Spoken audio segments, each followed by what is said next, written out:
A maid enters the dark room by opening the door from which light seeped in. The maid says to Her Majesty, the first emperor of the Agnes Empire, that he didn't eat anything again, and that everyone in the kingdom is worried about his health. The maid insisted the empire to have something. The emperor said the word crappy. The maid gets terrified and asks for forgiveness. She says she will take the food away. The emperor replies that she misunderstood him. He was only referring to this book named Chronicles of the Hero of Frosimar. The emperor gets angry, saying that he had never seen such a disgusting book into the castle. The maid curiously questions the emperor about the book and asks, how is it bothering him? The emperor explains that it's a book picturing the future of Agnes. That's 100 years from now. Just like any other novel, a knight fights against the demon king, but the Agnes Empire has already fallen and is in chaos. The humans are blinded by selfishness and none of them try to help the knight. The knight eventually loses to the demon king and dies a horrible death. The emperor says that the details in the book are quite great, as if they have seen the future, but he shouts that his Agnes Empire will never fall. The empire speaks that it's not even worth mentioning, but it's also not possible for him to forget a mere low-class novel, and he resents his memory for this. The emperor utters that he wasted his time by reading the novel, and he will take care of his meal and requests the maid to leave. After the maid's departure, the emperor reminiscent about his achievement. He hears people saying, "Hooray for the emperor! Hooray for the great Agnes Empire!" The people in his kingdom were full of joy that all the land excluding the demons had united.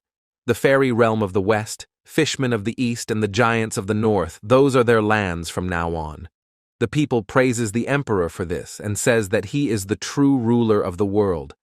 The emperor realizes that this is the end for him because there is nothing left for him to conquer nor a higher place to climb up, and he feels empty in his heart. Suddenly, a knight comes running in a palace carrying a person. The knight wonders why there is neither the other knights nor the intruder defense systems working. The palace was that quiet that the knight feels embarrassed to run. The knight thinks why there is no one protecting Prince Zion, whom he is carrying in his back. He thinks it can't be happening. Although Prince Zion is weak and lost the Battle of Throne, yet he is still the prince of the Agnes Empire. The knight makes an oath that even it breaks his body, he would protect the prince no matter what. As he was running, 2 assassins block his way. The first assassin swings his sword aiming at the left hand of the knight. The knight successfully dodges it. Then, both of them swings their swords from both sides of the knight. The knight deflects the attack using his sword and slides back while saying them cowards. One of the assassins says that the knight was lucky because the door was behind him, but now there is no place for him to run, and says that he would kill the prince at once. The knight drops the prince at a corner to fight the assassins. The knight named Fredo says to the prince that no matter how many people come after him, he would protect him. The knight battles the assassins vigorously and asks the assassin for introduction. The assassin speaks that he doesn't have to know that because he will die in their hands anyways. An assassin gets behind the knight and runs towards the prince to kill him. The assassin utters that isn't it better to just die rather than being abused. He also says that he would be merciful and kill him in just one strike. Fredo shouts saying, "The prince to run." As the assassin charges towards the prince and tries to stab him near his heart, his sword stops. One of the assassins says that what is he doing and why isn't he stabbing him? The other assassin who tries to kill the prince says his hands isn't moving and his hands is shaking. The prince opens his eyes while his heart was beating vigorously. Upon waking up, the prince blocks the swords with his left hand. The assassin shouts for help, saying that his body isn't moving. The other assassin charges at the prince, saying him die. The prince uses an attack named Black Star Fall, and the assassins were cut into pieces in a blink of a moment, and the knight was astonished to witness the prince doing that. The knight wonders how is it possible for this incident to happen by the prince's hand. After killing the assassins, the prince says that it is interesting, and this were the very first words that he spoke after waking up. In the novel of Chronicles of the Hero of Frosimar, one beginning, at the start of the story. Some people die, and the youngest prince of the Agnes Empire was one of them. Weak heart that can't even kill an ant, and weak body that can't even carry itself easily. A prince of the Agnes Empire, devoid of any power, and thus lost in the battle for the throne, and was imprisoned, a character. That's embarrassing to even call a character. With only a few lines in the story. According to the novel, the prince should have died in yesterday's ambush. The emperor realizes that he didn't die yesterday because of his power, the Black Star Fall. It's a power that affects the soul rather than physical body. The emperor's senses are very vivid, which ensures that this is not a dream, and he really was inside the novel. The emperor realizes that even if he had survived yesterday, he doesn't have much time, as from this day onwards, after 3 years, this world will come to an end. In the novel, the hero tries to fight the Demon King alone and loses, and the whole empire falls due to the demons. The emperor, who is now inside the body of the youngest prince of the Agnes Empire, feels that this is bad for him, as he doesn't know when he can return to his original body, and he cannot afford the end of this world until he returns to his original body. The emperor understands that he has to change the story of the novel. The war between the humans and the demons will happen after 2 years, but before that happens, the prince has to stop the empire from dividing the forces with this sloppy body. His Black Star Fall isn't perfect either. The emperor grasps the situation that the prince is a weak character with no one to back him up, and no one recognizes him. His heart was beating faster, as if he was feeling goosebumps, and the thing he was feeling was indeed fun, because now he has something to achieve, some higher status to climb up to. The prince has to take care of his surroundings first, and also has to find the mastermind behind yesterday's ambush. The prince thinks that even if he is abandoned, he is still the prince. In the meantime, the knight calls the prince. The prince walks outside of his room thinking about yesterday's incident. He wonders how many people are daring enough to even bring assassins into the castle.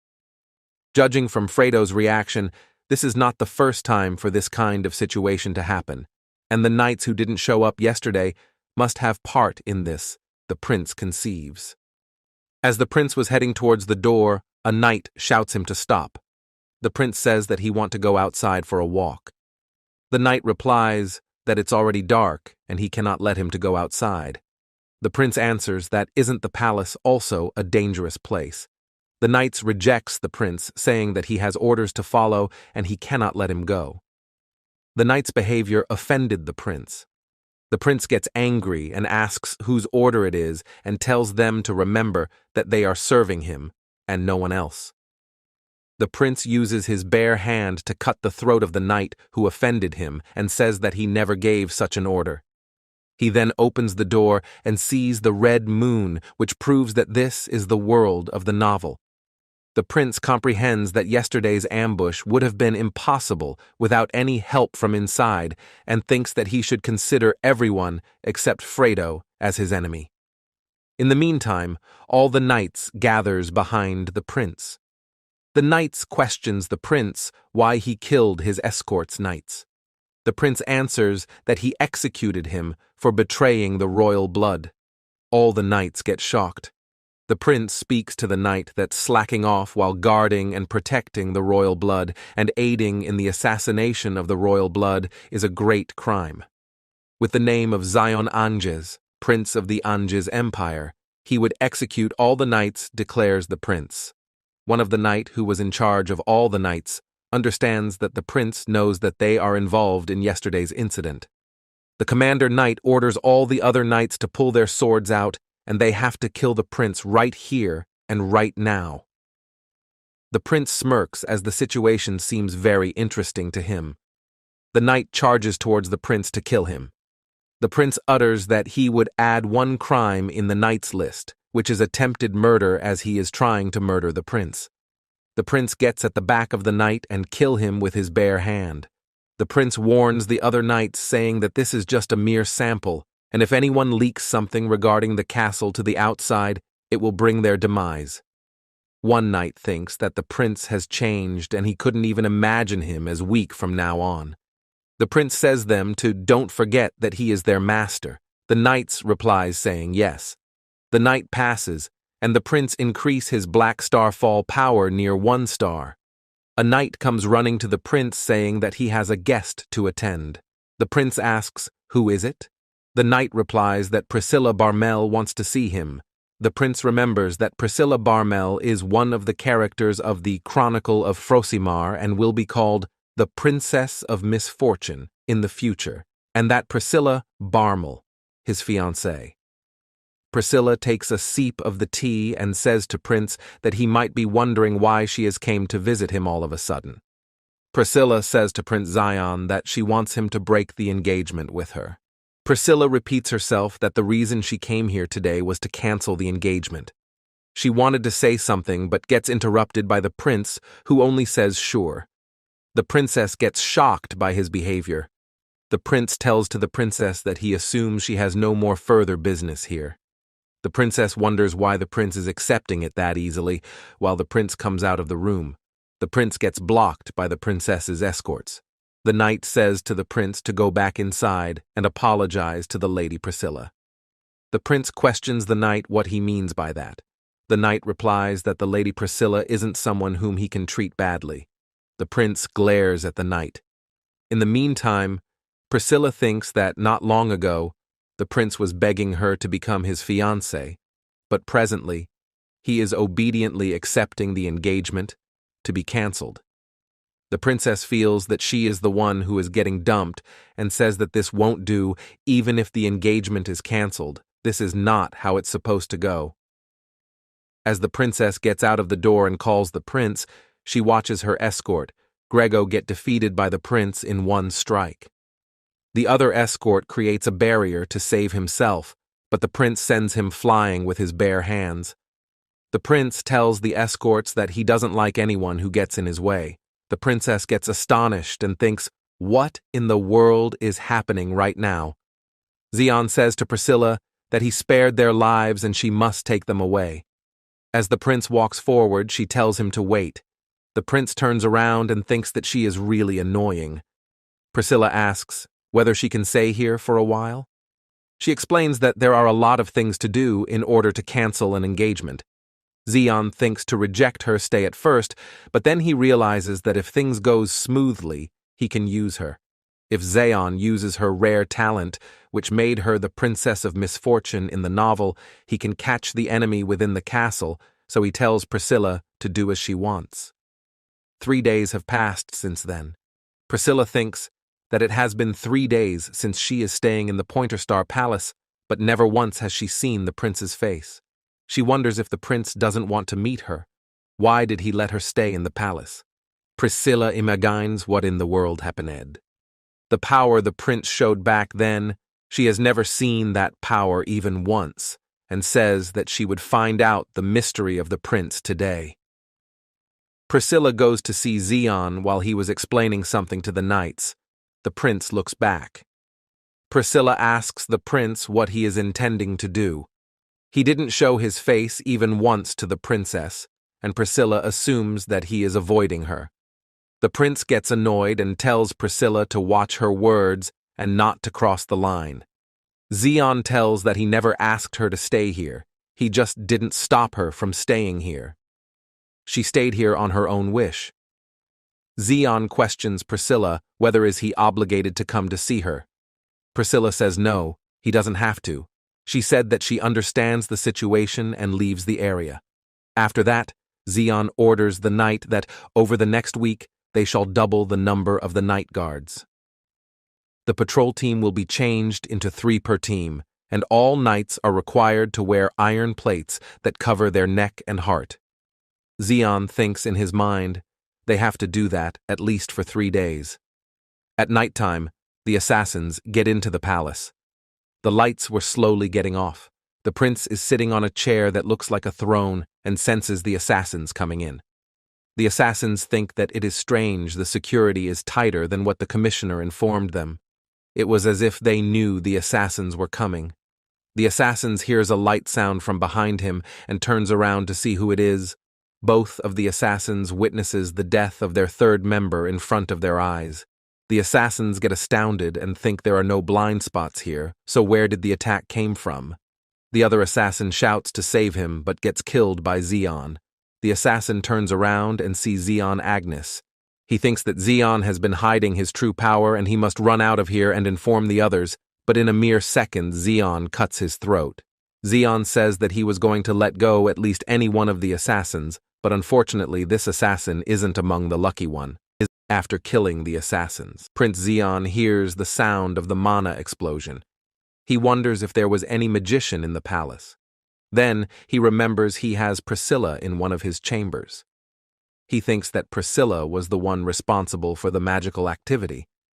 At the same time, Priscilla gets ambushed by one of the assassins who never knew that there would be a magician in the palace. Priscilla says that how daring of him to attack the imperial palace while creating a magic barrier.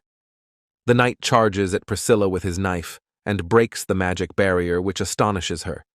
The knight shouts that it's over for her now and moves his knife towards Priscilla. But suddenly, as the assassin tries to kill her, his knife changes direction, which pierced his heart.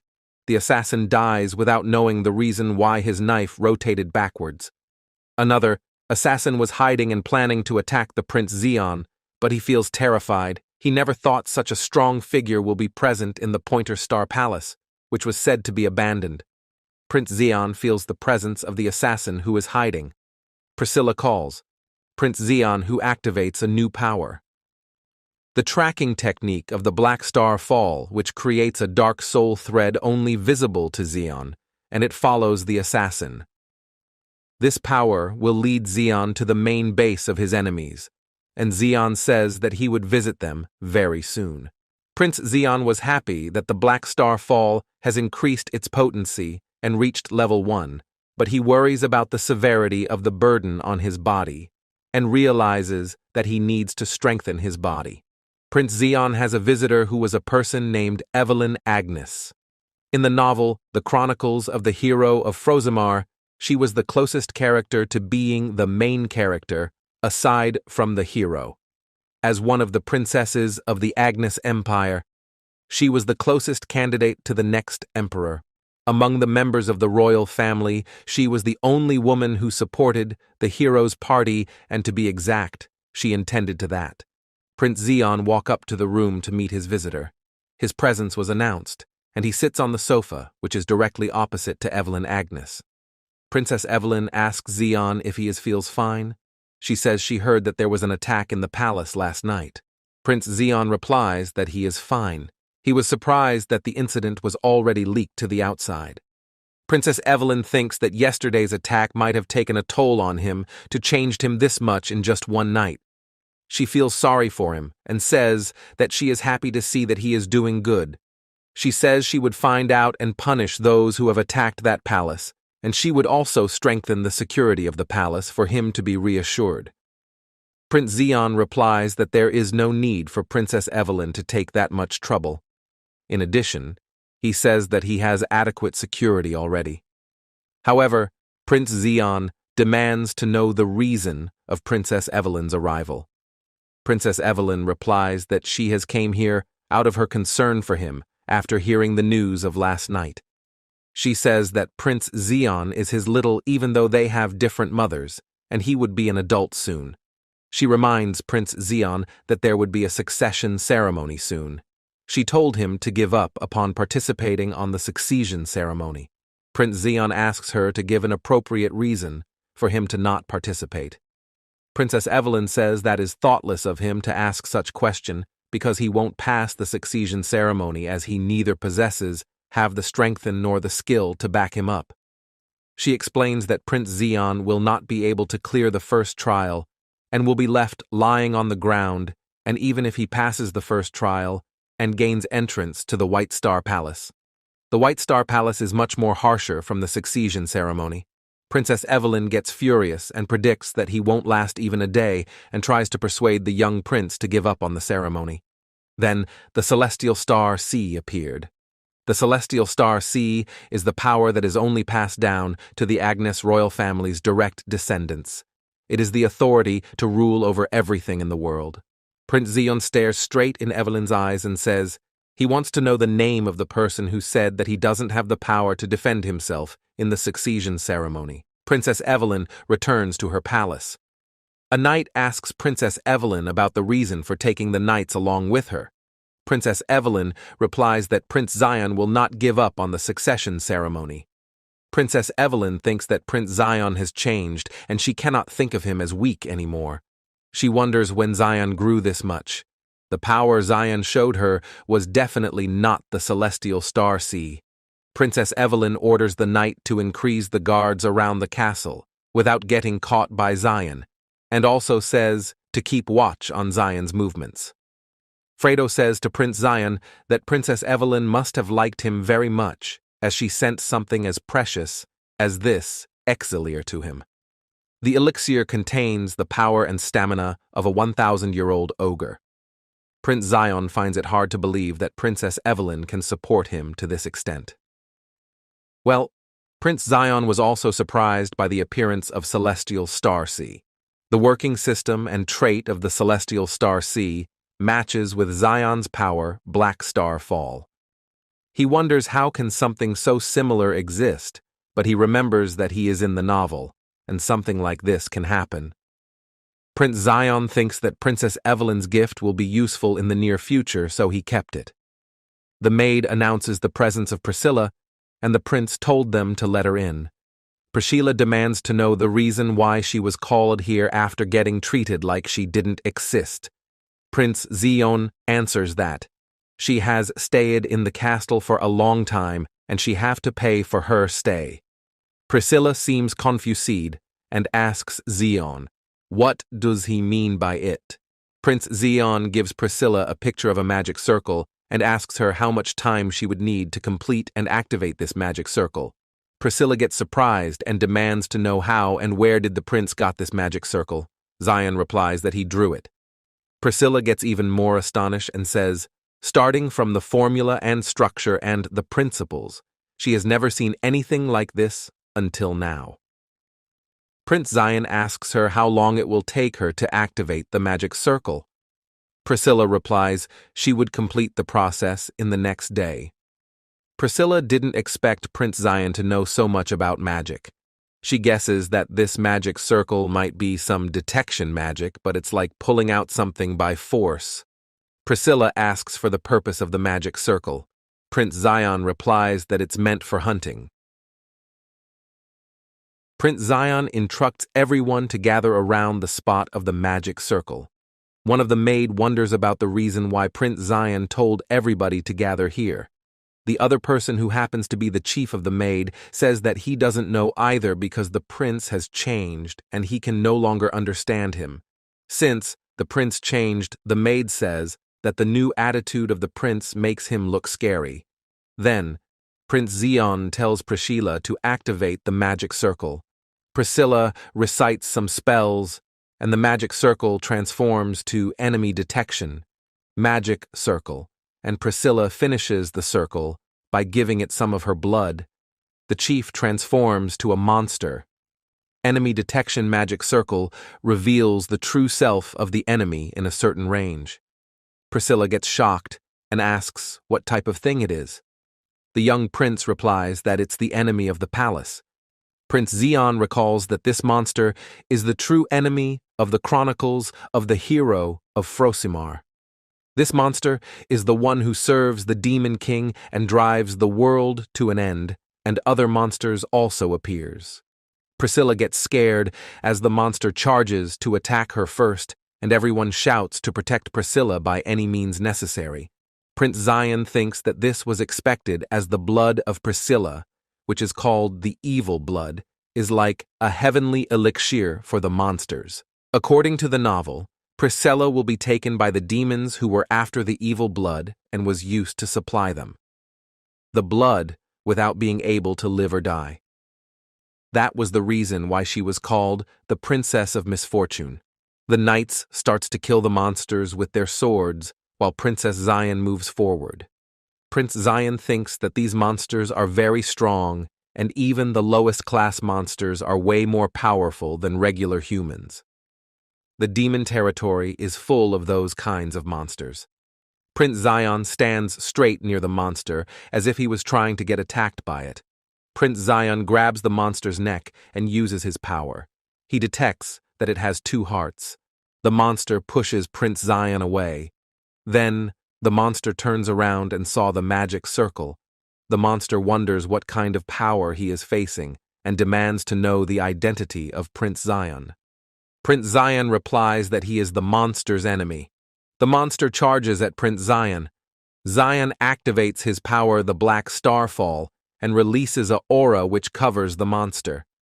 Zion defeats the monster and thinks that this could have been difficult for him if Black Star didn't reach level 1. He broke the monster's core, so it should be impossible for the monster to send any information to the demon territory. Some of the knights that Evelyn secretly deployed to monitor Prince Zion barged into the area.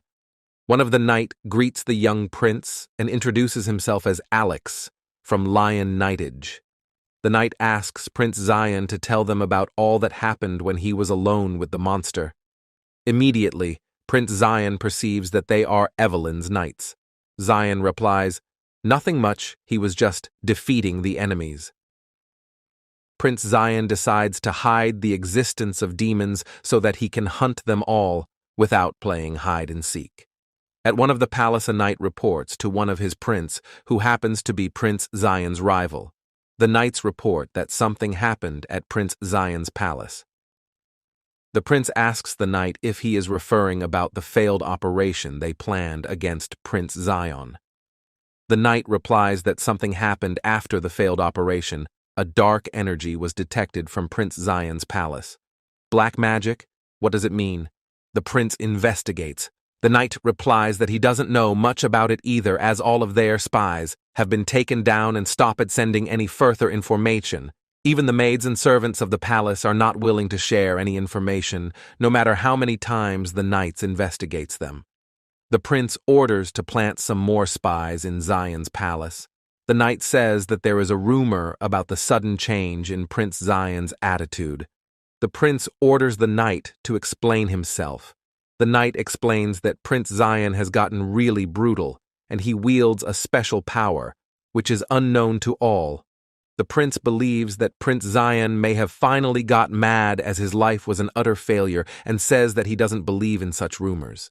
He thinks that Prince Zion was a loser since birth, and the only thing he inherited from the Agnes blood is the hair color. No matter how hard he fights back, he is just a crawling bug. The prince asks the knight if Prince Zion still plans to take over the throne in this succession ceremony as his time has come. The knight replies that Prince Zion has no intentions of giving up in this succession ceremony. The prince replies that Zion must have been out of his mind and that he doesn't know his place. The prince reminds the knight about the ceremony and says the knight that he wanted to make it look interesting. Since the succession ceremony comes up in a week, Prince Zion is looking for a certain place which he knew was somewhere near here. It was quite easy for the prince to get to the outer areas of the palace. Prince Zion thinks that people are suspicious of him, but he won't be seeing them for a while as he took care of it. Prince Zion arrives at the Meal of the Moonlight. It's a restaurant that's quite popular in the capital city. So popular that a person can't go upstairs where the private rooms exist unless they make an appointment. But the true identity of this place is Information Guild, Eye of the Moon. To be more precise, it is one of the secret branches of the Eye of the Moon Guild. Zion seats at the restaurant where a waiter attends him. The waiter asks for his order. The prince says the code that he would like sunlight liquor and fried snowflower for a snack. The waiter leads him to the upstairs where the branch manager resides. The branch manager replies that it's her first time seeing a guest from this specific place. Prince Zion asks the branch manager if he can make a request. The branch manager says that he needs to introduce himself before she grants him any request. Prince Zion replies that since when did the Information Guild asks for the employer's identity. The branch manager explains that they usually do not ask for the customer's identity, but it's a special case, as this place has recently become a new branch for the Eye of the Moon, and they are not official yet. So this place is unknown to all. Even most of the core members didn't know the location. In addition, she remembers all the faces that knew this secret place. Suddenly, the escorts protecting the branch manager becomes suspicious of Prince Zion and surrounds him. Before the branch manager could react, Prince Zion activates the aura of the Black Star and massacres all the killers with a strong, diffusing dark energy. For a moment, the branch member, whose name is Evelyn, gets frozen with fear, wondering how the professional escorts who were assigned to protect her were all defeated in mere seconds. There were also some guys from the main branch of the Eye of the Moon. Prince Zion says to Evelyn that how he found the place is not important. The most important matter is that he has a commission for Lady Evelyn, and she have to grant his request. Lady Evelyn asks the young prince what he wants from her. The prince replies that he wants a fake-eyed and the information about the Black Forest. After Prince Zion's departure, the man who happened to be the waiter asks Miss Evelyn's reasons for accepting the demands of Prince Zion. Miss Evelyn asks the waiter if he remembers about the fight earlier. In that fight, the prince's robe slightly came off, and Evelyn noticed the gray hair, a type of hair which belongs only to the royal family house of Agnes. Miss Evelyn conceives that one of the members from the Agnes family might have started taking action. The waiter says that he would hire a top-tier agent into this matter. Miss Evelyn orders the waiter to find every single details about him. Who is he in the royal family? Why did he left the imperial castle? And lastly, why did he traveled? In addition, Miss Evelyn says to him to also find any details regarding the Black Forest. She wonders about the identity of the person. She was surprised to witness the charisma and the power to take everything down at once which the intruder showed a mere moments ago. Miss Evelyn thinks that he might be the candidate for the throne in the succession ceremony. At the Pointer Palace, no matter how Priscilla thinks about it, she still doesn't understand. She guesses that the magic circle was not simple and can only be done by a dark magician. On top of that, it was a circle for detecting the enemy within the castle. She concludes that the royal family might also has doubts about the previous incident. Priscilla thinks that she has the right to know something regarding the incident from the prince, as she was one who activated the magic circle and also provided her blood. Priscilla gets angry and quickly walks near the prince's chamber. The guard stops her from entering. Priscilla demands to know the reason for their rude behavior. The knight replies that the prince had given orders to not let anybody inside at this moment, as he was shocked from the recent incident. Priscilla gets furious and tells them not to lie, as the prince was the one responsible for defeating the monster. How can the prince be in shock? Priscilla questions the knight. The knight says the princess to refrain from saying about those incident, as Prince Zion has strictly decreed silence upon the matter. The news traveling outside will not be accepted. Priscilla refuses the knight, saying that she is neither from the Pointer Palace nor the prince's fiancée, so that why would she follow the prince? Priscilla suddenly feels guilty, as she was the one who wanted to stay at the palace on her own wish. The guard says that the young prince left a message for Lady Priscilla, and it says that Priscilla should leave the palace quickly, if she doesn't have any further business here. The prince boarded the train which works on mana. The prince remembers that, in his timeline from the past life, this system never existed. This might be possible because the novel took place after centuries into the future of the original timeline. He says that he would use this method in the original world.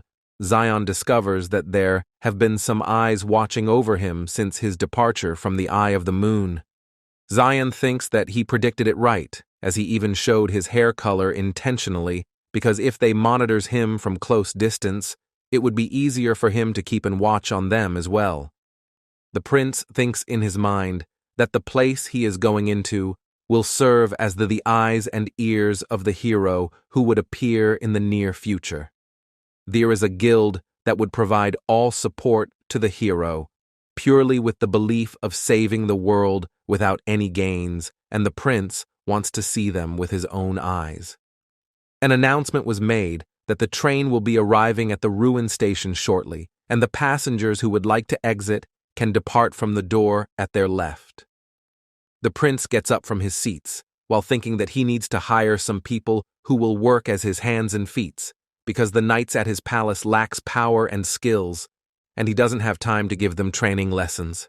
Prince Zion realizes that he needs to use the information that he read in the novel, and he would acquire his first subordinate in the outer city of ruin, and specifically, he would find the person in an area close to this. Prince Zion thinks that he made it just in time, as the Purification Festival will start. The Purification Festival is a festival which is held once a month in ruin. An event to purify sins and pray for future well-being, through beings protecting the city. According to the novel, ruin would meet its downfall in this Purification Festival, and the Black Forest is the starting point of ruin's downfall. It's a place that's said to be only known to the Lord of Ruin and his family, and the Lord's permission is necessary to enter the Black Forest. Prince Zion perceives that there is a spy from the Information Guild following him and forces him to come out. He says to the spy that he will add another commission and tells him to find information about the ongoing mercenary recruitment at the Lord's Castle and the location of those bearing a six-headed beast tattoo in this city.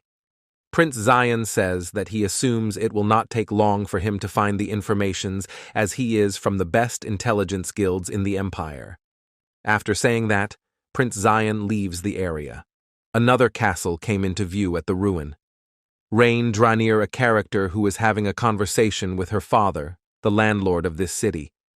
She says to her father that she got an opportunity, and now she would decimate every purifiers in this land. Rain's father says that even their ancestors who can control the dragons were also lacking in power while facing them. Her father demands to know the reason what she is planning to eradicate this monsters. Rain Dranier replies that she would never let those bastards take any more part of this land. Rian thinks, even if the purifiers are viewed as the hero who subjugated the evil, still, it doesn't change the fact that the purifiers are controlling the country to their own benefit. Then, Rain Dranier leaves the room and went to the outside area where she meets her peers, who are known as the 7 elites of the North. One of the 7 elites asks Rain Dranier for the reason of her face being this irritated. Ragno, one her peers say that the reason she is annoyed might be because she again got scolded by her old man. Lian says to Ragno to mind his offensive words, as the old man he is referring to is the landlord of this city. Ragno says that Lian is being too serious in all matters. Lian replies that he can't disrespect the landlord. Rain Dranier demands both of them to keep quiet and asks them about the requirement, and how is it going, and if there is anyone useful among them. Ragno say that even having 10s of them is useless, and they should do their jobs themselves. A yellow-hair guy says that he is not sure if there is any useful people among them, but there are some interesting guys out there, and one of them might be useful. At that moment, our prince enters the area using a disguise. All people gather near the 7 elites and starts gossiping. They says that Ragno of the Red Palace Wall is here too, and why all the 7 elites of the North has gathered here all together.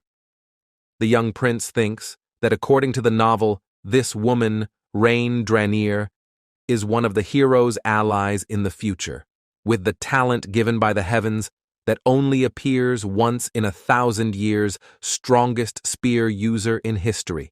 Dragon Slayer, King Godly Spear are all the titles she attains in the future. She stands as one of the strongest character in the chronicles of the hero of Frosimar. The prince, in order to participate in the competition, uses the name Zeon Harness instead of Zeon Agnes. The prince's opponent uses a nickname Human Slaughter, and his name is Uro. In the novel, he was a notorious criminal who was on the wanted list, but even the troops were afraid to arrest him. The prince concludes that the 7 elites only judges people with their skills only. Uro says that Prince is going to die and warns him to retreat, or else it will bring his demise. Uro charges at Zion, saying that he would now break his limbs. He jumps and tries to attack from above. The young prince analyzes his opponent's posture. He analyzes the strength point and says that every movement that exists in this world has strength points, tens of strength points in every move, and disturbing even. Just one would break the movement. The prince concludes that he even won't have to use his black star fall. Zion easily dodges the attack and says that Uro's attack won't work on him. While dodging the attack, Zion uses his legs' movement to stop Uro's movement and punches him straight to the face, and the opponent goes flying away. The watchers get shocked and says, "How did he achieve this feat?" The judge compliments the prince, saying that he only used minimum and basics movements to win against an opponent. The judge concludes that usually people do that when the opponent is very strong, but the prince is using this basics movement because he was born with a weak body and his body cannot keep up with his mind. That's why he is being efficient while using his strength. Reincarnated agrees with him. "Ragno?" asks Reincarnated. If she is interested in this young man because it seems he has a good skill and everyone among the 7 elites can do that also. Ragno added that he may not be able to handle the 7 elites with this sloppy body of his. Lian says that he has the same thought. He can see the afford he put on his training, but he was born weak. Lian praises the young prince, saying that he has a great sense of battle, but it will be more efficient for him to become a wizard with much magnificent battle sense. Rain concludes that maybe he doesn't have any talent on that area too. Reincarnated gets upset because she can't find anyone worthy of joining them, and they don't even have the time to recruit them any longer. At that moment, Reincarnated notices a man entering the arena. She notices a tattoo on his neck, which implies that he is a person of the Purification cult. Reincarnated gets angry and says, "What are these bastards doing here?" The Purification cult, a minority group that worships the evil sealed in the Black Forest that Rain is trying to subdue. It is a religion that spreads like a disease in the northern part of the empire, including the city of Ruin.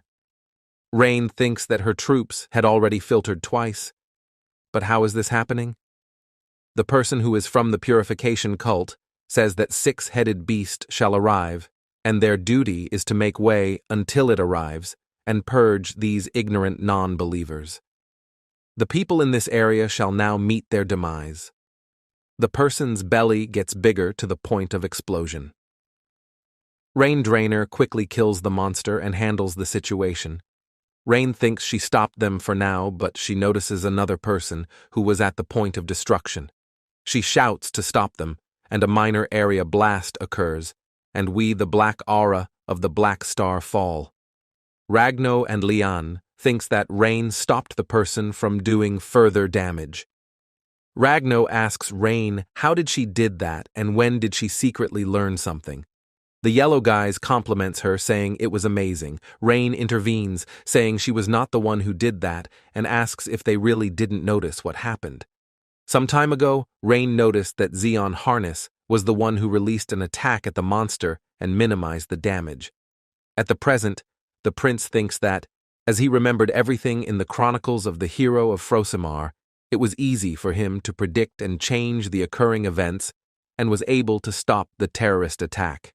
But merely outperforming other mercenaries isn't enough to capture Reincarnated's attention. As fortunately, the terrorist attack occurred without any errors, and he simply took care of it. As a result, the prince was able to capture Reincarnated's attention and was accepted at the subjugation meeting. At the meeting, Reincarnated announces that everybody present in this meeting will take part in the subjugation. A person selected in the meeting from the mercenary recruitment thinks that besides the elites of the north, 2 of them were selected from the mercenary recruitment, including her and the woman sitting next to her. Rain announces that she would now explain the summarized plan of the subjugation.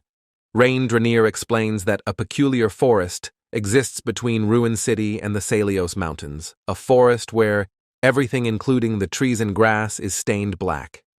People call this the Black Forest, and those who entered never came out, so it's prohibited to enter and is managed by the city.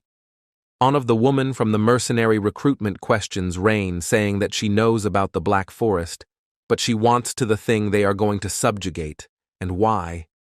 Rain answers with only one word: evil. Rain illustrates her answer that they might have heard legends about her family's founder. A legend about a hero who was covered in the blood of a dragon and gained the power of a dragon, destroying evil and founded ruin, city over it, which is pretty famous in the north. She explains further that, actually, the evil didn't perish back then.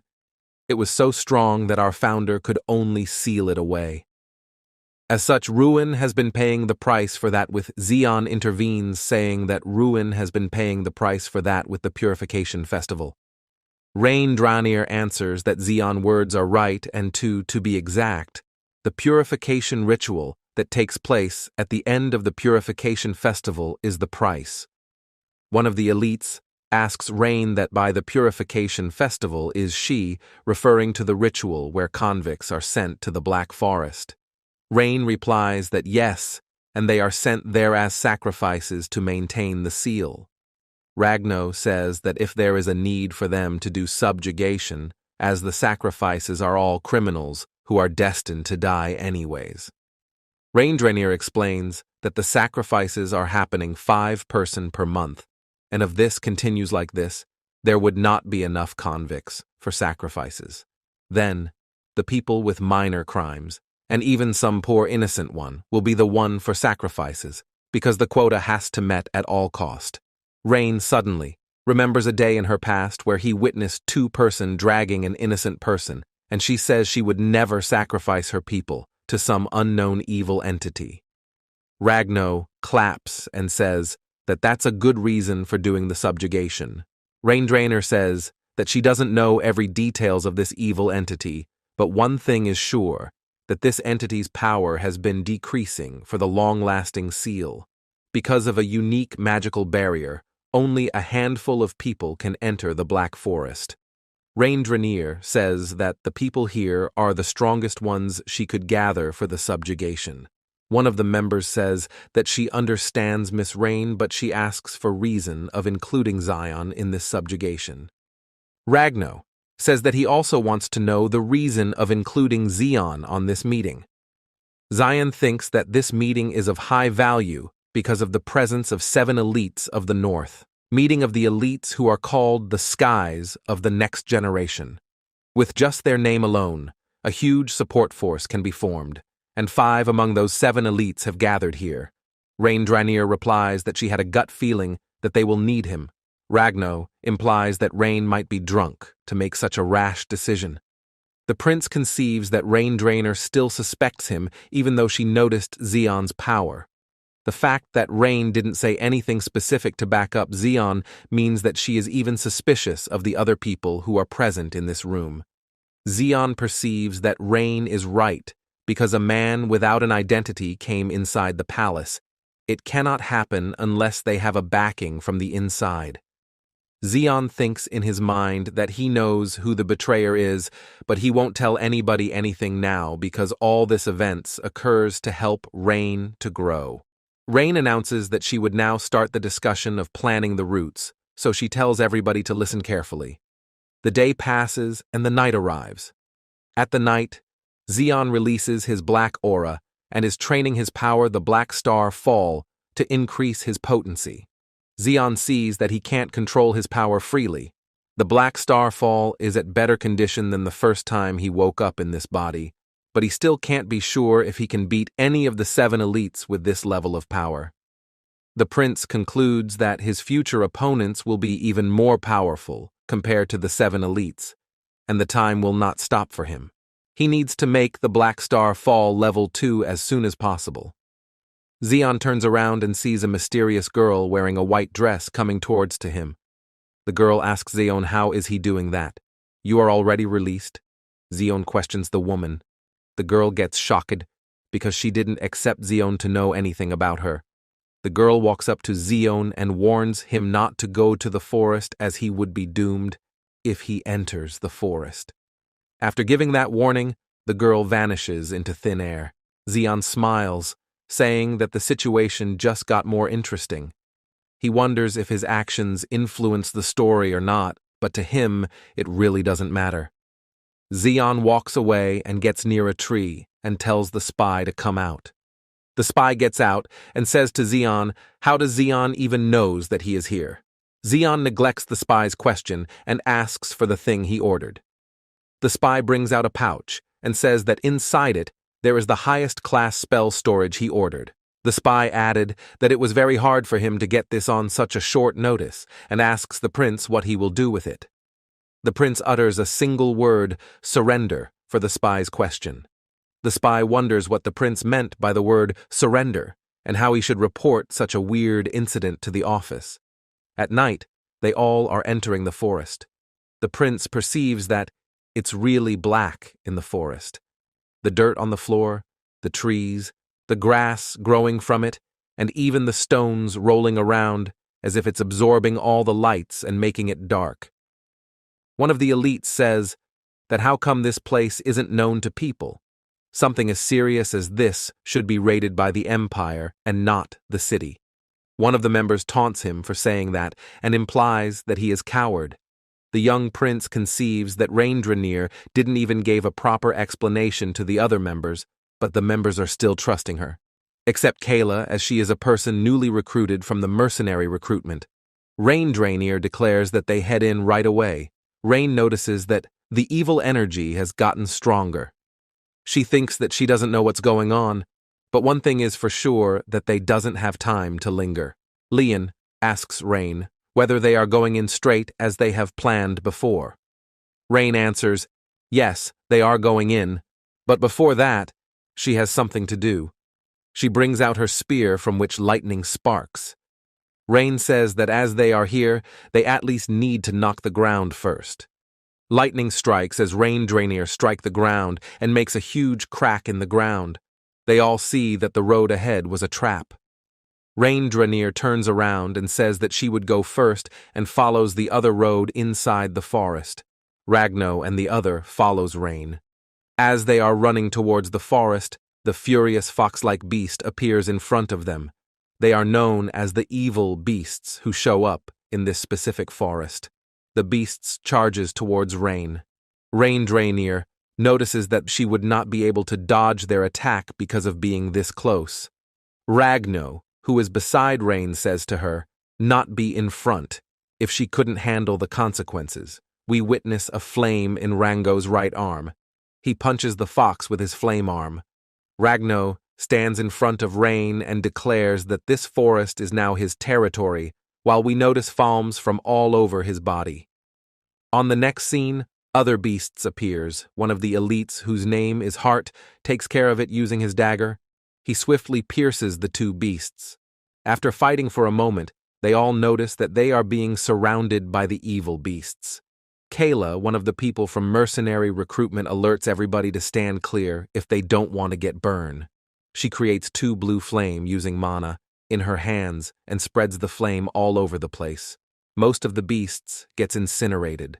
One of the members uses a spear to slash a beast and says to Kayla to stand behind him. Zeon perceives that everything is going as he predicted. All the movements of the elites were in sync because they are childhood friends. Zeon looks up in the leaves of the trees. He senses a bat coming towards him. The bat passes the lady and Zeon and tries to fly away. The prince uses his dark aura and kills the bat using his dark energy from a far distance. Kayla speaks up to Zeon. She demands to know the identity of the prince and how did he kill the bat from that far of a distance with just lifting his hand. Kayla tries to ask again, but suddenly they hear a roar of a beast. They witness an enormous bear.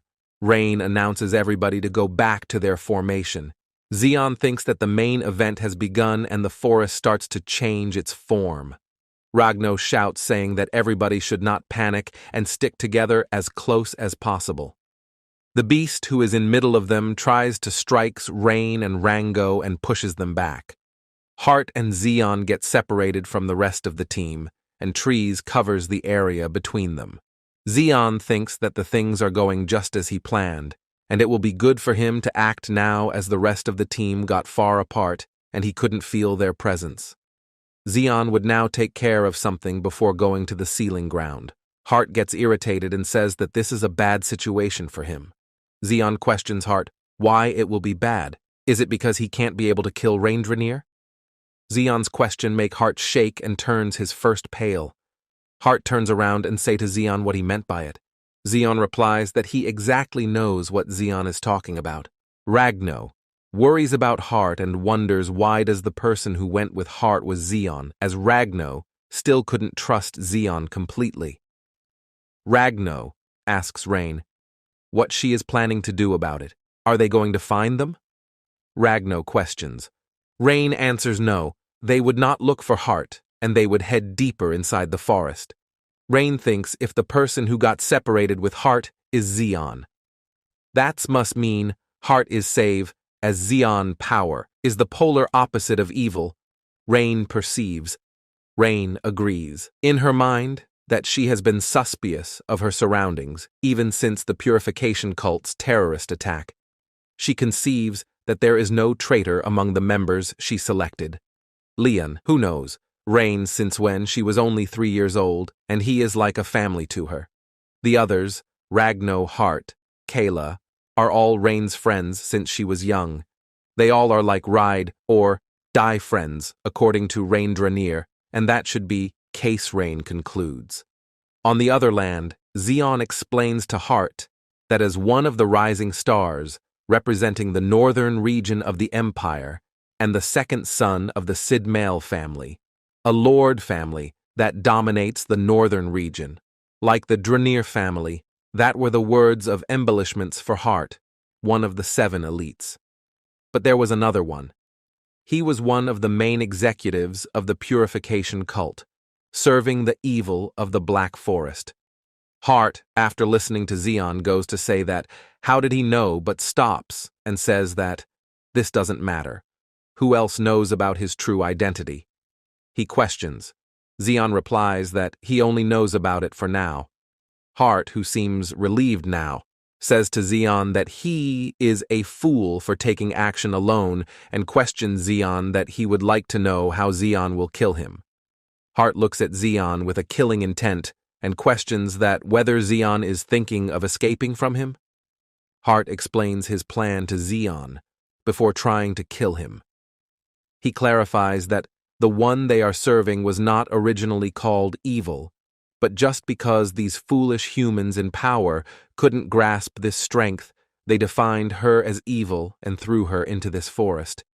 Hart adds that they've been waiting for the day the evil entity breaks the seal herself and purges this world. He explains further that as one of the Purification cult's members, their duty is to trample and kill any bugs getting in her way. After saying all that, Hart confidently charges towards Zeon. Hart thinks that the attack he is using now is a quick sword. It's so fast that it cannot be seen by an opponent like Zeon's caliber. He thinks that the moment his silver flash appears, the opponent's head would fall off, and the battle would end. His attack was perfect, but how did his right hand get cut off by Zeon, he wonders. Hart seems confused about what just happened now in mere seconds. Zeon explains that he did 2 mistakes.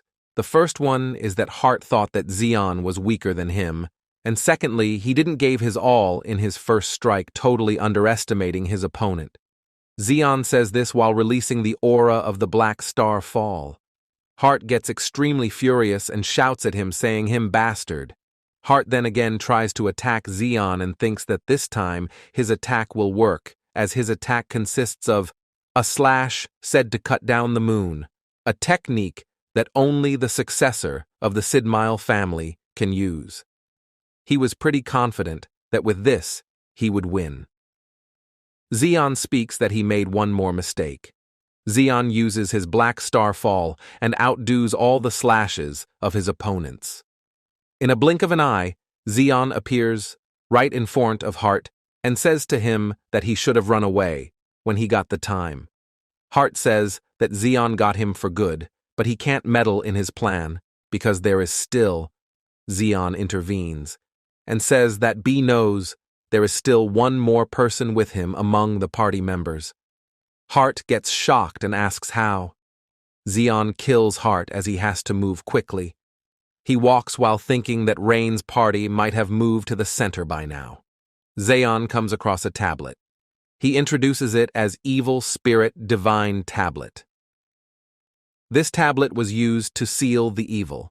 Zeon gets confused as he has no idea why this tablet is in this place and not in the center of the forest.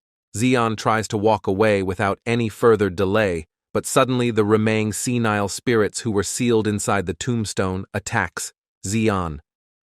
Zeon runs forward and makes a black aura and attacks the spirits. It was like a small air rainfall as the spirit got exploded. According to the novel, this tombstone will be used by the hero's party to subdue and seal the evil in the near future. Zeon thinks if he could use this top-notch sealing magic in this tombstone, it would be beneficial for him. In the next scene, Zeon feels a strange atmosphere and wonders whether the event has started. On the other hand, Ragno asks to Rain how much further they need to go and wonders whether Hart is still alive. Kayla says Ragno to use his hands to clear the path in front of them instead of his mouth. Rain says that they just need to go a bit further to reach their final destination. One of the members alerts them that they should not go any further than this or else they are doomed. All of a sudden, they witness some spirit combining together. We witness the same girl whom Zeon encountered moments ago. The girl says to everybody that they are late. Rain Draenir recognizes her as the evil spirit. The girl says to Rain that why is she called evil even though she did what she just wanted and walks towards them. Rain alerts everybody to stand clear. Ragno questions Rain that is this girl really the sealed evil entity. Rain replies saying yes, and the girl can't use her full power because of the sealing. Rain Draenir tries to alert everybody again, but he hears a sound of someone falling down. She looks back and witnesses Ragno's dead, and everybody in her team was whipped, except Kayla, and one of the mercenary recruitment by Lian. In mere moments, Kayla shouts to Lian that how can he kill his own team member? Rain gets extremely shocked by Lian's actions and can't keep herself standing on the ground. Lian walks up to the girl, praising her as the mother of all beast. Lian reveals the tattoo of the Purification cult in his body and introduces him as the evil entity's child. Rain's face turns pale as she gets to know that her childhood friend was one of the members of the Purification cult. Lian says to the girl that he killed all those people who went against her and also offer Rain Draenir to her because the Draenir was the one who sealed her. So, he says that he bought a descendant of Draenir as a present. Lian bows his heed and requests the girl to take his offerings. The evil entity walks up to Lian and says that she doesn't like the gift and questions Lian why did he kill her prey as he pleased. Lian gets confused. On the next moment, she cuts Lian's head by saying that she never a child like him and gives his corpse a death glare. The mercenary girl finds Zeon and says that they must run away as everybody on their team was killed by Lian. Zeon perceives that this girl might have run away. The girl explains that the enemy they are facing are out of their league and they don't have much time, so they must run away. Zeon smiles, saying that this is actually better for him, as he hoped that the evil entity would be stronger. Zeon remembers the story of that evil girl and starts to reminisce the story. He shares that it was from the moment she was born and began to perceive the world. The desire to kill something arose within that woman until a fortune-teller told her that she was fated to slaughter the heavens. Zeon introduces that word, fate. A path determined for a being from the moment it is born into the world. The woman accepted that fate. There was no sense of refusal whatsoever. No, there was no need for that. Why would she turn away from something that gave her such joy? Zeon concludes. Even if that fate turned her into an enemy of the world and led to her sealing, she didn't regret it. Because the more they gathered together, the more lives she could kill, Zeon explains.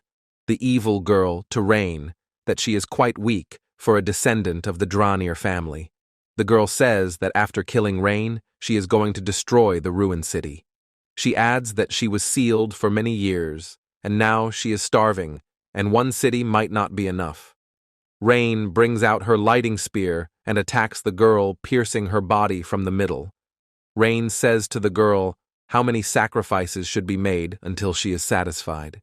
The evil girl says that now Rain is acting like one of the Draenir family. The girl says that now she likes Rain because she is resisting and has a desperate look on her face. The girl throws her foxes at Rain from the hole in her heart, which was made by Rain's spear. Rain thinks that she would die if the evil girl's attack hit her, thus Rain dodges her attack. Rain uses her lightning spear to attack the foxes, but she notices that her spear, which was made of black iron, was torn apart by the foxes. The girl releases her foxes and Rain jumps upward and starts to accumulate her lighting. Rain thinks that she must end this with a single strike, as the evil entity's powers are sealed, and before she loses more strength, she must end it right here. So, Rain makes the huge lighting strike hit the girl. As Rain used most of her, she can't keep up her posture and falls to the ground and coughs blood. Rain thinks that the girl might not be able to handle and must be in a weak condition now because of her seal. But suddenly Rain hears a voice from her back, which startles her. The girl predicts that Rain might be thinking that this is her last chance to kill the girl, and she must muster all her strength to kill the girl. The evil girl asks Rain if she is right in her prediction. But the girl answers that she is wrong because the seal was lifted a long time ago, and she was only testing the waters instead of acting on a whim. The girl concludes that Rain Draenir was completely doomed from the beginning of this battle. Rain conceives that this entity cannot be defeated by humans. The girl releases her huge snakes at Rain. How can a monster like her get sealed? Rain wonders. Rain loses all hope of survival and remembers her father in her mind. Suddenly, he witnesses a dark energy, and she faints. On the next scene, Zeon thinks that the shock Rain received from this incident will be enough to awaken her full potential. The girl reminds Zeon that she told him not to come to Forest unless he wants to die. Zeon calls the girl by her name, which is Leosha Bloodwalker. Leosha says that she is quite surprised to know that Zeon knows her name. She says that if Zeon knows her name, he might also know the other names that people gave Leosha. Zeon remembers that Leosha is an entity that has killed the most humans in the world, Queen of Evil. One-man army, mother of beasts. She has been called by many names, but she had one representative alias, the Witch of Heavenly Slaughter. The witch says Zeon is stupid for not listening to her warning. Zeon says that why would he listen to her? Leosha replies that she would kill Zeon otherwise. Zeon says to Leosha that he doesn't have any plans of dying here, but he has one particular desire. Zeon says that from today onwards, Leosha would serve him. Zeon explains that he was considering Leosha Bloodwalker as his subordinate from the beginning. He also thought of Rain Draenir as a subordinate, but Rain Draenir is an entity who will be a comrade in the hero's party. Leosha says to Zeon if he wants her as an ally, he have to make her submit to him. Leosha tries to attack Zeon, but Zeon throws a stone which he got moments ago. The stone opens up a new dimension known as Grand Soul Annihilation Circle. Zeon explains that this is a great magic spell that hero of Draenir family used to seal the Witch of the Heavenly Slaughter in the past. It's a supernatural technique that extracts only the soul of the caster and the target and isolates them in another world. Zeon explains the thing he did in the past. He says that he transferred the magic dwelling in the tombstone to the spell storage stone he received from the spy of Eye of the Moon. It was so difficult to cast the spell that he only brought the essentials parts, and according to Zeon, it should be enough. Leosha says that she was aware about every moves Zeon took from the very beginning, because she doesn't only dwells on this forest, she is the Black Forest herself. She let Zeon to do everything he wants, because she knew that Zeon's actions were all useless. Leosha explains her conclusion that the Grand Soul Annihilation Circle isn't a sealing spell to begin with. It's a magic that destroys the target's soul while using the carder's soul as a collateral, which means that it's useless if the carder's soul is weaker than the target's. Leosha conveys that this was the reason why, in the past, the hero of Draenir was also incompetent to seal her completely.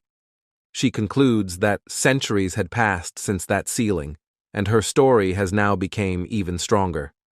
Leosha questions whether Xion's soul can overpower hers.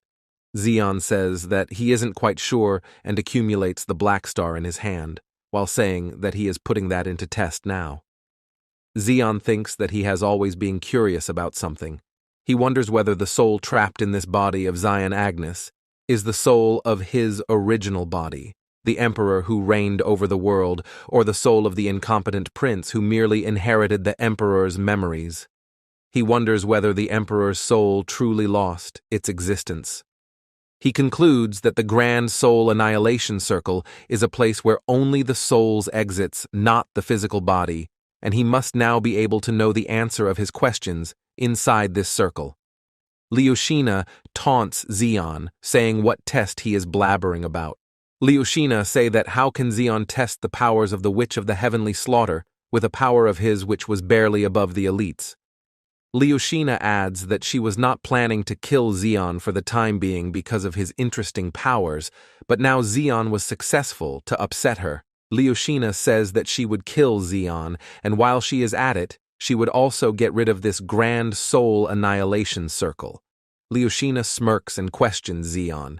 How many does he have, because she has plenty? She transforms her right hand and releases an attack known as Sangria Requiem.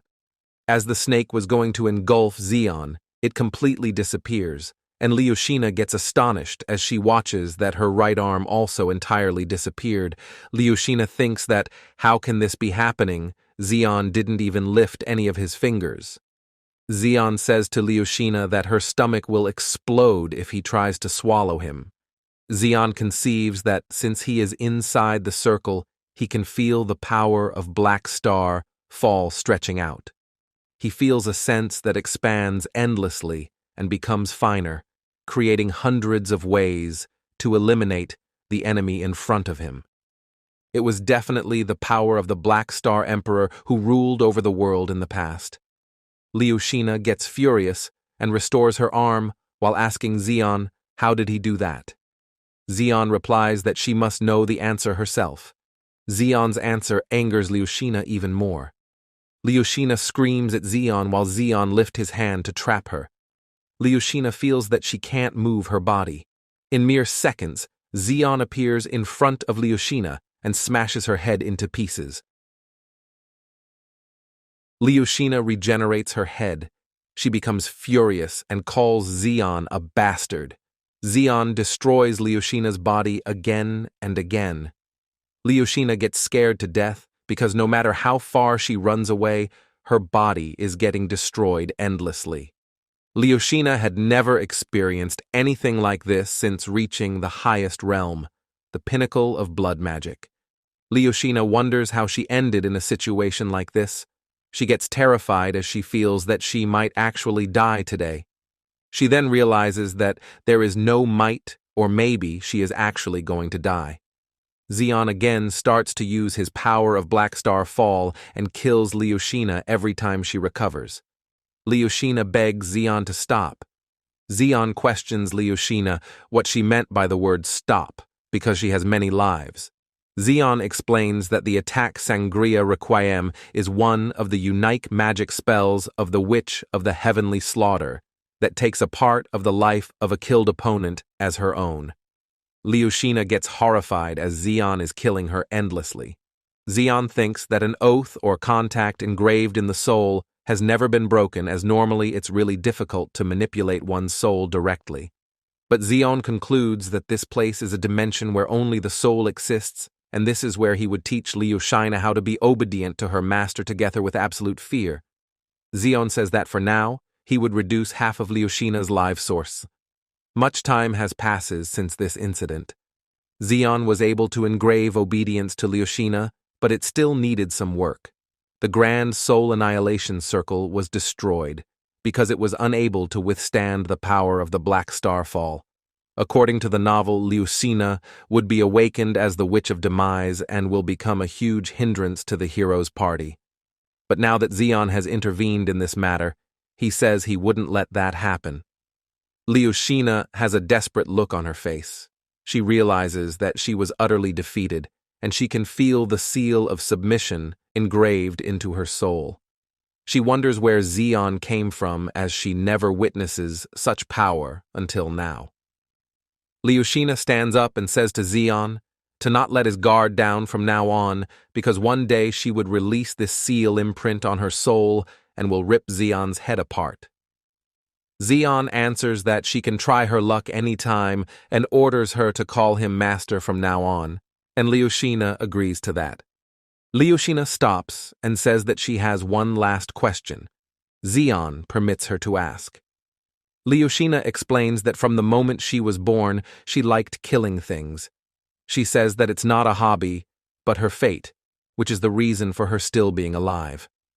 Leosha adds that the stronger her prey are, and the more they are in numbers, the more joy she feels. She asks that if she follows Zeon, how many lives she would be able to kill.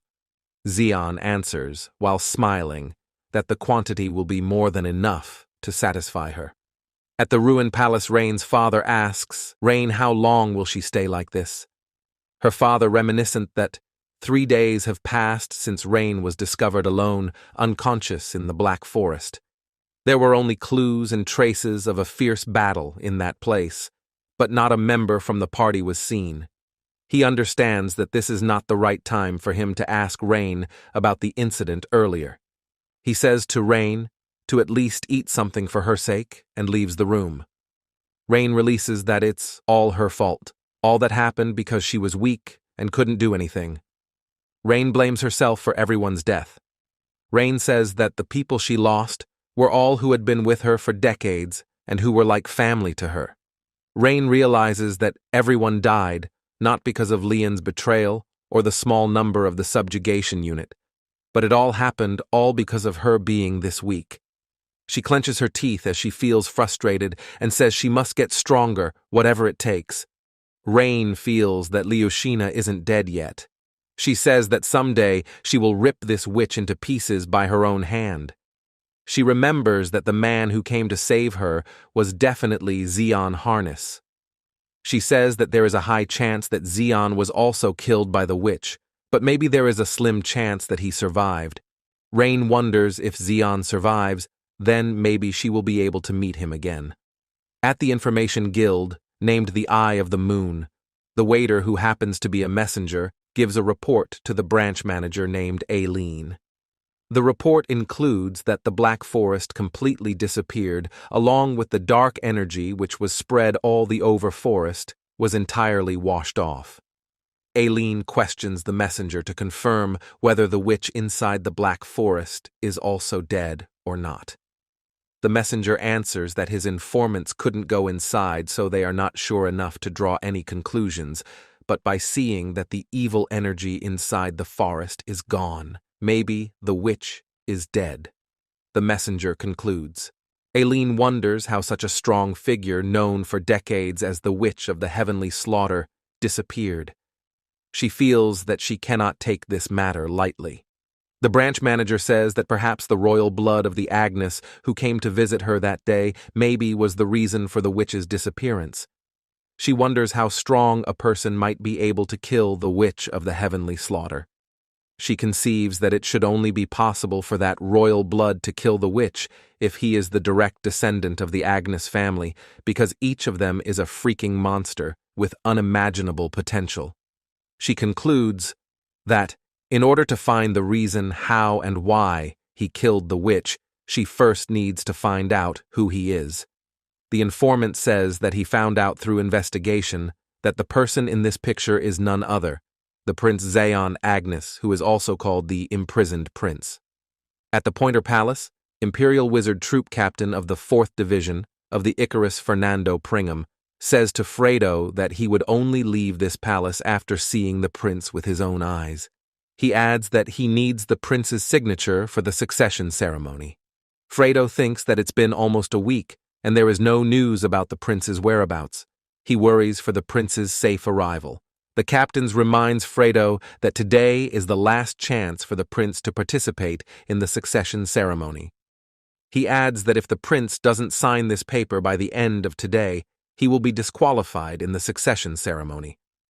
The captain conceives that he has been coming here for 3 days in order to get Prince Zeon's signature, but the knights always make excuses that the prince isn't feeling well, or the prince is very busy in his basement for his training. The captain concludes that Prince Zeon is not at the Pointer Palace, and to be exact, maybe he is not even at the Royal Palace. The captain, whose name is Fernando, thinks that a royal blood who hasn't gone through a succession ceremony isn't allowed to roam around freely in the outskirts of the streets, and if Fernando can prove this thing, he will be doing the third prince a great favor. Fernando asks Fredo, "Where is the prince right now?" Fredo answers that the prince isn't feeling well, so he is resting in his bedroom.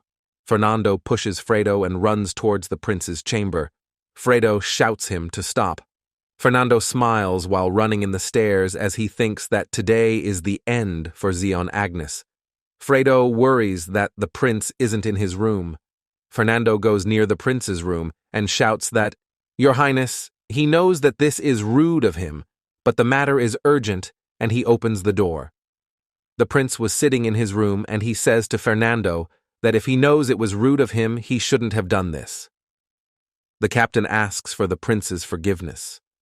Fernando gets quite terrified as he thinks that everything he heard from others about Zeon Agnes were completely false because of the aura and pressure the prince is emitting is not of the imprisoned prince he knows and heard about. The prince moves his hand forward asking for the paper to give his signature. Fernando walks near the prince and gives him the paper. The prince reminds Fernando that he doesn't like anyone who touches his stuff while signing the paper. Zeon warns Fernando to be extra careful about his behavior towards the prince. After the captain's departure, Fredo asks the prince where he was for almost a week as people were looking for him for several days. Zeon thinks that it was quite close, as he almost couldn't make it in time for the succession ceremony. He thinks that Leosha must have also arrived at the capital, and by the time she finishes the order the prince gave her, the prince would have already finished the succession ceremony. The prince asks Fredo that the thing which he ordered is ready or not. Fredo questions whether the prince is referring to the 1,000-year-old ogre's heart, which was given by Princess Evelyn. Fredo says that of course the thing is ready as per his order. Zeon says that he has to completely absorb the power of the 1,000-year-old ogre's heart, and it was worth waiting for it to be completely processed. By absorbing the power of the heart, the prince will decrease the penalty he will have on his body, and he says that before the succession ceremony, he has to reach the 2-star mastery of the Black Star Fall. At the Knights' hideout, these knights, who are the real assassins attacking the Pointer Palace, are working under the third prince. The assassin says that the third prince is really angry as they have failed twice to kill Prince Zeon, according to the report they received from their fellow assassin, which said that the Pointer Palace has a strong figure who have been backing Prince Zeon. One of the assassins says that the prince is as good as abandoned, but why there is a powerful figure protecting the prince, he wonders. The main assassin, who happens to be the knight at the Pointer Palace, tells everybody to stop further discussions and says that they should focus on the present orders they got from the third prince. He thinks that this would be their last chance to finish their order. The assassin in charge tells everybody to pull themselves together. The bald assassin asks how much time is left for the succession ceremony to take place in the royal palace. The main assassin says that it will happen today, and just like always, they would receive the information about the route and complete the given order. Suddenly, the assassin in charge hears a voice saying, "Who is the one providing them the route?" By hearing the voice, the assassin quickly swings his sword. The unknown voice they heard was Leosha's. Leosha praises the assassin for having quick judgment, but she says, it still isn't good enough. All of the assassins positions themselves to kill her. They asks for Leoshina's identity. Leoshina answers that it would not matter whether they got to know her name or not, because everybody in this room will die today. All 4 of the assassins charges at her. Leoshina smiles while thinking that if she gets orders for killing people like this, she would gladly accept it. Leoshina uses her snake to kill one of the assassin.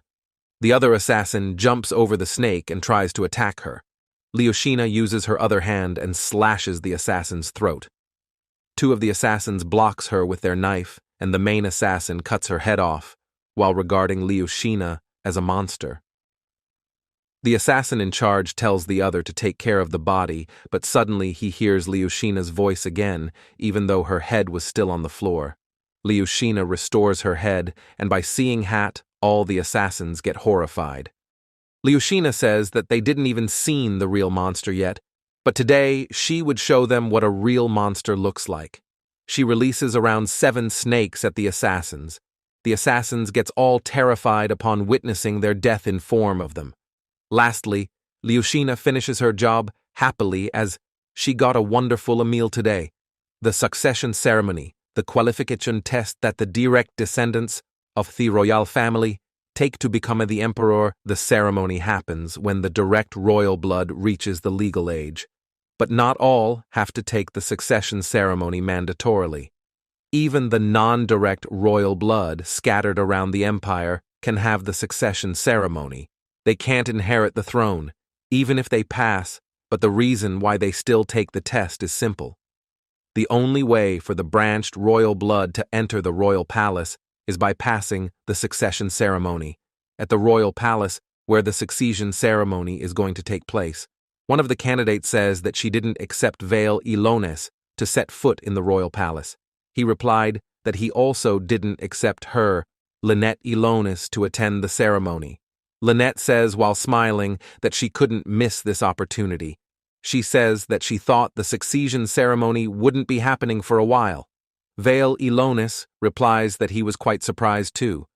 He says that he heard the imprisoned prince will also have a succession ceremony this time. Veil adds that the prince is the worst pure blood in the history of Ange's empire, the most incapable and the shame of the royal Ange's family.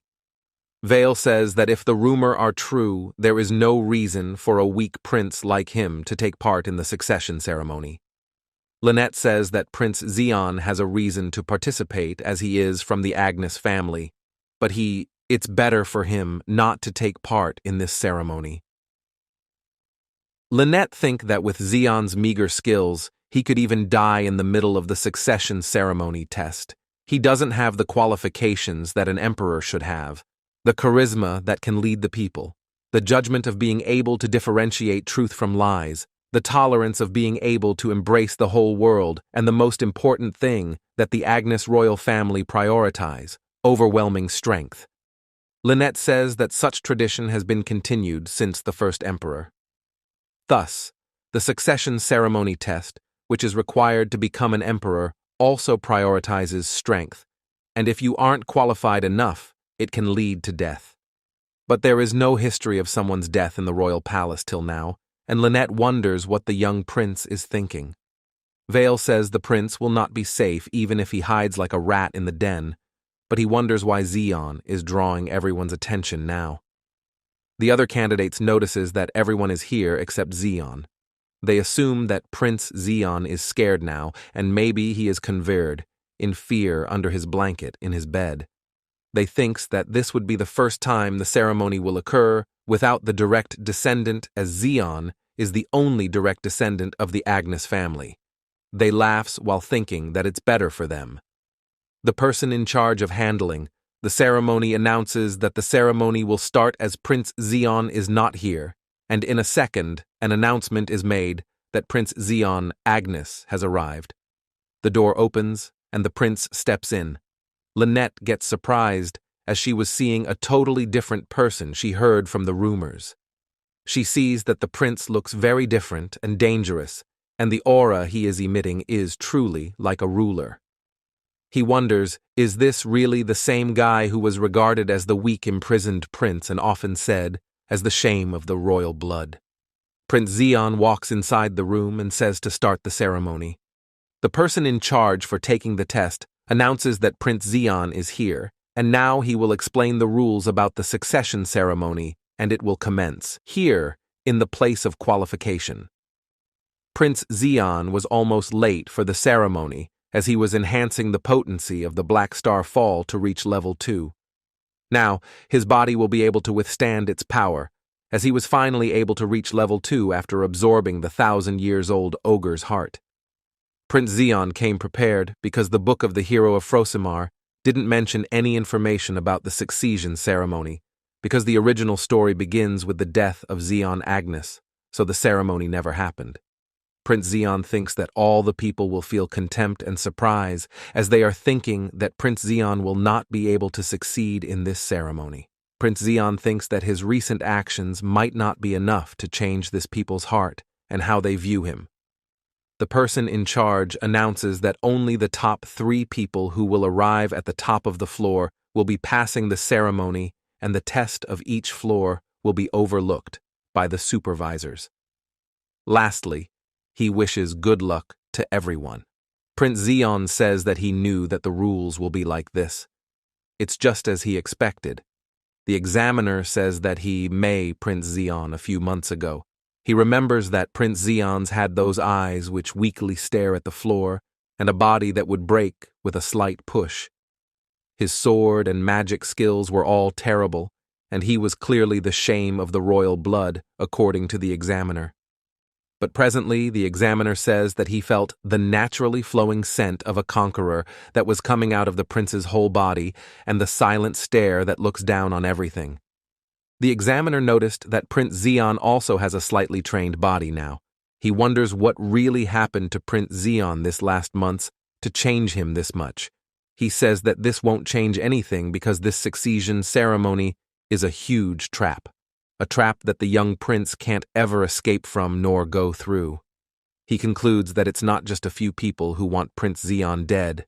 Prince Zeon will eventually die in this ceremony, no matter what. At the test, everybody starts running towards the stairs reach floor 1 first. On the other hand, Lynette notices that Prince Zeon is not in a hurry and taking another route. Vale asks Lynette whether she is going with him or not, because he is going in either ways. Lynette answers that she would go with him and follows him. Prince Zeon walks up the stairs while thinking that each floor will be testing the qualifications to become an emperor. He reaches a dark place, a floor of flesh-eating bugs.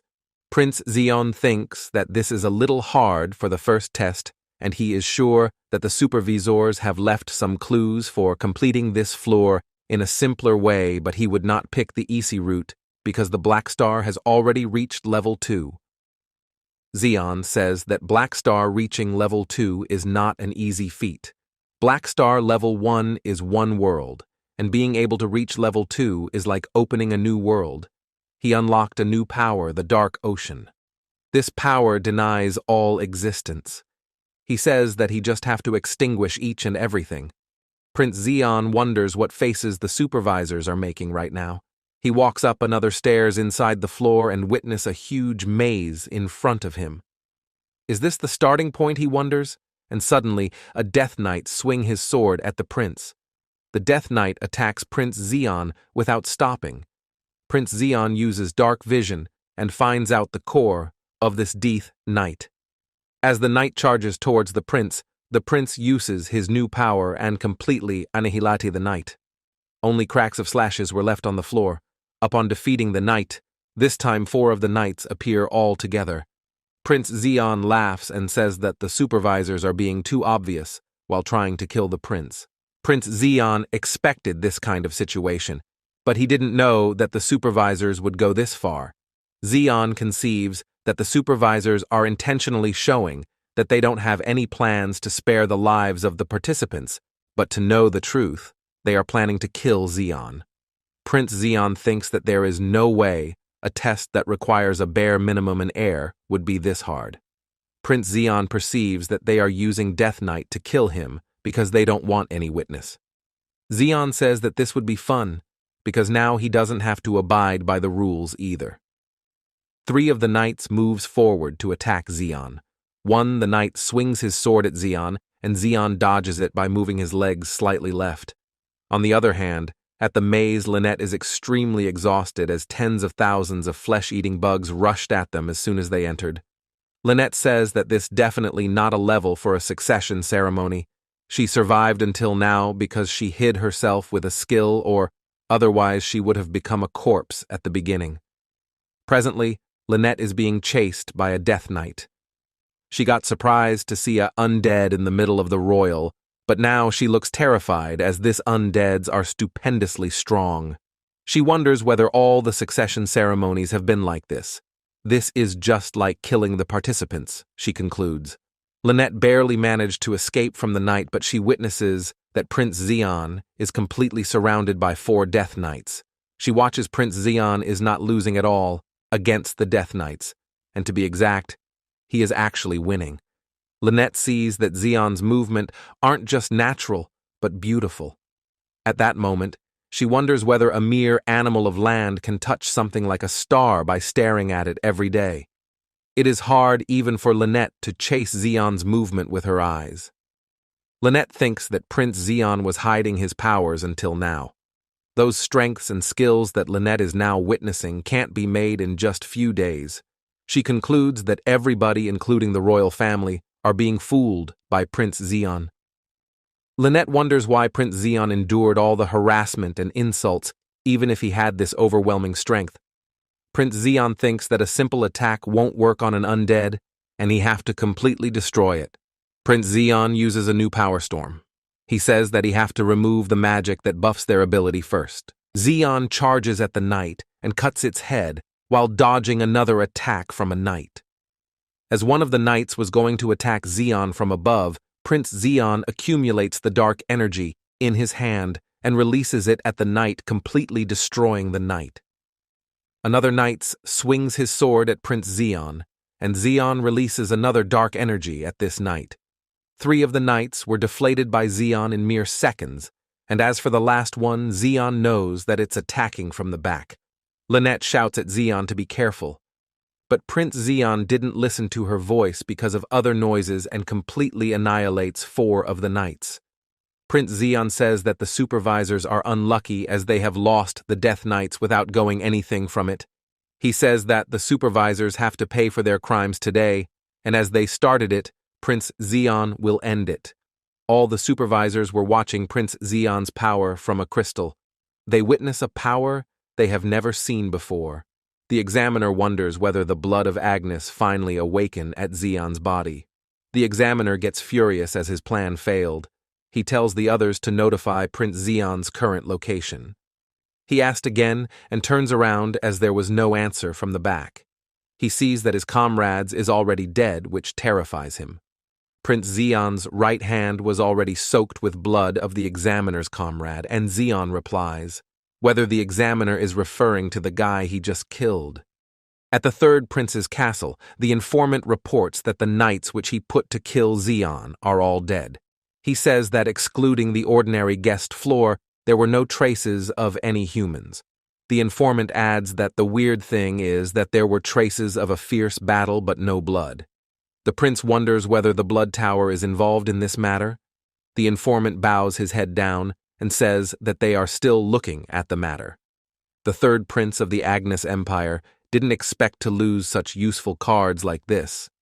The prince says that recently matters regarding Prince Zeon are not looking good these days, and if Prince Zeon passes the succession ceremony, it will be a nuisance, as things will be changed by his family on his mother's side.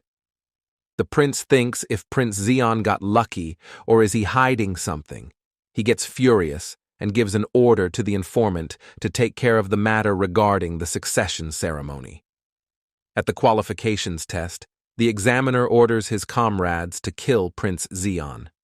He thinks that it's better that Prince Zeon came here all by himself. Prince Zeon announces that assassination attempt of the direct blood and manipulation of the succession ceremony are both punishable by death, and he kills one of the people.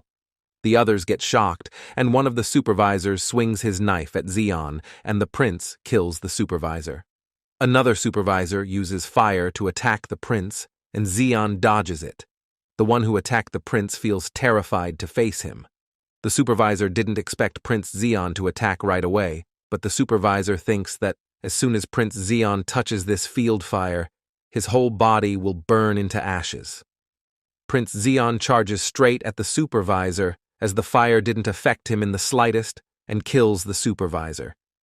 The examiner gets astounded as he thinks that the power Prince Zeon showed against the Death Knights were not the full extent of his powers. The examiner gets on his knees and wonders how they are supposed to even kill a monster like that. He realizes that they can't kill the prince, and it was impossible from the very beginning.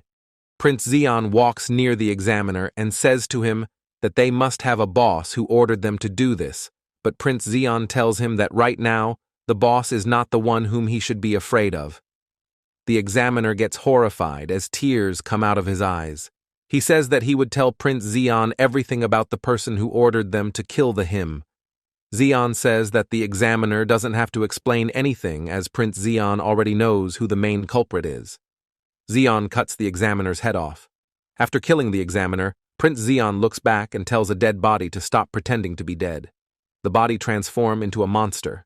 The monster says that he didn't expect the mere imprisoned prince to harness such powers.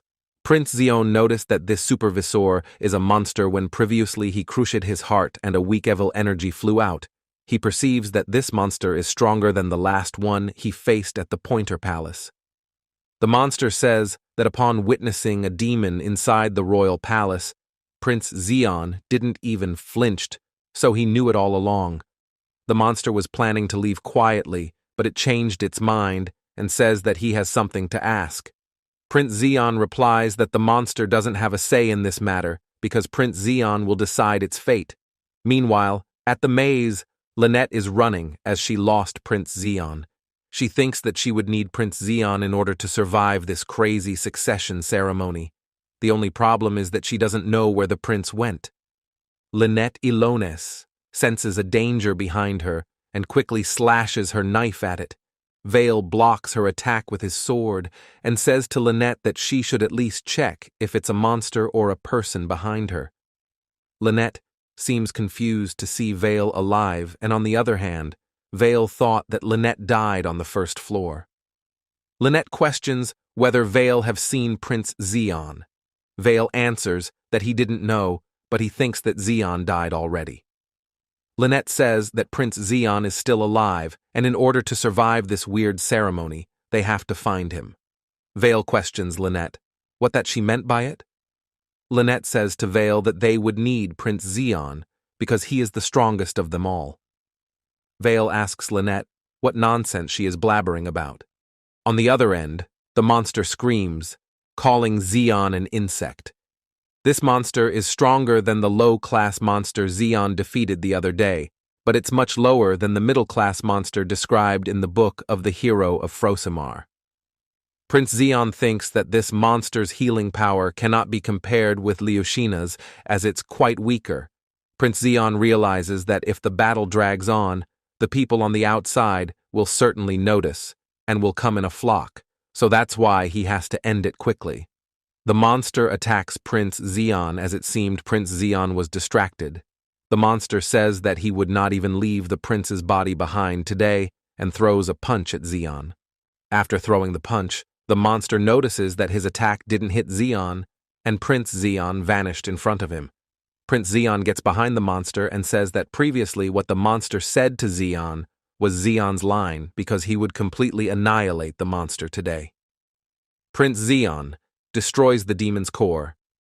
In the next moment, Vale watches Prince Zeon defeating the monster and shouts, "How did the monster enter the imperial palace?" Prince Zeon notices them and turns around. Both Lynette and Vale flinched and looks down at the ground while thinking that it was a one-sided massacre. Vale wonders how strong Prince Zeon might be to have taken care of a monster like this all by himself with such ease.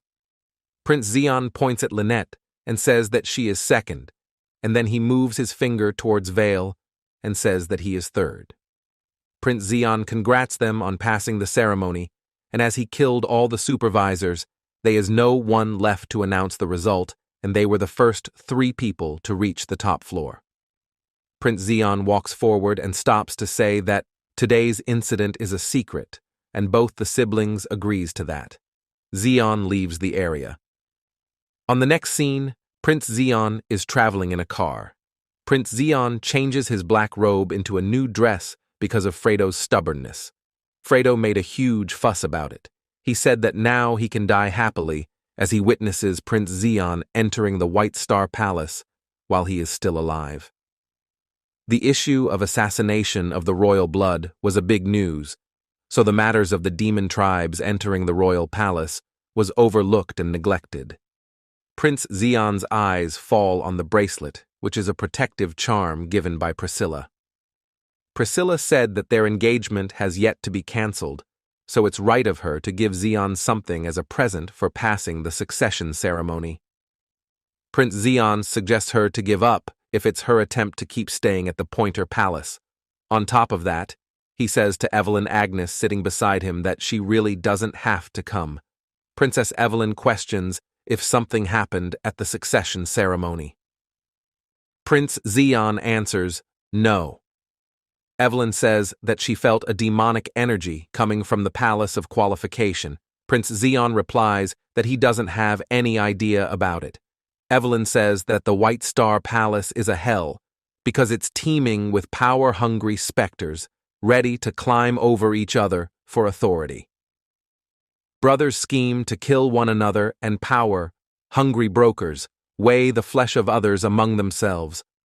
Princess Evelyn asks Zeon whether he could survive at the White Star Palace.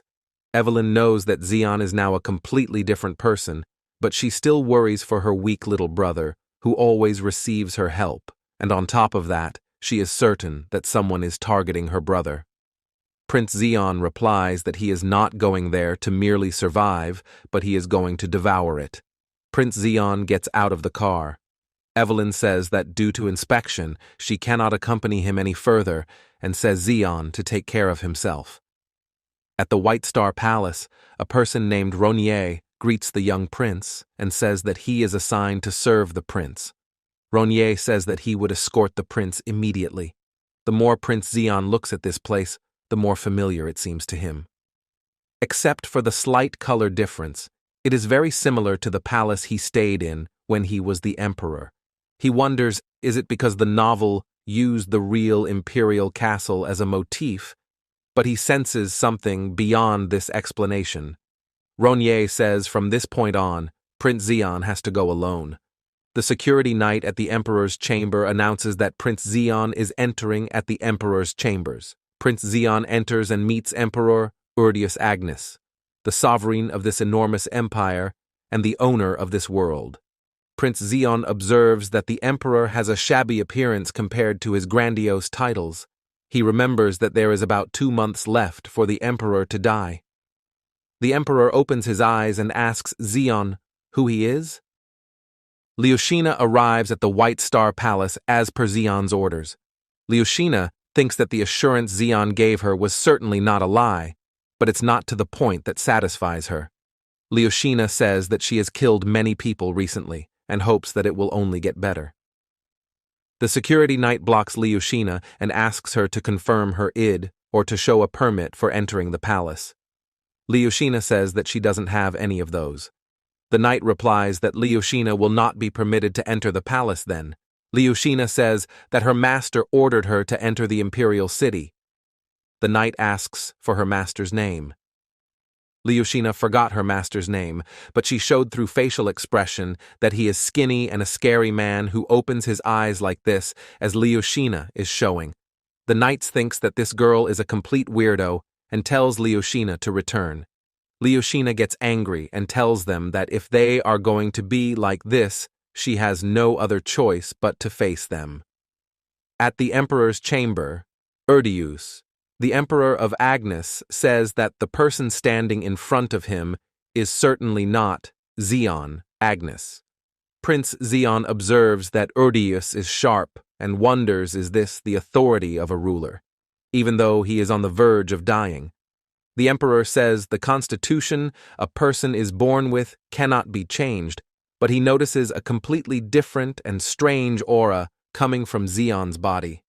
Prince Zeon perceives that the Emperor is the only one who can notice Zeon's change the most.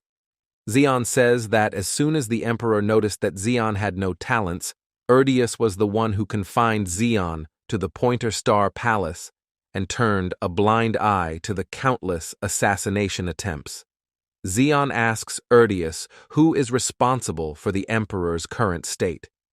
Erdius says to Zeon that he thought Prince Zeon was on the same side as his enemies, but now he realizes that he was mistaken.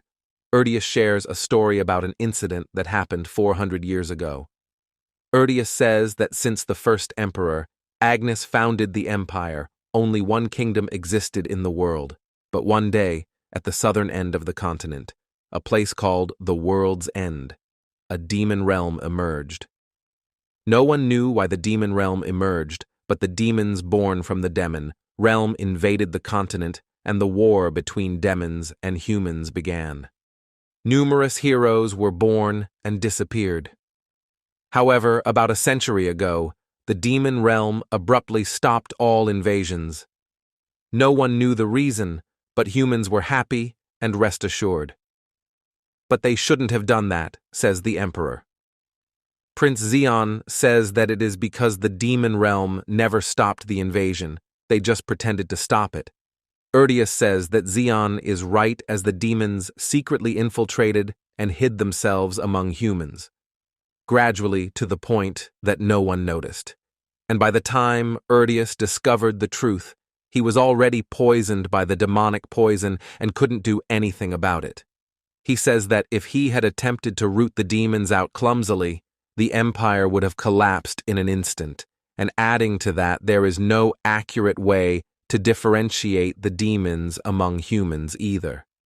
Prince Zeon asks Erdius, is this the reason that he has not selected a successor either? Erdius replies that yes, because he cannot ascertain among the candidates who had come in contact with the demons, and says that maybe some of them have already become the hands and limbs of the demons. Erdius asks the one who disguised himself as Zeon what he is planning to do with the imperial city. Zeon answers that he is going to devour it. He is going to devour the White Star Palace, the imperial city, and even this empire, without any exceptions. By hearing the answer of Prince Zeon, the Emperor laughs, while saying that it's better for Zeon to devour this palace rather than it having collapsed due to the demon realm's invasion. Then we have complete silence for a moment, and the Emperor asks Zeon to find the shadow because they're the final watchmen who have been passed down through generations to prepare for such an event. Erdius severed his relationship with the shadow, the moment he was poisoned to avoid being caught by the demons. But he says that Zeon should be fine. They are also known as the Eternal Shadow. They are the limbs of the Emperor who operate in the shadows, the intelligence organization that would form a double wall with Eye of the Moon later. Prince Zeon replies that he would surely find them. The prince thinks that the more information he has, the better it would be for him, as he cannot always depend on the novel, and by saying this, Prince Zeon leaves Erdius's chamber. After the prince's departure, the Emperor laughs and says that he would be looking forward to what Zeon does in the future. 2 advantages are granted to those of the imperial family who pass the succession ceremony. One is the audience with the Emperor, and the other one is a place called Starry Dreams.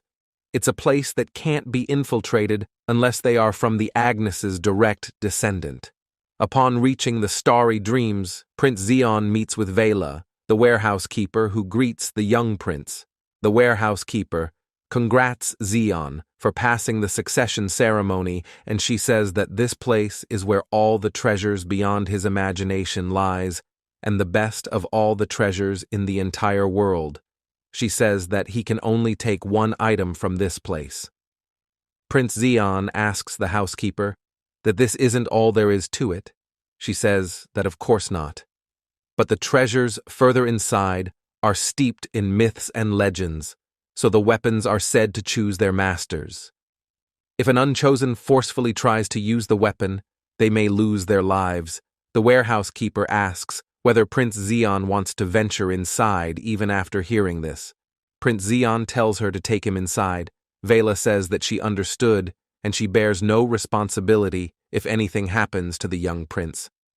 Prince Zeon enters further inside, along with Vela, and looks at the heavenly fall sword Rigveda, one of the 3 mythic grade weapons in the greatest treasury, the starry dream. As he was going to touch the sword, he senses his own sword, Eclaxia, which he used to use when he was the emperor. He wonders how could the sword he used when he was the emperor exists in this novel.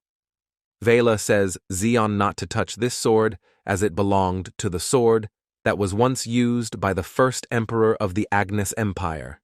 It wasn't put there to be taken by anyone, and tells him to watch out, and we witness a black aura coming out of the Eclaxia. At the estate, the 3rd prince's personal knight and messenger is traveling in a car which is going near the front gate of the estate. He is traveling while reminiscing that, when he shared the information about Zeon, who passed the succession ceremony, and also all the supervisors who were ordered to kill Prince Zeon were all murdered. This news made the 3rd prince very angry. The prince asked the informant whether he has any further news about the knights who were also murdered.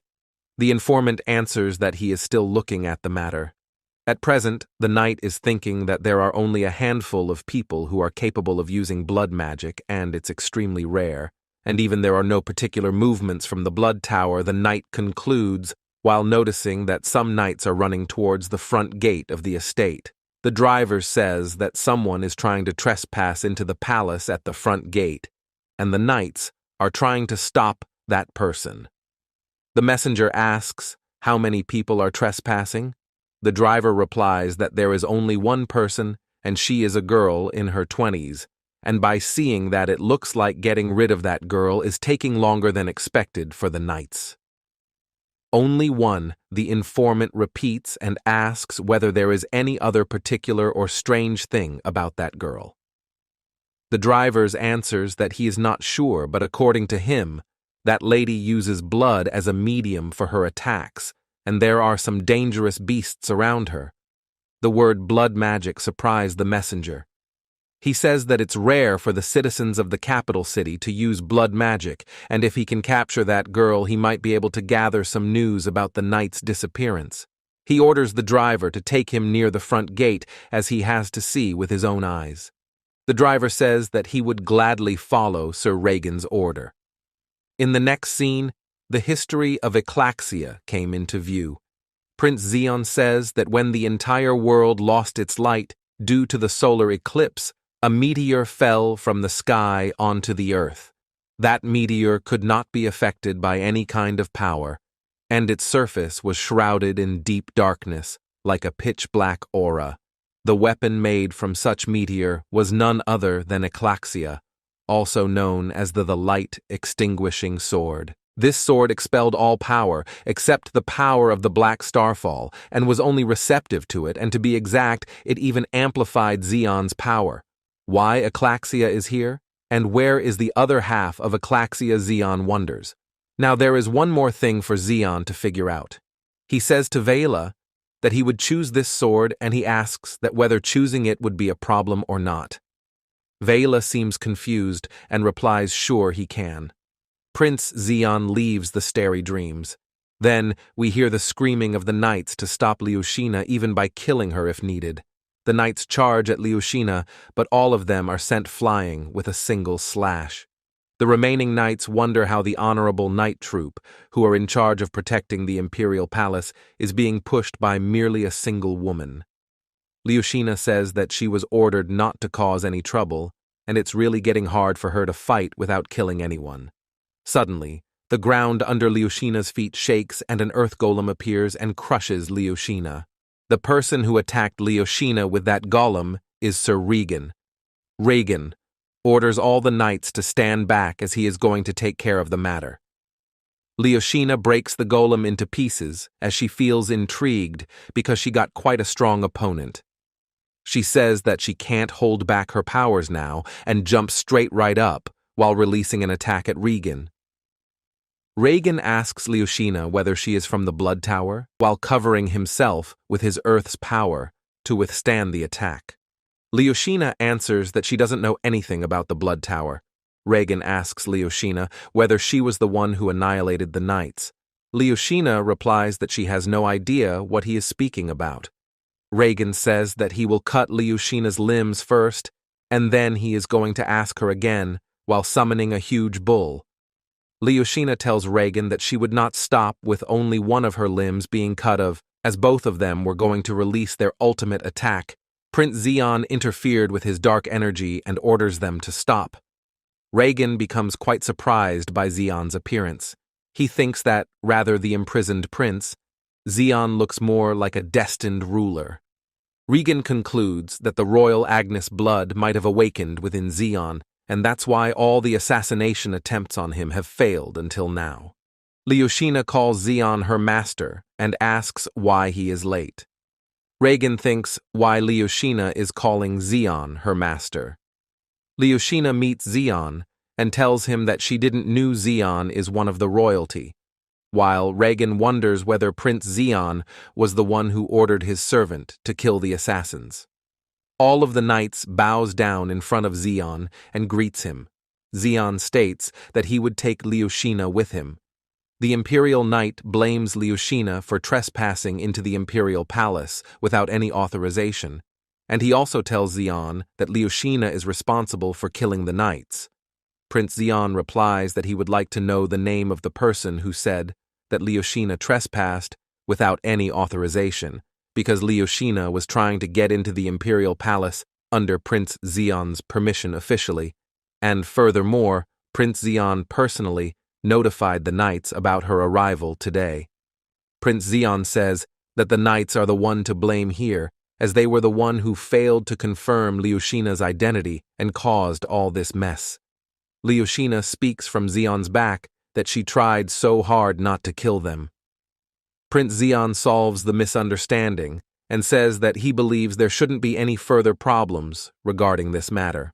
All the knights apologize to Zeon. Zeon points out Regan and says that all the things he spoke a few moments ago applies to Regan as well. Regan bows his head down and replies that he would never dare to defy Prince Zeon's will. Prince Zeon enters the palace along with Leosha, and lastly, he reminds Regan to watch his behavior from today onwards. In the next moment, at the estate in a yellow car, Leosha tells Zeon that she has done everything as per his orders, and she has also taken care of the extra that Zeon told her about. Zeon told Leosha to leave traces of her blood magic intentionally when she was destroying the knights. Zeon also told her not to hide her blood magic if a fight breaks out at the main gates of the castle. By doing this, people will notice Zeon's intervention through Leosha. Everything seems to be going well for Zeon. He remembers that Regan was the henchman of the third prince. The prince would have caused another attack at the Pointer Palace and even at the succession ceremony, but Zeon interfered in his plans. Zeon thinks that the third prince might be gathering news about the knights' murderer, and he wonders what will be next. Move of the third prince. Prince Zeon and Leosha enters the Pointer Star Palace. Leosha tells Zeon that this palace is a bit too cramped considering the fact that he is a prince. Priscilla comes down from the stairs and greets the young prince, saying that it's been a while since they last met. Priscilla sees Leosha and asks what is a woman doing with Zeon, and why she has come along with Zeon. Leosha replies that he followed Zeon here because Zeon is her owner and master. Priscilla misunderstood the word master and seems confused. While Zeon asks Fredo, "Why is Priscilla still inside this palace?" Fredo replies that the princess said that she stopped by because her divorce procedure wasn't finished yet. Zeon thinks that Priscilla is making an excuse. He walks up the stairs while ordering Fredo to kick Priscilla out kindly. Priscilla says to wait, but in the next moment she thinks whether she has the right to hold back the prince now, as they have already agreed to get divorced. But funny enough, from the day they announced that they would break off the engagement, Prince Zeon had been on Priscilla's mind, and according to Priscilla is more like curiosity than love. She says that Prince Zeon hadn't left her heed since that day of the monster attack. At present, she doesn't even know the exact reasons why she has being like this. At one of the chambers of the Pointer Palace, Prince Zeon tells Fredo that he is getting in contact with the shadows. Fredo asks Zeon what does he meant by shadows. Leosha intervenes and says that shadows are called the assassination or intelligence groups. She points at Zeon and asks whether she is right or wrong. Zeon says that she is right, and the Shadows of Eternity are an information organizations who are also called the Eye of the Empire and can only be handled by the Emperor. He adds that the Shadows of Eternity's headquarters is stationed inside the Empire. Fredo says that if the Shadows of Eternity's hideout that's secretive. Then, Prince Zeon need to find out their locations first. Zeon replies that he already knows about their locations. Prince Zeon knows this information because it was clearly described in the book of the hero of Frosimar. Leosha praises Zeon, saying that it was expected from her master as he knows everything. Fredo questions Zeon whether they will be heading there right now. Prince Zeon answers saying no, he is going to wait because a certain someone said that they would help. At the White Star Palace, where all the direct descendants of the Agnes family have gathered. Princess Evelyn thinks that this the first time everyone has gathered like this, other than the state meeting, and everyone present here seems more like opponents rather than allies. The first prince of the Agnes Empire hasn't even attended the meeting. Why on earth has the Emperor suddenly summoned all of them here today? Evelyn wonders. The fifth princess, Diana Agnes, pokes the third prince, whose name is Enoch Agnes, saying that he still has those eyes as gloomy as a corpse and the same messy hair. Enoch replies that Diana also has that same disgusting smell that reeks from hybrids. He questions whether all fairy hybrids smell like her. Diana laughs and tells Enoch that her smell is not as bad as Enoch's hobby, one of Enoch's hobbies which is making the youngest look miserable. How is it going these days? Diana questions. That question makes Enoch extremely angry. Enoch says that the young prince is the royal family's shame. His mere existence puts a scratch on the royal family's name, and Enoch also says that if Zeon knew that, then Zeon would have killed himself by now. The fourth prince, Udican Agnes, laughs while saying that Zeon still managed to pass the succession ceremony all by himself, which is new. Diana also laughs, saying that for a person like Zeon, passing the test was really unexpected. And to be honest, Diana thought that Zeon wouldn't even try to participate in the ceremony. Diana glares at Enoch and says that Zeon still managed to pass it, despite the fact that someone manipulated the ceremony. Enoch replies, even so, that won't make a difference because Zeon won't be able to survive in this palace, even though he passed the ceremony, and according to Enoch, Zeon still doesn't know his place. Evelyn intervenes and says that Zeon has changed a lot lately, which is continuously surprising her. She also says that Zeon probably won't stay put in this place like he used to do at the Pointer Palace. Enoch smirks and asks Evelyn if she wants to make a bet for how long she thinks Zeon will last in this palace. All of them look back as they hear Prince Zeon's voice. Prince Zeon enters the White Star Palace with Leosha and says that he also wants to know how long he would last in this palace. As Zeon meets his siblings, Enoch taunts Zeon, saying that this palace's standards might have been lowered, that's why Zeon can even set foot in this palace. The fourth prince, Udican, tells Enoch not to taunt Zeon as Zeon rightfully passed the succession ceremony, and he deserves to be here. Diana also agrees with Udican and says that Enoch's prejudice is too much. Diana notices that Zeon has changed, as the rumor said, but she feels relieved as Zeon still can't change anything. According to Diana, Zeon might have that ominous aura, but it's still lacking when compared to her other older brothers. Evelyn walks up to Zeon and tells him that he is late. Zeon replies that he had some errands to run. Zeon sees that the Emperor has not arrived yet as his throne is empty. Previously, the Emperor told Zeon to look for the shadows, and he also said that he would give a helping hand to Zeon as it would be difficult for Zeon to find them. In this meeting, Zeon has come to find out what the Emperor meant by the word help. As Zeon was thinking about these things, Leosha calls him from his back. Leosha tells Xion, as all of the people present here are Xion's enemies, wouldn't it be a better idea to kill them all at once? Xion perceives that the people in this room are so powerful that they can't find another person strong enough to rival them, which is the reason for Leosha's sudden lust for killing. He realizes that he brought the wrong person along with him. Uttacan grabs everyone's attention towards him and says that he thinks the Emperor will come a little late this time, so wouldn't it be boring just to wait for the Emperor to arrive? He says how does the idea of light sparring sounds because he wants to check Xion's abilities through which he passed the succession ceremony. Diana smiles and praises Uttacan for such a wonderful idea, because she also wants to see how much powerful her younger brother has become. Uttacan says that if Xion fights with his brothers, he will be put under a lot of pressure, so Xion's opponent will be one of the guys they brought as their escorts. Enoch smiles and says that he would choose the opponent for Xion.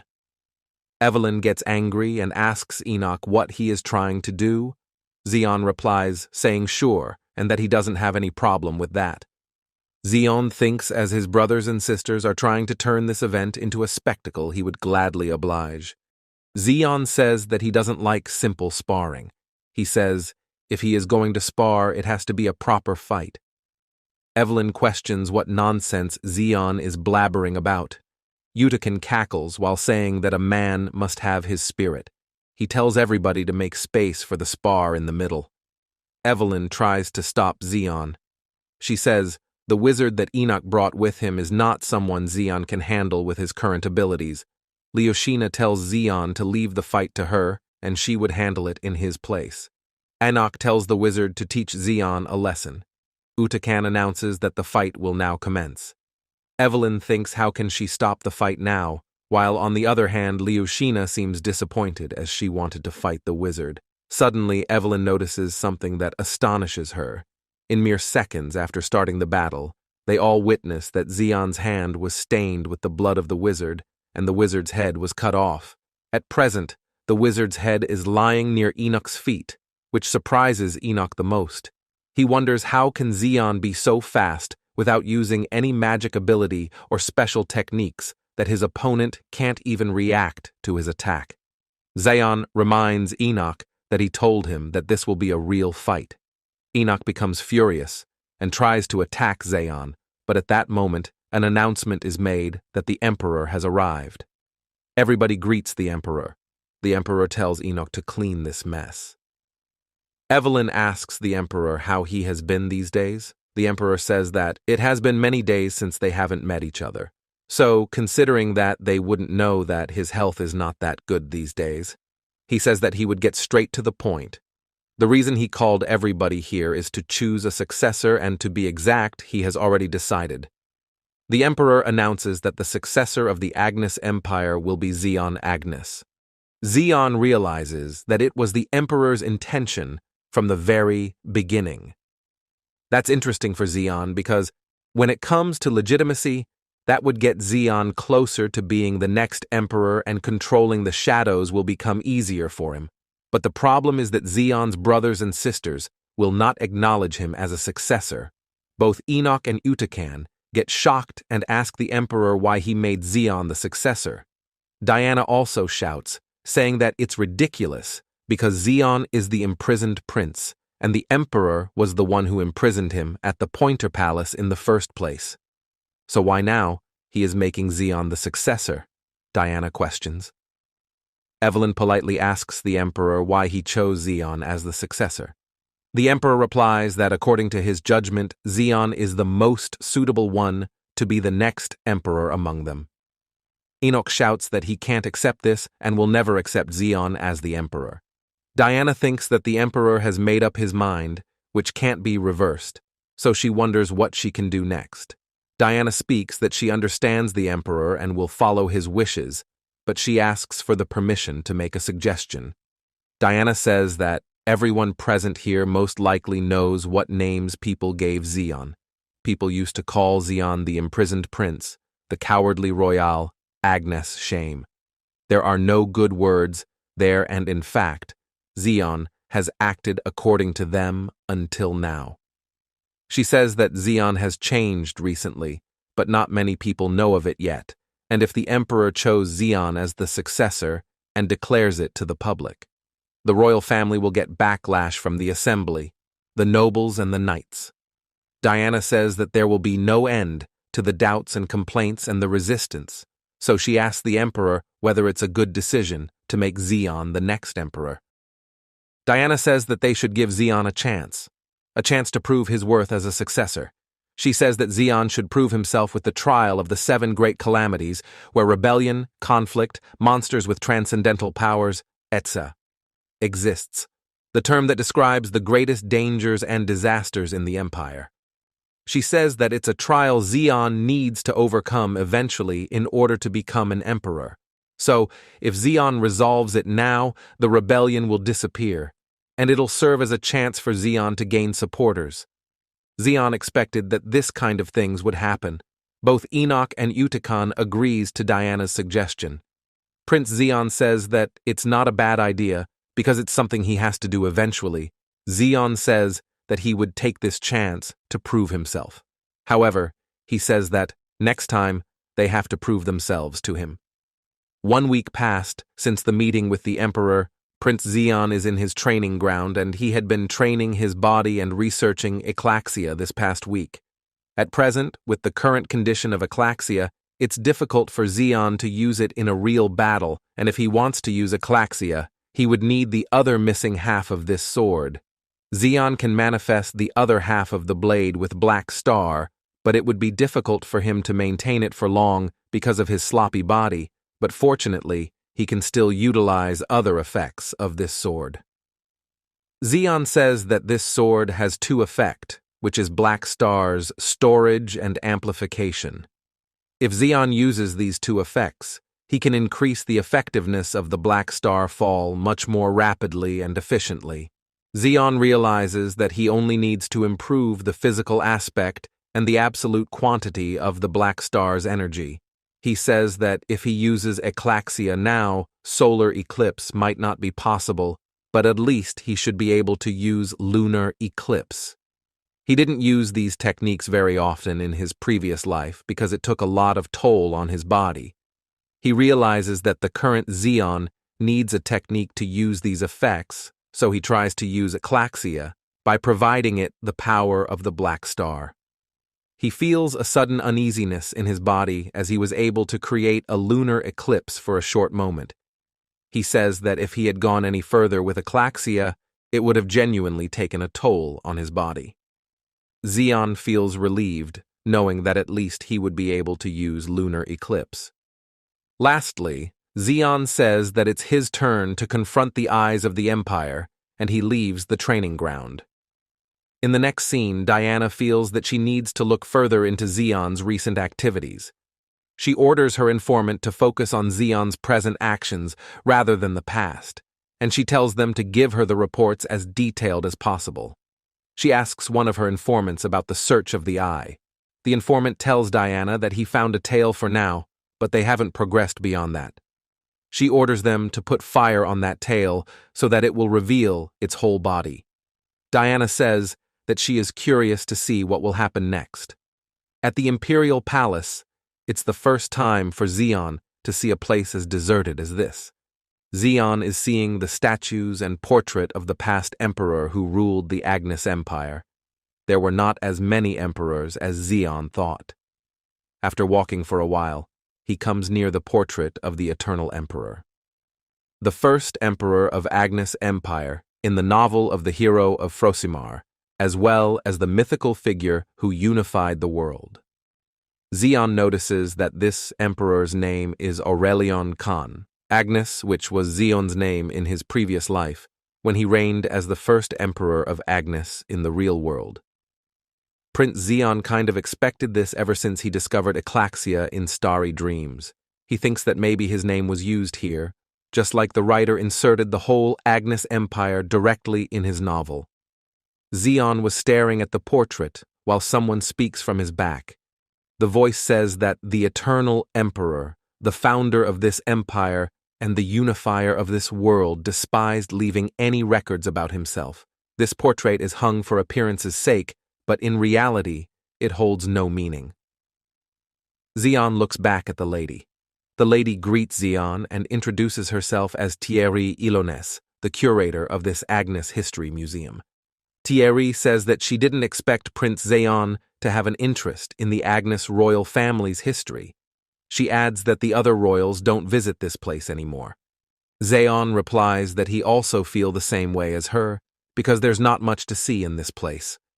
Thierry says that she agrees with Xian, but she considers that this place is not simply a place where items from past emperors are displayed, but a place where people like the royalty can infer and learn about their lives through the records the past emperors have left behind. Xian replies saying, really, then he would like to ask one thing. He says he would like to know about the eternal shadows of the empire. Thierry Ilonès asks Xian by saying shadows whether he is referring to the organization that is rumored not to reveal themselves. She says that the emperor of the empire certainly maintains such organizations. Xian tells Thierry that she is playing innocent because the eternal shadows are also known as the eyes of the emperor and the best of the empire, the last information organization, and Xian reveals that the leader of this organization is none other than Thierry Ilonès herself. After hearing that, Thierry starts to walk and tells Xian to follow her. Xian follows her further inside that place. Thierry, while opening the magic seal on the door, tells Xian that ever since the emperor appoints Xian as his successor, she knew that Xian might come to this place because there was no reason for the emperor to appoint someone as his successor this quickly. Thierry tells Prince Xian that they're the most secretive and excellent eyes in the empire. They solely answer to the emperor's commands, and even then they retain the right to refuse if they determine the order endangers the empire's prosperity. She tells Xian that they, the eternal shadows of the empire, have been observing him for longer than he might think. But they also can't even completely fathom the recent shifts in Xian's actions. She says that Xian's actions were impossible from what they have understood so far. Thierry says that if Xian wants to acquire the trust of the eternal shadows, then he has to prove himself first, that he, Xian Agnes of the Agnes Empire, is not an evil entity in disguise. Many swords come towards Xian. Xian says his favorite word interesting and dodges the attack. As soon as Xian dodges the attack, he comes across many golem knights. Xian perceives that the golems are made from a very sophisticated magic spell, but he cannot understand why the eternal shadows would use mere golems to test him, because it's making Xian's work more easier. All of the golems charge at Xian, and one of them swings their sword at him. Xian successfully dodges the attack and uses his Black Star fall power to create a magic spell to destroy the core of the golem knight.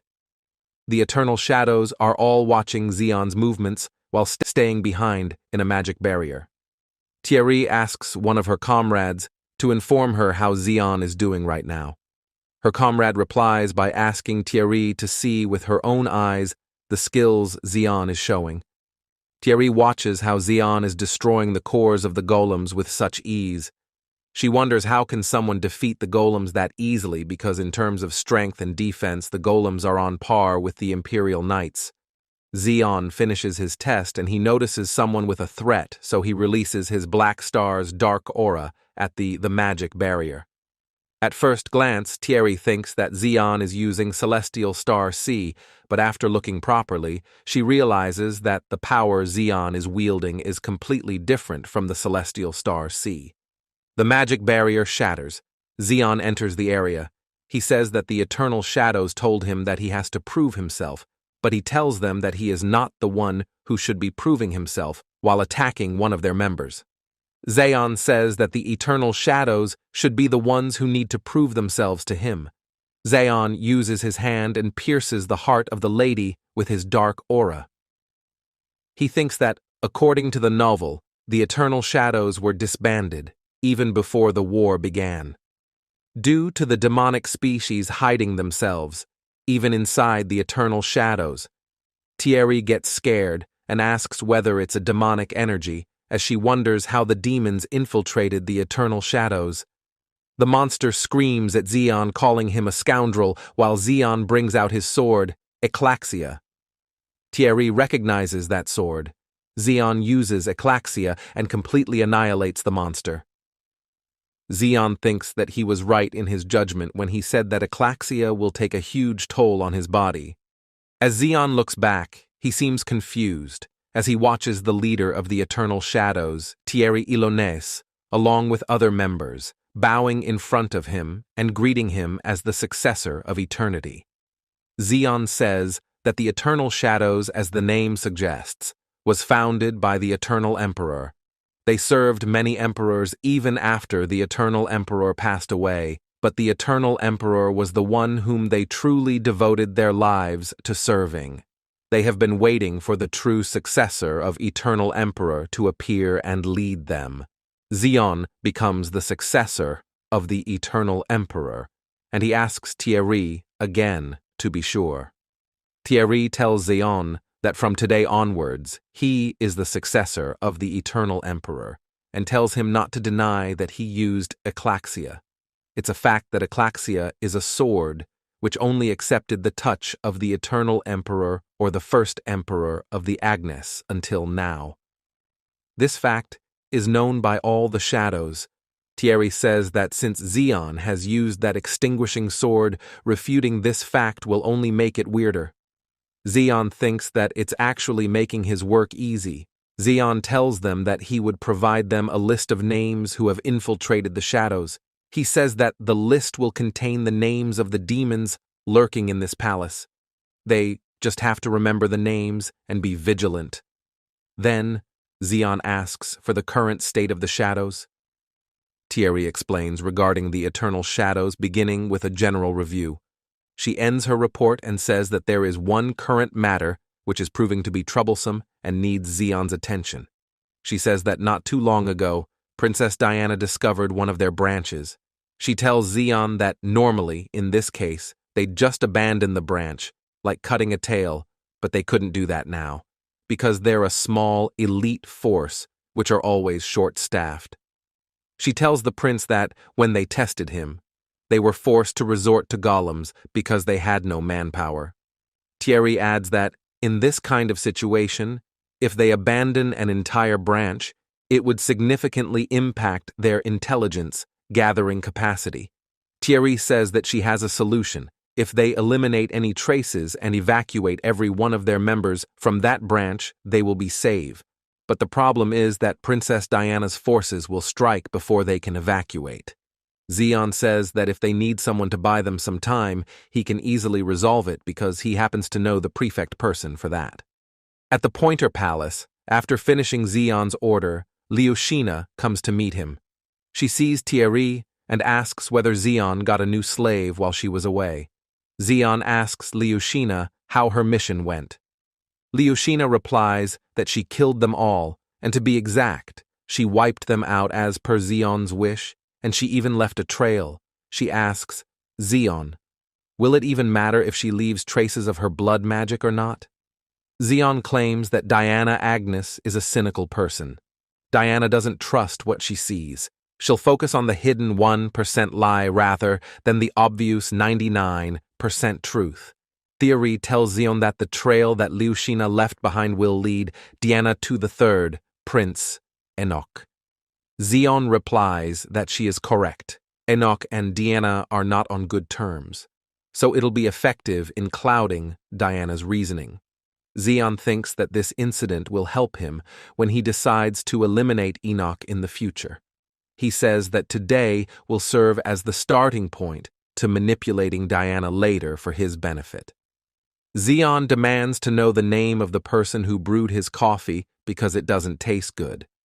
Fredo replies that it was a new servant assigned to the Pointer Star Palace. Zeon thinks that it is a drink that didn't exist in his original world, so it's his only pleasure in this world. He perceives that his rivals might have put another spy in disguise of a new servant. Thierry says that she would dig up the background of the servants who recently came into the Pointer Palace. Zeon thinks that it doesn't really matter who the spies are or how strong they are, he can handle them with ease. Outside the Imperial Palace, two of the monsters disguised as humans are having a chat. The girl says to the man with the black robe that he is lucky that he didn't get caught with that face up until now. The man replies that there's no need for him to make faces in front of her. The girl asks why does he wants to meet her, because their meeting has not been scheduled yet.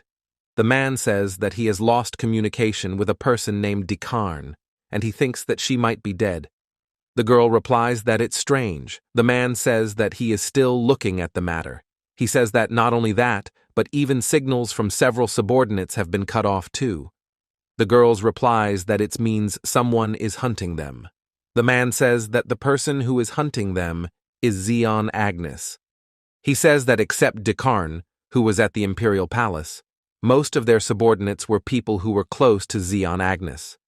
The girl says that the exiled Imperial Prince is hunting them, so it might be worth looking into. The man says that then he would leave this matter to her. The girl smiles and says that the situations are getting more interesting. In the next scene, Diana receives the news that the 6th Battalion that was headed to the branch of the Shadows has been completely wiped out. Diana gets so furious that she breaks her teacup. She asks whether the informant really said the word wiped out. She says that she sent the Igracia, which is one of the best military groups of the Empire and the highest ranking even amongst the elementalist divisions. She says that the well-known Igracia, didn't get any injury caused a close encounter, but they simply got completely wiped out. How can it be, she wonders. She asks the informant what information he has about the discovered branch of the Shadows, because if her side was wiped out, the Shadows' side must have taken the equal damage. The informant says that judging by the evidence left at the scene, it was suggested that the 6th Battalion Igracia didn't even make it inside Shadows Branch building. There were traces of a fierce battle, and the bodies of the 6th Battalion members were discovered right in front of the building. He says that those traces do not lead inside the building, but it appears that they lost their lives right there, fighting the enemy. Diana realizes that the branch was a trap from the start, and she, Diana Agnes, walked into such measly trap. The informant adds that there were strong signs of blood magic at the site, and they've also received intel that the woman who recently joined Prince Zeon also uses blood magic. Diana asks whether he is referring to the woman she saw with Zeon in the throne room. The informant answers saying yes, and that woman is the only blood magician active inside the capital city lately. Diana says that, according to the circumstantial evidence, it should be correct to say that Zeon and that woman are responsible for this incident. But Diana suddenly seems confused because the information were fitting too perfectly, as if the main culprit are blatantly telling her to suspect Zeon. She wonders why would Zeon target Igracia in the first place. She asks the informant for any other clues. The informant tells her there were also some traces of summoning techniques. Diana says that's it. The person who uses that technique is the true culprit. She asks, who else in the capital right now is a summoner strong enough to wipe out the 6th Battalion? The informant answers that it's Regan, Ursula of the 3rd Prince's faction, and the summoning magic towers. Upon hearing that name, Diana becomes furious and screams Enoch's name, as she thinks he is the main culprit behind this incident. At the Imperial City, Fredo says that they will manage everything as per Zeon's orders till he returns. Leosha says that she didn't expect them to depart from the Imperial City so soon after arriving. Zeon is going out of the Imperial City to give his test, as he said in the ceremony, that he would take the test of the calamity. The citizens say that they got information that the two of them would get rid of the calamity. The people think that Zeon and Leosha have really gone insane. The people wonder whether Zeon and Leosha are that detached, because they've only been staying at the Imperial City. One of the girls thinks that Zeon and Leosha just choose the difficult way because they won't be able to resolve it in the first place. Regan greets Zeon and asks whether he is departing now. He tells Zeon that his forces seem a bit inadequate to deal with the calamity, but if it's your highness, he trusts that Zeon would succeed somehow and wishes Zeon good luck. Zeon reminiscence that Thierry had told him that Regan is suspicious regarding the source of Zeon's powers. Zeon thinks that Regan might be here to see Zeon's power. Then, he thinks that he can show him some of his power now. Zeon replies to Regan that he wishes good luck to Regan too, while releasing some aura of the Black Star. Then, Zeon leaves the area with Leosha. From one of the building's window, Evelyn sees Zeon leaving the Imperial City. She orders her henchmen to get the Ashen Lion division to tail Zeon and Leosha. She tells them to follow Zeon and protect him. Regan delivers a news to Enoch. He says that he thinks Zeon has learned black magic. Enoch asks how much sure is Regan in his judgment. Regan replies that over 90%. Regan explains that it's a well-known fact that Prince Zeon, who used to be so weak that he couldn't harm a spider, but he changed so ruthlessly that he doesn't even flinch at taking a life now. The unknown power that Prince Zion uses, the darkness looming over him, and even his uniquely atmosphere. Regan's claims that it's absolutely impossible to change this much unless Zeon is involved with the demons, and as far as he remembers clearly, Regan says that it was only for a split second, but Zeon's eyes were engulfed in a dark energy. Enoch asks Regan whether he is aware of the magnitude of the words he is speaking right now, because demonic energy is the source of black magic. He says that sorcery is the source of demonic energy, and borrowing power from the demons means turning mankind into their enemies. He asks, what would happen if one accepting this demonic energy was the direct bloodline of the imperial family? Regan thinks that, then, the authority of the entire imperial family would hit rock bottom, but it will also offer a valid excuse to officially dispose of Zeon. Enoch asks Regan whether he has planned everything or not. Regan replies saying, of course, they will send out a group of bandits after Zeon so that they don't get caught. In the city, Zeon arrives at the gate of the Information Guild, named the Eye of the Moon. Leosha asks whether Zeon is hungry, as according to her, it's looking like a restaurant. Zeon replies that he is not hungry, but there is something he needs to order here. Zeon enters, and the same waiter greets him. The waiter says that they have been waiting for Zeon's arrival and tells Zeon to follow him. Zeon asks whether the waiter is going to throw a knife at him like last time. The waiter replies, that won't happen. Leosha seems disappointed and tells Zeon that they actually didn't came here for eating. As she is saying this, both the waiter and Zeon leaves Leosha behind. Leosha shouts at them to wait for her. Both of them arrive at the chamber of the branch manager, Evelyn. Evelyn greets the young Prince Zeon and says that this time they are recognizing him unlike last time. Evelyn says that if they still didn't know who Zeon was this time, it will be a shame on their name, as the Information Guild. She asks what brings Zeon here. Zeon replies that there's only one reason he would be here, and the Information Guild might know that reason.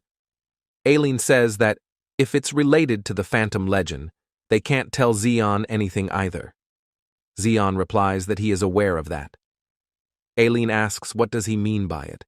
Zeon even knows where the Phantom Legion would strike next, and originally, the hero and his party were supposed to resolve it, but Zeon has no intention of handing over the reward to the Information Guild. The prince says that there is something else that he needs them to investigate.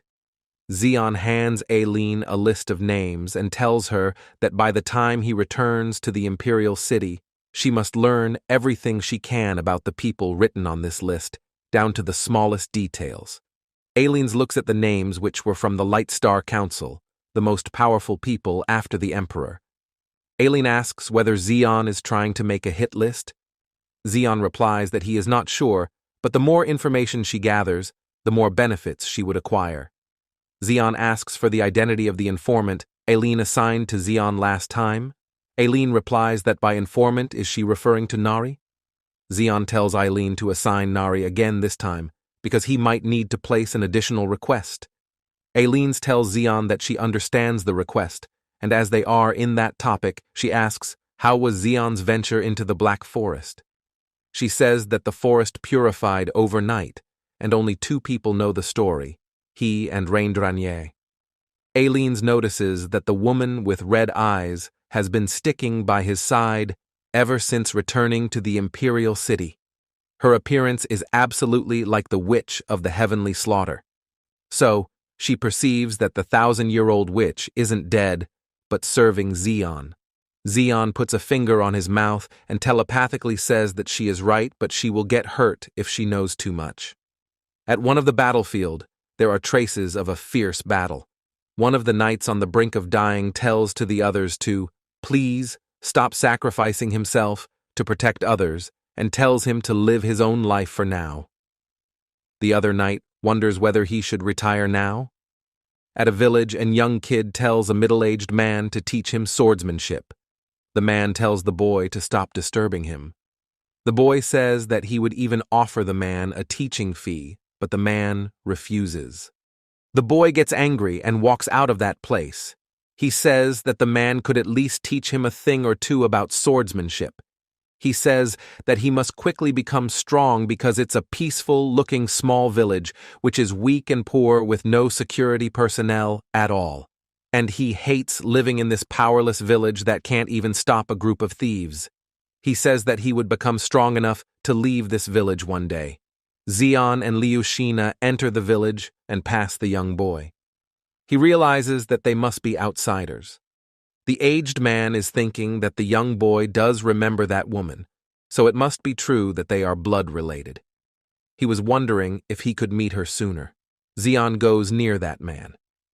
The man thinks that they must be outsiders and judging by Xion's hair color. The man thinks Xion could be of the imperial family. The man asks for Xion's identity. Leosha, as usual, is getting ready for killing that man. Xion orders her to wait. He introduces himself as the Xion Agnes. The man wonders if the person standing here in front of him is Xion Agnes, the abandoned purebred. Then the rumors were wrong, or Xion has been hiding his true self all this time. He asks the reason for Xion's arrival.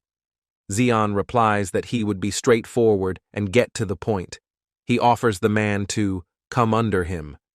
Xion says that this village will perish soon, and if the he comes under him, Xion will save him and this village. The man refuses. He explains that he doesn't believe in Xion's words, and also if this village were to perish, they could just avoid it before that happens. Xion says, very well, and leaves. Leosha asks why Xion didn't make him submit to him as he did with Leosha. She says that she had no idea that Xion would pull back like this and asks whether he would give up like this. Xion questions her whether heroes are born or made. Leosha replies what he is taking about all of a sudden. Xion says that he thinks it the former. The destiny of a hero is decided the moment they are born, and because of that, that man won't be able to resist in the end. While talking, Xion suddenly watches an assassin in disguise and attacks him and says that he would take care of this bastard's first. Leosha says that she has been desperately waiting for Xion to say that. All of the assassins charges at Xion, and Leosha takes them both down. One of the girl attacks them with magic. Xion uses his dark aura and sprints straight to that woman and takes her life by piercing her heart. 2 of the assassins try to block him. Xion uses dark vision and shatters a part of the assassin's sword with only his finger. He also attacks that assassin in his heart. One of the assassins thinks that the Xion Agnes he knew by rumors has completely changed. He brings out a mysterious object like a ball induced in magic to help the assassin teleport. Xion notices that the assassin is going somewhere and breaks the magic ball and the circle surrounding. Xion says that he didn't expect them to appear so blatantly. Xion did predict that there would be some interference because his siblings will want him to fail his test the most than anyone else. Suddenly, Nari appears and says that these assassins have a separate main force. She says that their other force is waiting nearby and will attack the village soon. The young boy hears their conversation while hiding in the bush. He runs to alert the village because he doesn't want the same scene to repeat for the second time. He picks up his pace while repeating that he must alert the village at once. Zeon shows Nari some places that he wants them to investigate. Zeon says that from this point on, they will move as previously discussed. Leosha asks what he will do about the village then, as Nari said it's going to be attacked soon. Zeon replies that his current work comes first. Zeon says that there is someone in the village who will hold the attackers off. At a cliff, the demon's party are planning something. The demon named Caneless tells comrades that who would have thought that the Ghost King would be residing in such a remote location after his retirement. He curses the foolish Empire bastards because not only did they disregard such power, they even treated the Ghost King as a lowlife. The girl demon says that she heard that the Ghost King retired on his own accord and came here, which is good for them as they will be able to kill him much easily. Caneless thinks that they are obeying the orders of the 5 demonic spirits, those who command all monsters within the Empire, so their mission will definitely succeed. Caneless says that originally, they wouldn't even be able to hold a candle to the Ghost King. But with the help of the thing in his hand, the story will shift. The thing in his hand coordinates to summon the Phantom Legion. He says that even they are dealing with the Ghost King. The Ghost King will not be able to handle an entire army by himself. One of the demon tells them that he heard in order to prove himself as a successor, Imperial Prince. Zeon chose the Phantom Legion catastrophe. Caneless says that the disposed prince won't be able to get rid of the army, and the girl intervenes and says that the young prince won't stand a chance against the Phantom Legion. The monster says that maybe Zeon never planned to solve the catastrophe in the first place, because he only brought one subordinate when he left the Imperial Palace. The monster explains there's no way for the Imperial people to know where the Phantom Legion would appear, so this is a perfect excuse for Zeon. The monster doesn't think that Zeon will come, even if they provide him the coordinates. One of the demons says that they must be careful of Zeon because an order regarding Zeon has arrived from the higher-ups. The girl questions what orders. The demon answers. He received an order to place Zeon on the watch list, and it came after Zeon departed from the Imperial Palace. The girl replies that those above must think that the disappearance of the demons inside the Imperial Palace is related to Zeon Agnes. Seanless says that it means Prince Zeon has been hunting down the demons. The demon replies that it may be hard to believe, but if it's true, Prince Zion must have completely figured out about their existence in advance. Caneless goes on to say that there is no way Zeon could do that, but suddenly gets interrupted by Zeon. Zeon kills the monster in front of the demons so fast that they couldn't even react. Zeon tells them that he is curious about something. The prince says that he thought he has blocked all method of leaking information about him, but he asks them, how did they manage to find about his whereabouts? When the boy reaches the village, it was already under attack. People are screaming to spare their lives. The boy cries as he sees the same things repeating in front of his eyes. He thinks that he doesn't want to lose the village again. He charges at the monsters disguised as humans with a weapon. One of the attackers grabs the boy's neck. The attacker says that he loves the boy's gaze, so he would especially gouge the boy's eyes first. The attacker moves his hand towards the boy's right eye. The boy thinks that in the end, he just wanted to protect this village. The boy hears a voice telling him to close his eyes. In mere seconds, the middle-aged man who used to be the captain of the knights in his prime days deals with 2 of the monsters. The captain, reminiscent his past, when he was told by one of his fellow comrades to live his own life happily and not to sacrifice himself in order to protect others. The captain says sorry to his dead comrade because now he can't grant him that request. The girl demon asks Zeon who he is. The demon tells her that the man who attacked them is Zeon Agnes. Caneless seems confused by Zeon's ambush. He wonders how Zeon came here, and if he knows their identity or not.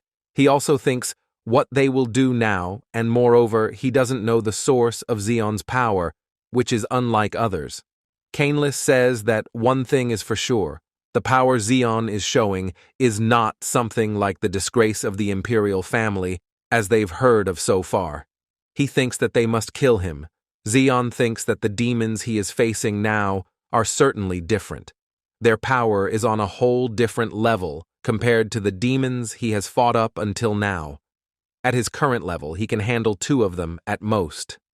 Zeon wonders what he should do now. 3 of the demons attack Zeon all together. Zeon has no other choice. He wanted to save his trump card as best as he could. Zeon brings out Eclaxia, a mythical weapon which contains the power of its owner and is passed down, greatly increasing the power of the user recognized by the weapon. Then, Zeon wants to see how different his power is when he holds Eclaxia, the light-extinguishing sword, in his hand, compared to when he is not holding, so he uses Black Flash which hits one of the demons. He then goes to attack the girl demon and completely overpowers her. Both the demons try to attack Zeon at that moment, but Zeon teleports himself to a safe place. Zeon realizes that he must end this quickly, because he can only maintain this blade for around 10 minutes, but he can't afford to spend a whole 10 minutes in this place. The real game is yet to commence, as he has only 2 minutes left to spend in this place. Zeon attacks the demon. The demon says that he will not fall for the same trick twice and releases a grass attack at Zeon. On the other hand, Cainless stretches his hand to attack Zeon. Cainless smiles as he thought Zeon might have taken a huge damage, but the next moment he gets surprised to see Zeon perfectly standing as if nothing had happened. Zeon gets behind Cainless and slashes his back. Cainless thinks he can dodge this one, but Zeon suddenly appears in front of him and swings his sword at Cainless. The demon attacks Zeon to stall some time. Zeon says that the light-extinguishing sword nullifies all demonic energy. It touches, but right now, it can't sever all of those tentacles, but it really doesn't matter to Zeon, because he has another trick up his sleeve. He uses a new power named Dark Stream, Savage Form, which completely overwhelmed his opponent. Cainless watches.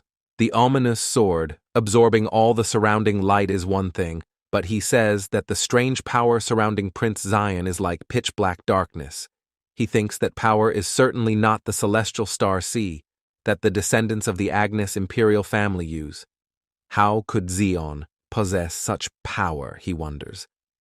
He says that even among monsters, notorious for their murderous intent towards everything, there is probably no one that uses such a terrifying power like Zeon's.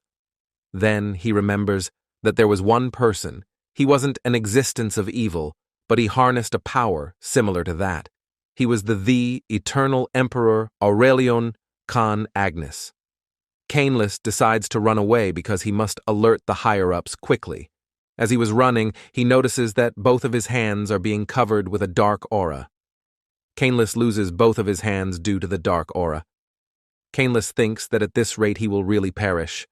At that moment he uses his last resort and summons the Phantom Legion. He tells Zeon to dodge that attack if he can. Phantom Legion appears from the night sky. Zeon perceives that Cainless probably planned to steal the coordinates of the Phantom Legion before he showed up, but Zeon thinks that he will never let Cainless go, even if he calls the Phantom Legion. Lastly, before killing Cainless, Zeon says that he has been waiting for Cainless to summon the Phantom.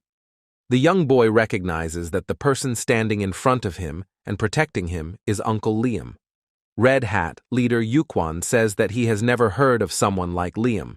His comrade says the word Ghost King. Yuquan repeats that the Ghost King is Liam Raynor. He is the captain of the demon exterminating squad, one of the Empire's heroes who survived and put an end to the battle against the demons.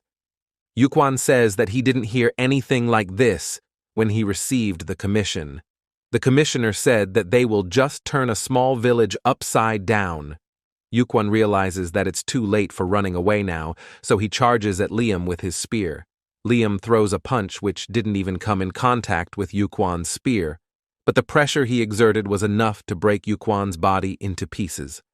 Liam asks the young boy whether he is fine or not. The boy replies, while nagging, that how can Liam not teach him swordsmanship when Liam is this strong? Liam tells the boy that he doesn't know swordsmanship. Liam remembers that Zeon said that this village is going to perish. The Ghost King perceives that Zeon wouldn't have warned him like that just because of a few assassins. Then, what in the world is happening right now? Liam wonders.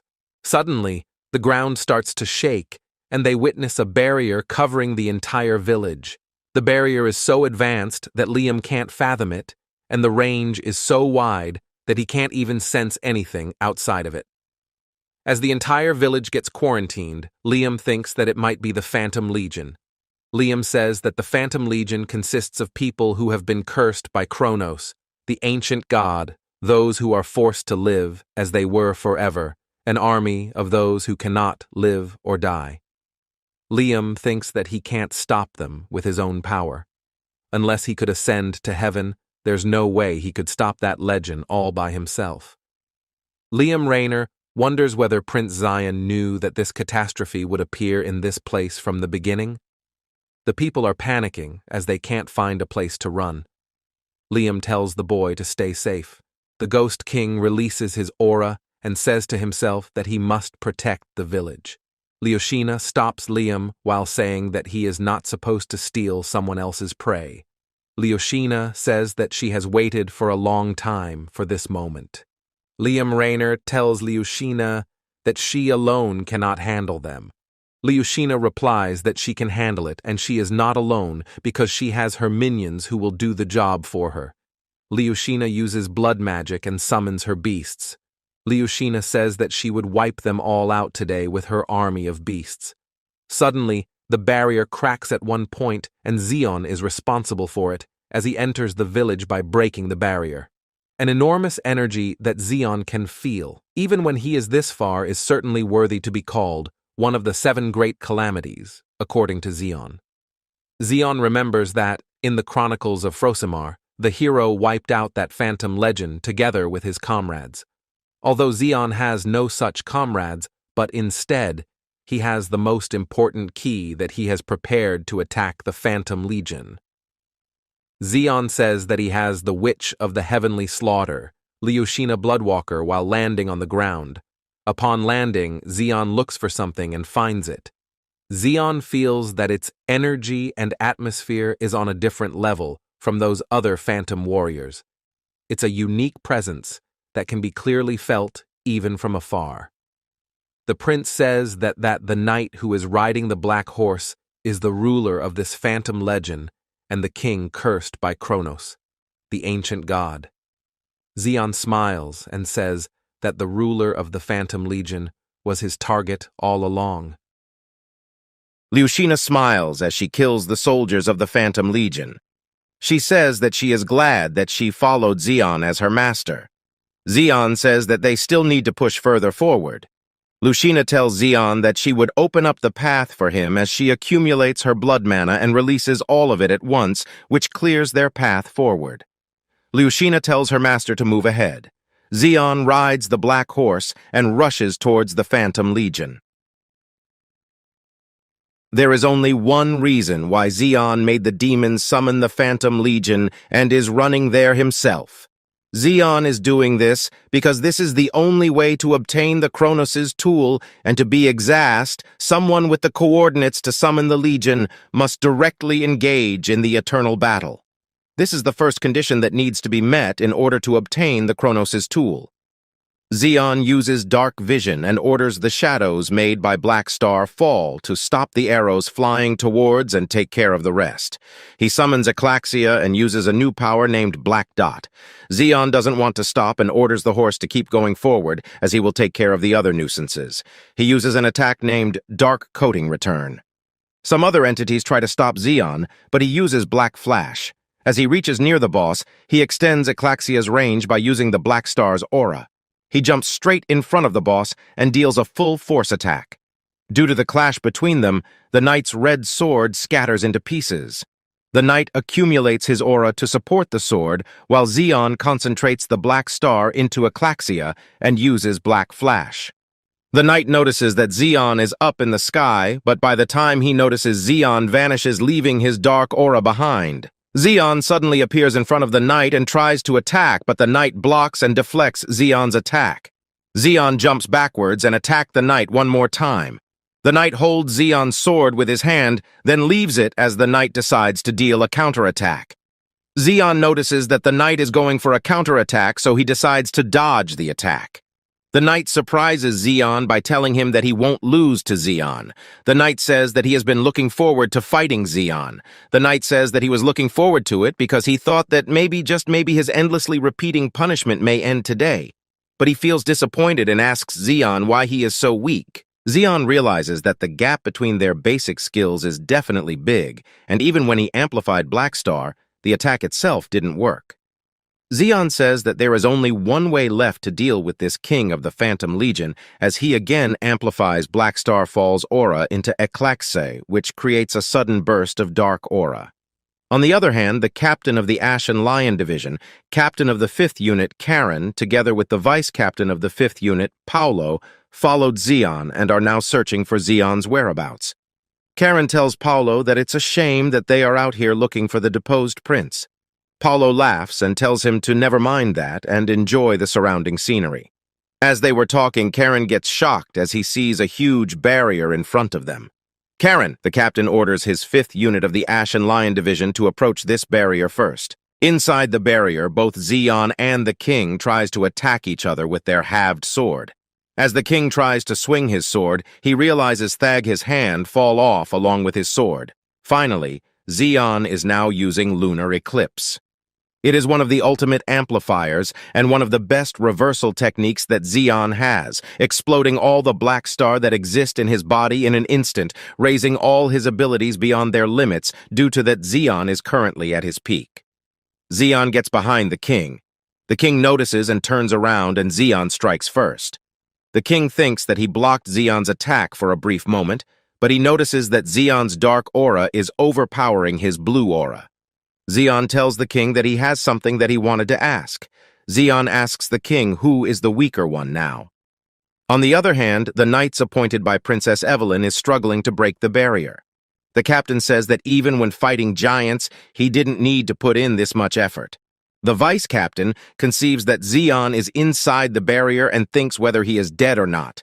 Suddenly, the captain shouts at them to move aside because he has to try one more time and decides to focus all his power into one point. As a result, he successfully cracks the barrier. The vice-captain orders the soldier to focus their attacks in the crack regions before the barrier restores. They manage to break the barrier and enter the village. As they enter, they witness some monster they had never seen before and watch Prince Zeon fighting a knight. Zeon and the king fight vigorously, and the king finds it impossible to dodge Zeon's attacks. As the king decides to do something, Zeon reacts to it and tells the king that his cheap tricks will not work this time while swinging his sword. The king ducks, and Zeon attacks the king's face with his elbow. Zeon is running out of time as he has only 1 minute left before the lunar eclipse disappears. The king wonders how could this happen so suddenly, because everything about this fight is different from before and got way above his level. The king uses his blue flame again while Zeon slides backwards.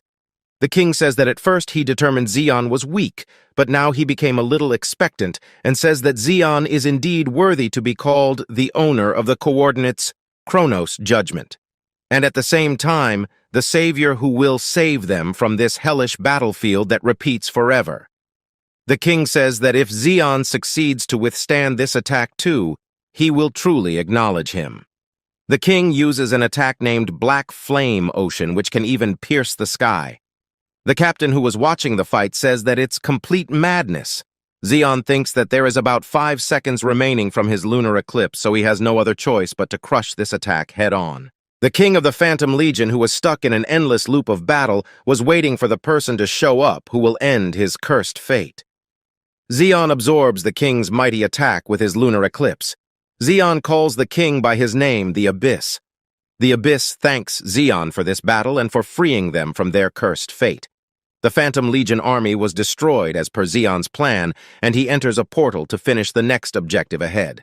As he enters the portal, he meets an unknown person who asks whether the cursed army have met their demise.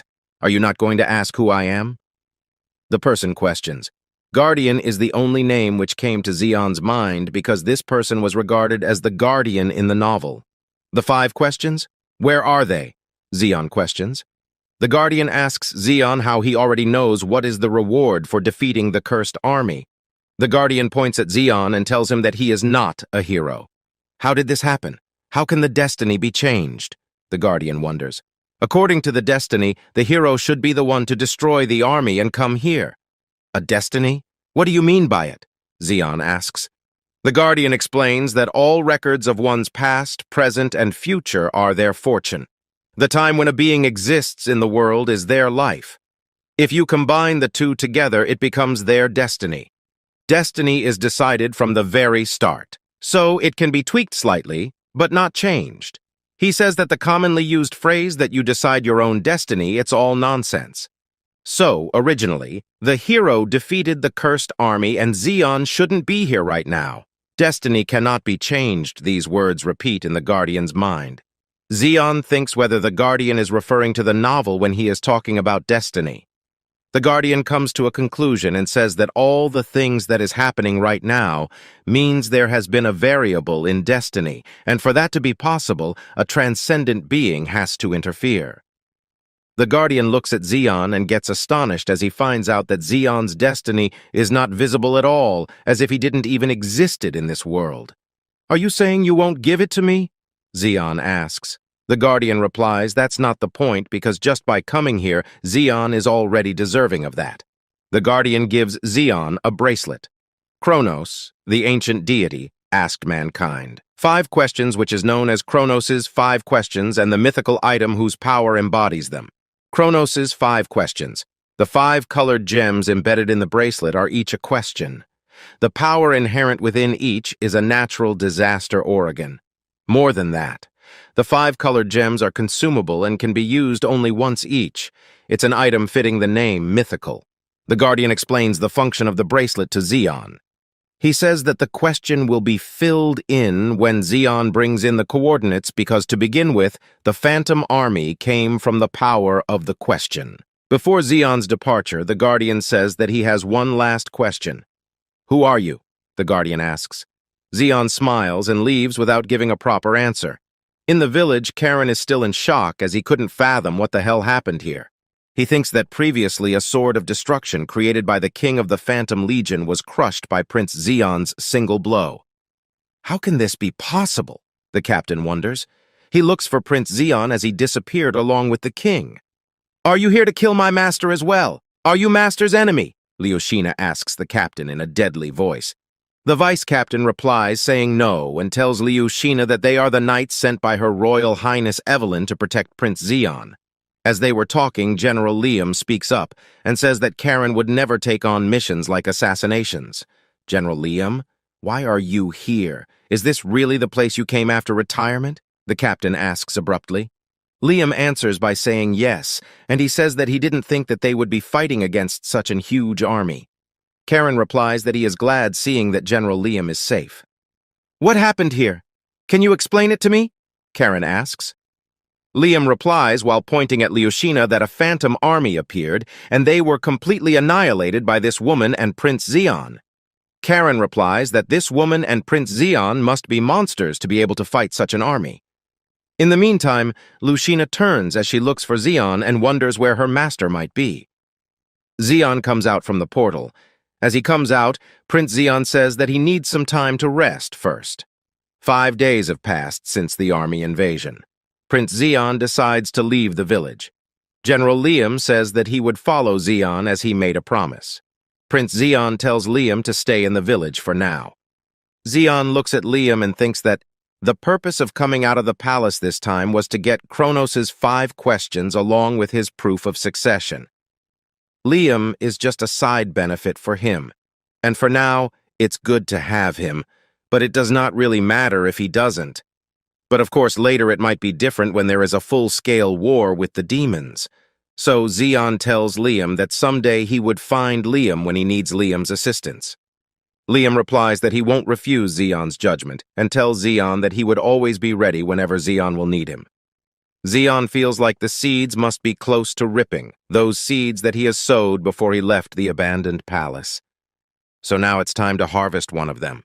The news that the Phantom Legion disappeared reached the Information Guild of the Eye of the Moon. Evelyn, manager of the Information Guild, asks the informant for the report on the Phantom Legion.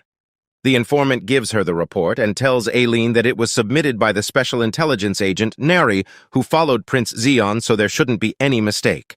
According to the report, Prince Zeon's party reached the village and summoned a barrier and the army not long after. By the time the barrier disappeared, the Phantom Legion had been annihilated. No one remained besides Prince Zeon and his underling, a woman with red eyes, along with Liam Raynor, the Ghost King.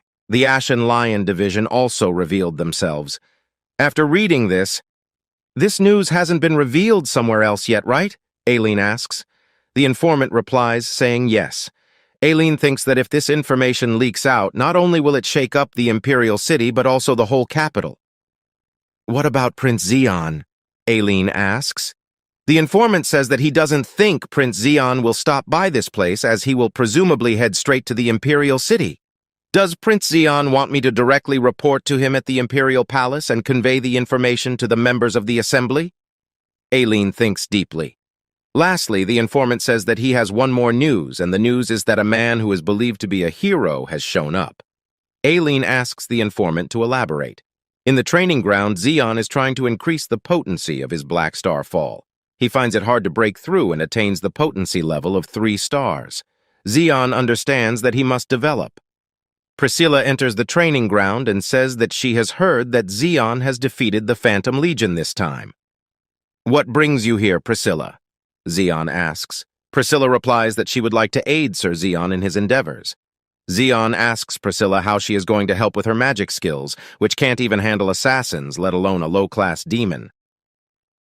Do you perhaps have wonderful information-gathering skills?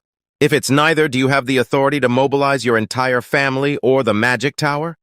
Zeon questions and tells Priscilla that he doesn't mind her roaming around his palace, however. If she desires anything more than that, then Priscilla must prove herself worthy of it.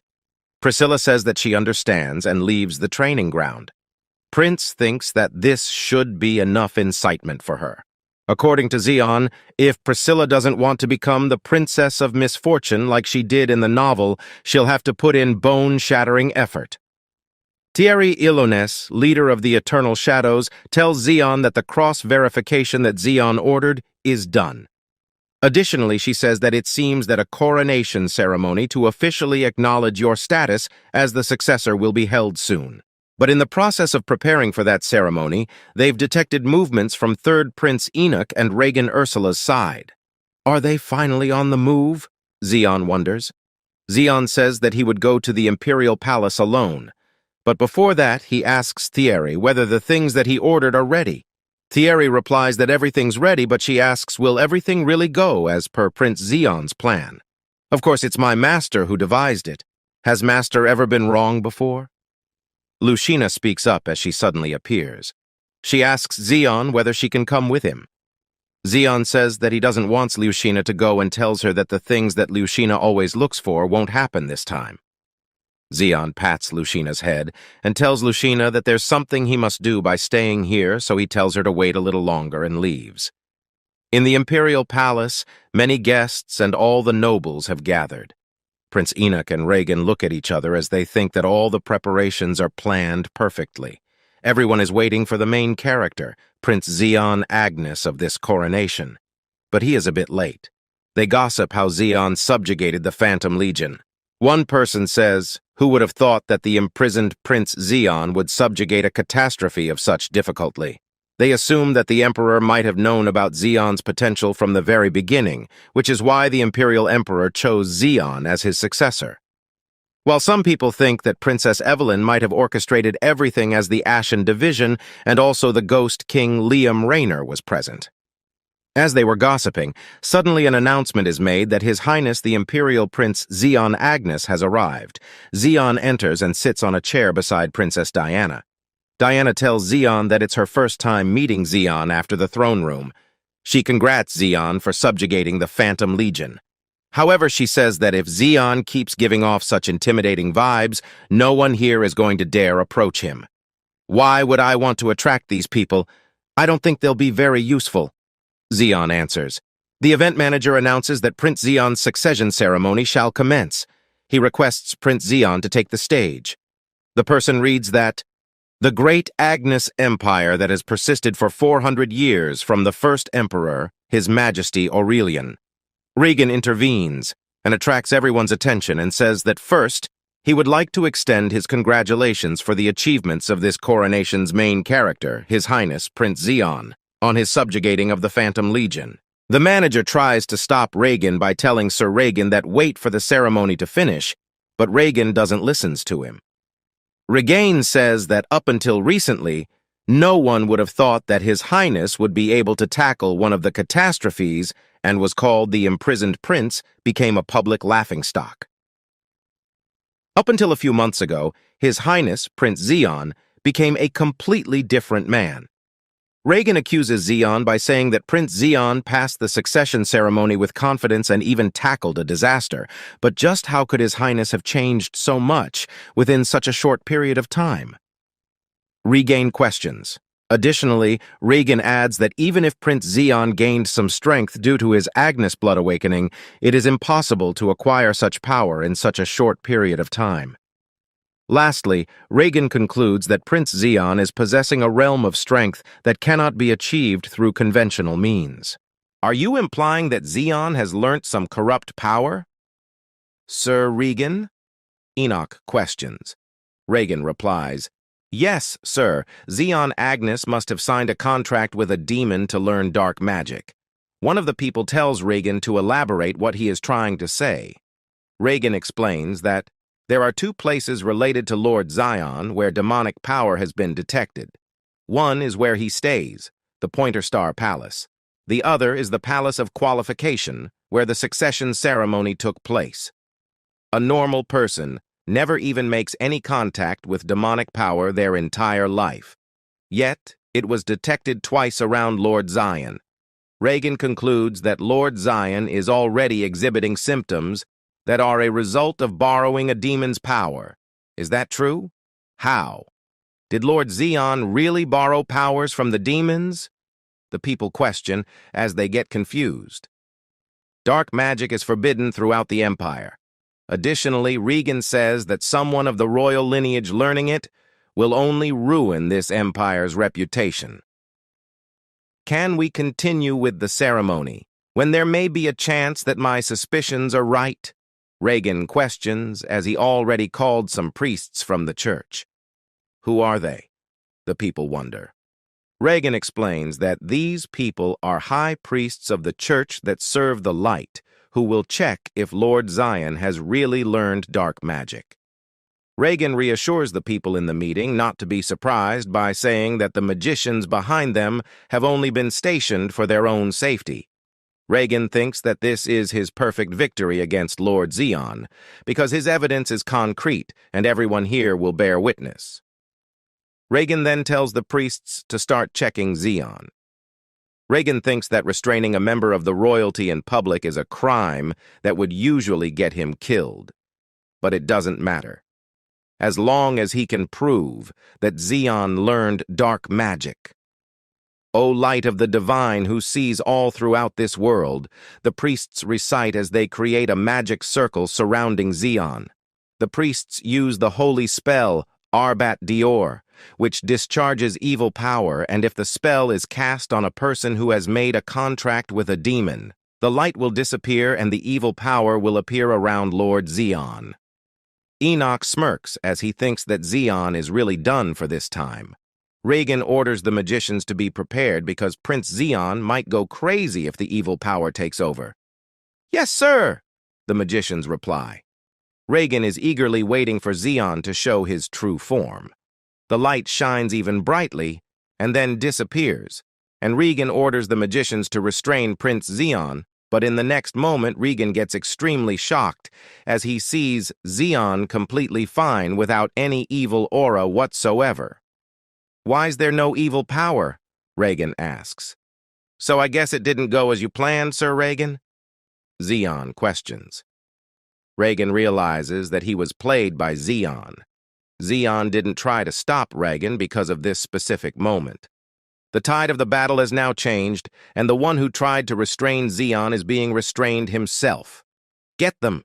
Zeon orders his escorts to capture Regan by putting shackles in his hands. Then Regan was taken to the prison. Diana conceives that Zeon made a trap using his opponent's plan and totally tricked Regan. Princess Diana perceives that the reason why Regan was suspicious of Zeon is because Zeon has become a completely different person, which is quite understandable.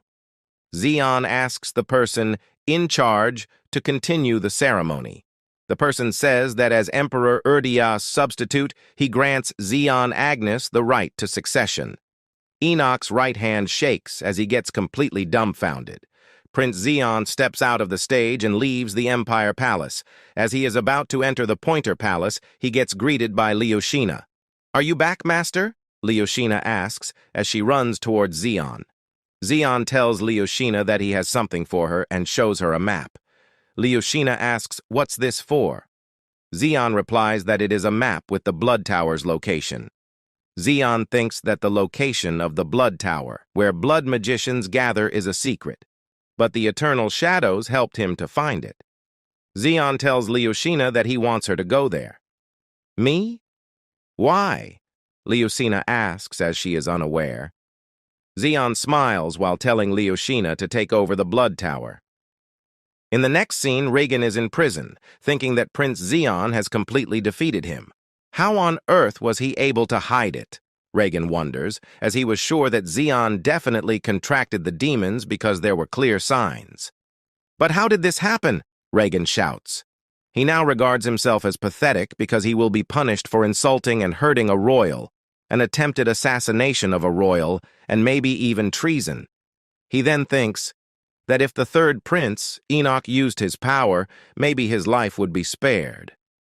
At that moment, Enoch enters the prison while saying that it's heartbreaking to see Regan in such a pity state. "Prince Enoch!" Regan shouts.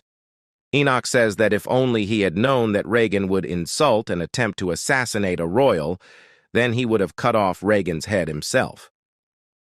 After hearing this, Regan gets confused because he thought that Enoch was on his side. Enoch blames Regan by saying that everything which happened is Regan's own doing, and it has nothing to do with Enoch. "Do you get it?" "Regan?" Enoch questions as he leaves the prison. After that, Regan loses his only hope of survival. He never expected that after working for the third prince for so long, he would thrown away like this. At the palace's underground chamber, Enoch kills some of the people who might be a threat to him in the near future. He realizes that there are so many people that he needs to keep in check, and his top priority will be Zeon Agnes. Should I look for advice? Enoch questions himself. In the next scene, another two of the demons is seen. The male demon notices that his comrade Cainless's traces has completely vanished along with the Phantom Legion. The female replies saying yes, and it was done by that guy named Zeon Agnes. She wonders how on earth Zeon found out something that's a top secret even among the demons. The male demon thinks that from all intelligence groups of the Empire, even the highest power can't stop them because they don't know who they are, but in the contrary, he realizes that Zeon goes beyond normal, as he is actually hunting them as if Zeon knew about what will happen in advance. The female demon AKs whether Zeon has something like their future sight. The male demon replies that having future sight like them doesn't mean that someone will know everything. Wait, then what if everything we know about the prince is false? The lady demon questions. The male demon says that they need to figure out what to do with Zeon in the future, and the same goes for the hero's party. The female demon remembers that regarding Xeon Agnes, there's an information that he would visit the University of Magic Tower. Her comrade replies that he has heard that too, but he couldn't fathom the reason behind it. Isn't Hiduk there? Is no way he would be caught, right? The female demon questions. The male demon replies that it should be fine, but they must be on alert. In the next scene, Xeon arrives at the University of Magic Tower, and a person named Claude Lindell greets Xeon and welcomes him for his visit. Claude introduces himself and says that he teaches Frost variant magic here. Priscilla is also inside the Magic Tower. She is thinking how she can find a quicker way to increase her skills in a short time, and at that moment, she hears some voices of some people. Who is that? Who has a professor to meet you? Is it someone from the Imperial City? The people question. After hearing this, Priscilla goes near the window to see who is the person that came from the Imperial Palace. She gets surprised to see that it's Xeon Agnes. Claude informs Xeon that currently the Magic Tower Master is not here, so Claude tries to offer Xeon a guest room where he can stay until the Master arrives, but Xeon replies that he wants to look around the Magic Tower in the meantime. The reason why Xeon has come to the Magic Tower is because he knows that something is going to happen. Xeon thinks that the story of the warrior and his party that's written in the Chronicle. One of the important points of the tale will happen here tonight at the Imperial University Magic Tower. It's not on the same scale of a whole city, like the case with Raindra or a village, like with the Phantom Legion, but the thing that's going to happen will make a big difference in the future. Is it possible for me to attend a lecture? Xeon questions. Claude replies by saying yes, but at the same time he thinks that Xeon won't be able to understand a single thing in the lecture. Xeon enters the lecture room and finds someone he was looking for. Tyron Vlihalden, or can also be called Heinrich Whisperer. Breaking all the limitations of the already existing magic system up to rank 9, he's the first great mage to reach rank 10. Of all the mages that have ever existed, he's known to be the closest to the truth, a legendary figure who is said to know of all the secrets of the world and even the abyss's end. If one had to choose the strongest mage in the Empire's history, he would be mentioned. That's this person's past life also. The mage will become one of the hero's companions in the future, Xeon concludes. Xeon thinks of Tyron as a sloth, because that's Tyron's nature gained with this rebirth. For someone who's been carrying the memories of his past self with him since birth, his magical prowess is ridiculous. This will naturally be resolved by joining the hero's party, however.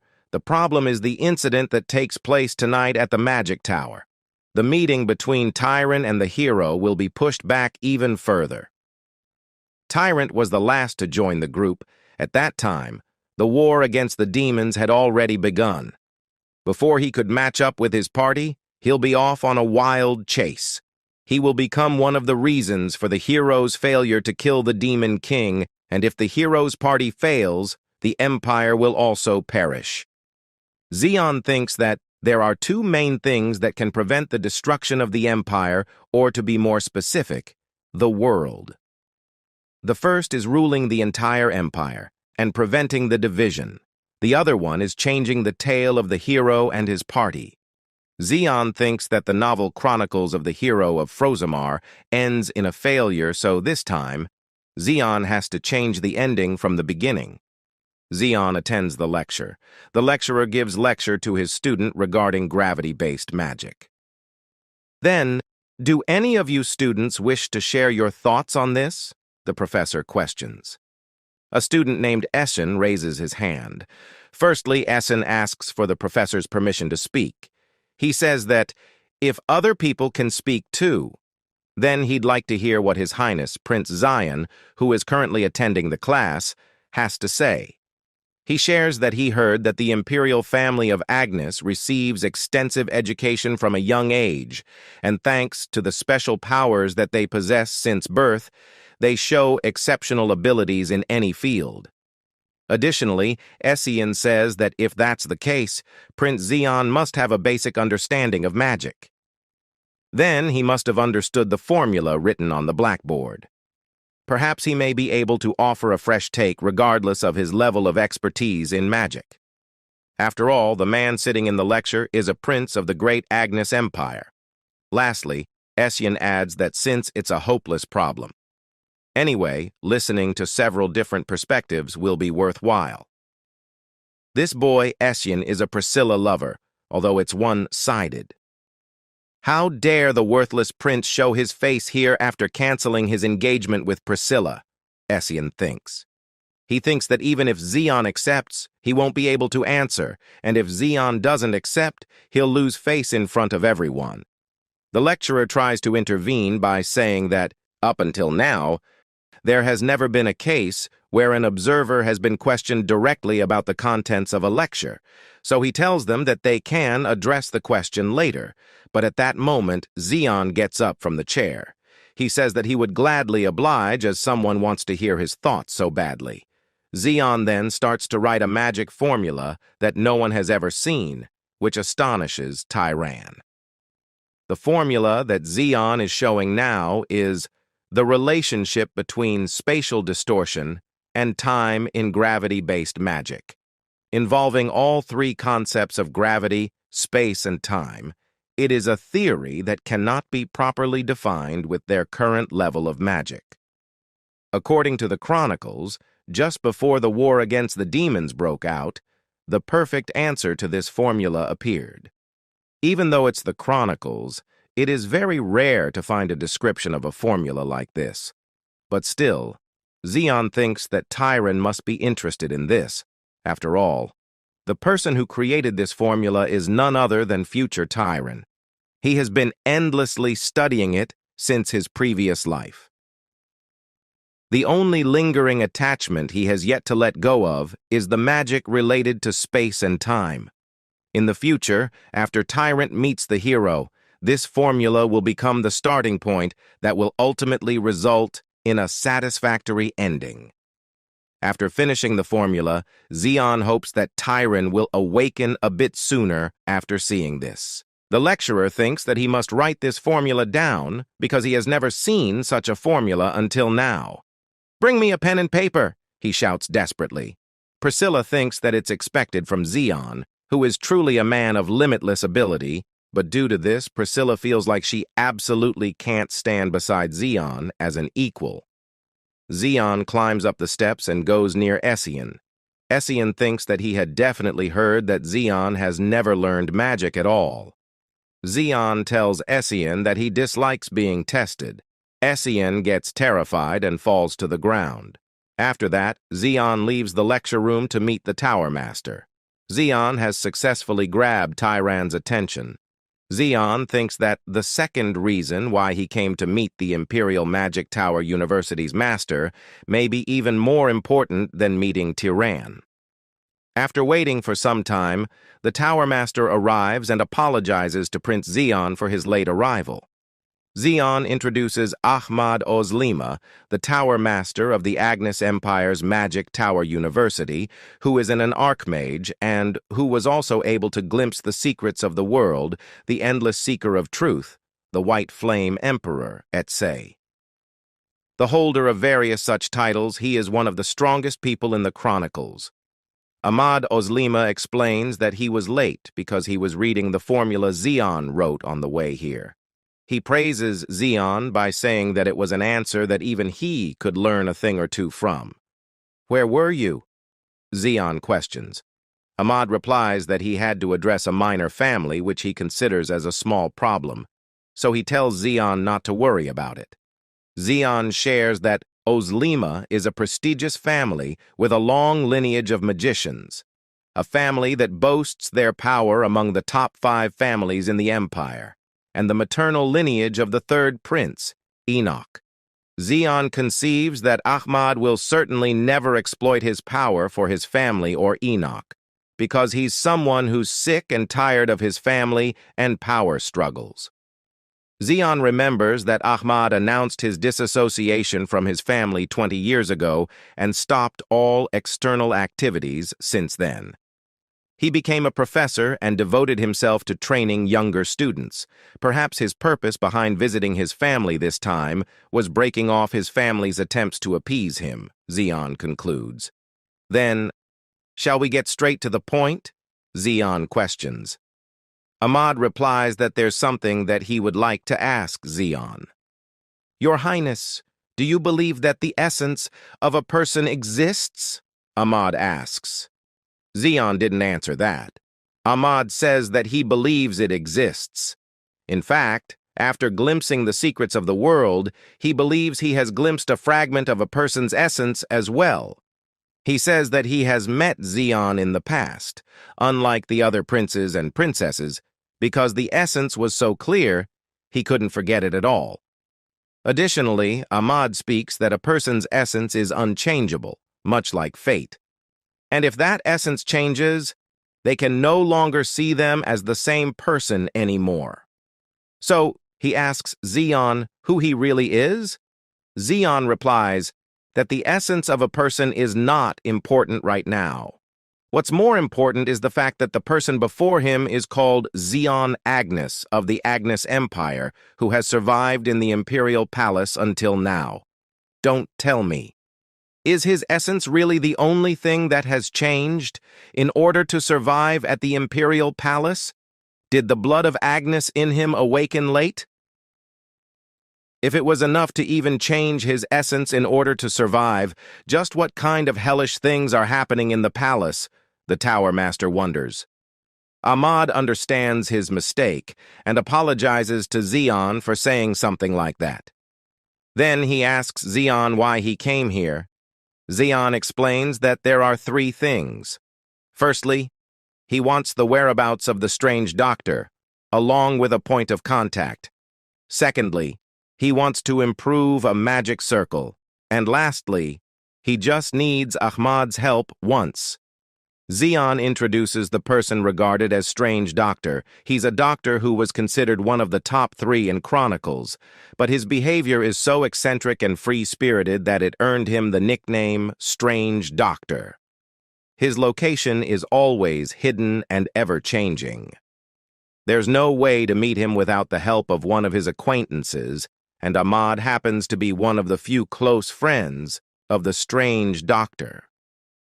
Ahmad replies that he may consider it if Zion tells the reason behind him wanting to meet the Strange Doctor and the magic circle. However, Ahmad says that it'll be impossible for him to help Prince Zion directly because he has solely devoted himself to this Magic Tower University.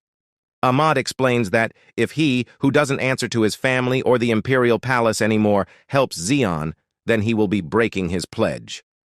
Zion asks Ahmad, what if the task he needs help with isn't related to the Imperial Palace, but the Magic Tower University?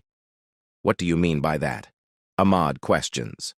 Zion replies that it also has to do with the magic that Ahmad needs to improve. In the next scene, Professor Plaud asks Tyran to meet him. Should I just return? Tyran thinks.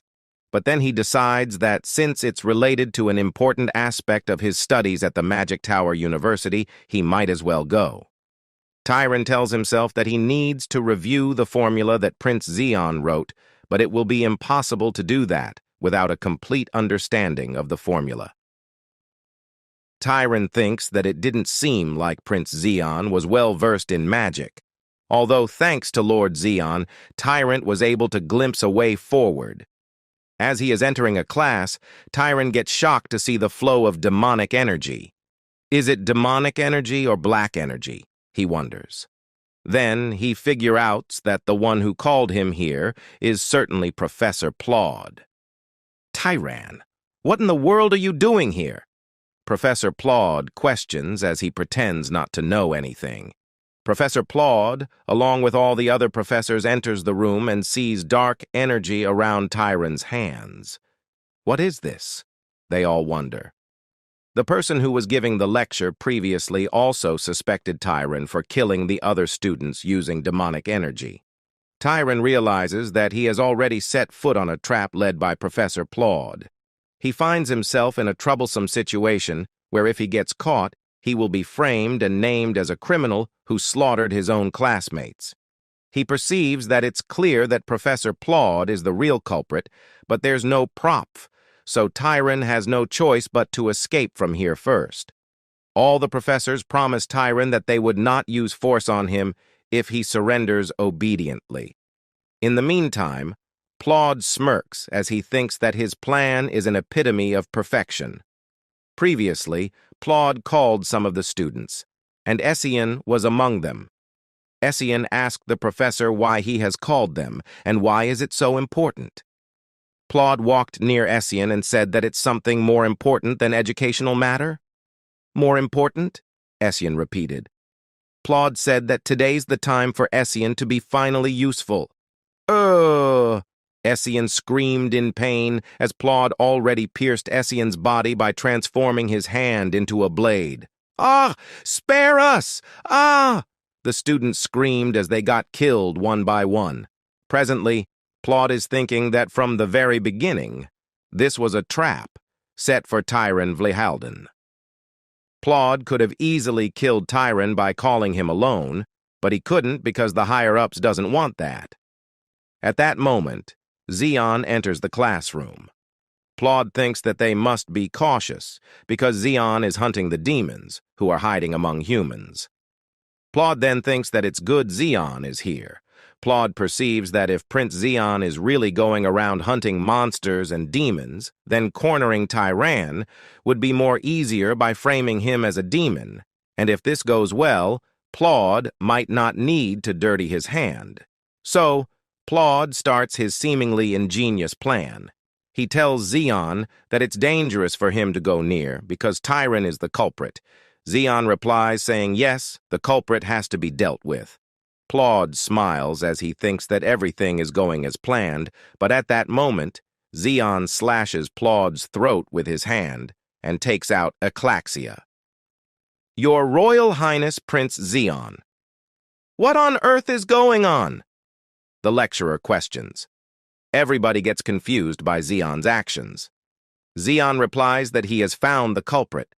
Zeon thinks that Aclaxia imbued with the power of Black Star Fall is working well. Zeon says that no matter how high level the demon is with his Black Star, there is no way the demon can withstand it when it's working from the inside out.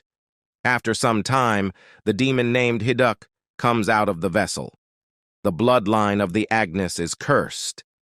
Now that things have come to this, I can kill you all, Hiduk shouts in anger. All the other professors get horrified as they feel the immense pressure Hiduk is emitting. The demon slides backwards as he intends to make a good distance between him and his opponent. Zeon starts to use the ace up his sleeve, Lunar Eclipse, from the very beginning. Hiduk rushes towards Zeon with a straight punch. Zeon uses Lunar Eclipse along with a new attack named Black Island to slash the demon's body. Hiduk finds it hard to match Zeon.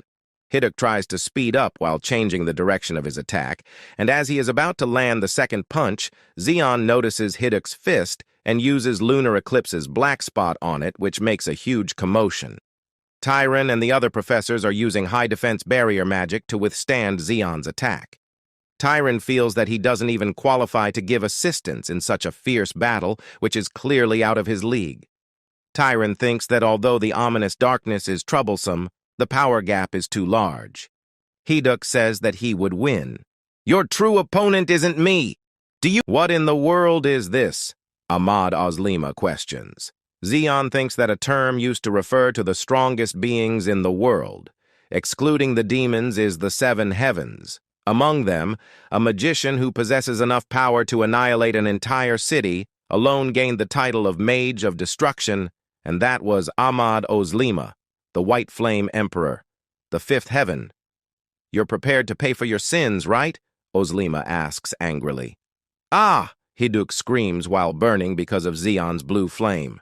Zeon recognizes Hiduk as a powerful entity, who is still able to maintain his existence till now inside that fire. In fact, if an ordinary person were to touch this fire, their entire body would be incinerated. The Tower Master asks Hiduk how dare he commit such a deed inside his magic tower while getting closer to the demon. Hiduk rushes forward and tries to attack Ozlema. "Did you think you'd be able to reach me?" the Tower Master asks, while lifting only his index finger. Hiduk's physical body gets incinerated and his soul tries to escape, but at the right time, Zeon uses his dark vision to locate the soul. Upon finding the soul, he pierces it with Eclaxia. Hiduk dies while cursing Zeon and the family of Agnes. After killing the demon, Zeon stares at Tyran as he thinks that, with this, Tyran won't have to delay his meeting with the hero. Zeon can't find out how it may vary the course of the future, but at least Tyran won't be framed as the culprit and be taken away. Moreover, according to Zeon, Tyran must have figured that the demons are targeting him, so he won't keep being as lazy as he's been until now. "Are you all unharmed?" the Tower Master asks. The professors reply saying yes, but they all seem confused as they couldn't fathom what in the world just happened right now. Ozlema tells them to keep this incident as a secret for the time being, and he promises to bear all the responsibilities regarding this matter. He then tells Tyran that he must be exhausted after what happened. So, he may leave and rest for now, and he will be summoned tomorrow to discuss the details. Tyran says that he understands and leaves. After everyone's departure, the Tower Master tells Zeon that, it seems, they need to continue their conversation from earlier. Zeon replies that he'd also like that. At the chamber of the Tower Master, he asks, "Whether is it true that the demons are hiding? Then what should I do?" he questions. Zeon replies that he can just do the 3 things which he was asked earlier. Zeon perceives that having taken a magical pledge to not get involved in any matters outside the magic tower, Ahmad can't interfere in the conflicts of the Imperial Palace at all. Moreover, enhancing the color identification array is also of utmost importance.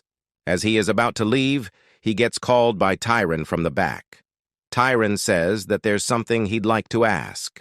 Zeon puts a finger near his mouth and tells Tyran not to ask because only those who are worth may ask something. Zeon hesitates to help because not only will it not help at all right now, but Tyran's development is designed in a way that his potential can only be fully realized by staying by the hero's side, so he decides not to help Tyran. Moreover, Zeon has no plans to cultivate Tyran either. It won't be too late to think about it after everyone in the hero's party complete their respective awakenings. Well, having one of them on my side isn't a bad idea after all, is it? He wonders. Tyran enters his home, and the words that Zeon said about him being worthy or not is currently roaming in his mind. He thinks that the magic Tower Master's strength was so amazing that it engraved itself into his mind. But there is something about Prince Zeon that's beyond amazing, as Prince Zeon. He knew the exact answer to the theory that even he hadn't been able to answer yet. Zeon certainly knew from the beginning that Professor Plod was the culprit because it was an action that would be impossible without being certain that the person was both the culprit and a demon. Tyran understands that this time he was really lucky, but he won't be as lucky next time. Only those who are worthy may ask. This phrase again rings in Tyran's ears, and concludes that Zeon might be right about this. He realizes that he must get stronger, so that he doesn't lay helplessly like this if it happens again, and also so that next time he can confidently visit Prince Zeon to demand an answer. Inside the car, Zeon is feeling the after effects of using lunar eclipse last night, and he perceives that this state will likely persist for around 4 to 5 days. It has never been this severe before, but Zeon Agnes's constitution is naturally weak. Maybe if Zeon hadn't consumed the heart of the 1,000-year-old ogre, he wouldn't have been able to use lunar eclipse at all. So he decides that he must visit the strange doctor soon. For now, this is the most effective way to improve his physical condition. Moreover, he gained something from this battle too. The Black Star Fall has now been upgraded to Stage 3. Was it stimulated after I destroyed the King of the Phantom Legend and used lunar eclipse once more? Zeon wonders. Once his body recovers, he will be able to ascend to the third stage. Upon reaching the Pointer Star Palace, he is received by Fredo and Thierry. Zeon asks whether all the things have been prepared. Thierry replies that the preparations are already done. At Deanna Agnes's place of work, she is wondering about the black sword that Zeon used previously. She is certain that the sword was the light-extinguishing sword. That sword is known to have been used by the first emperor of the Empire, the Eternal Emperor.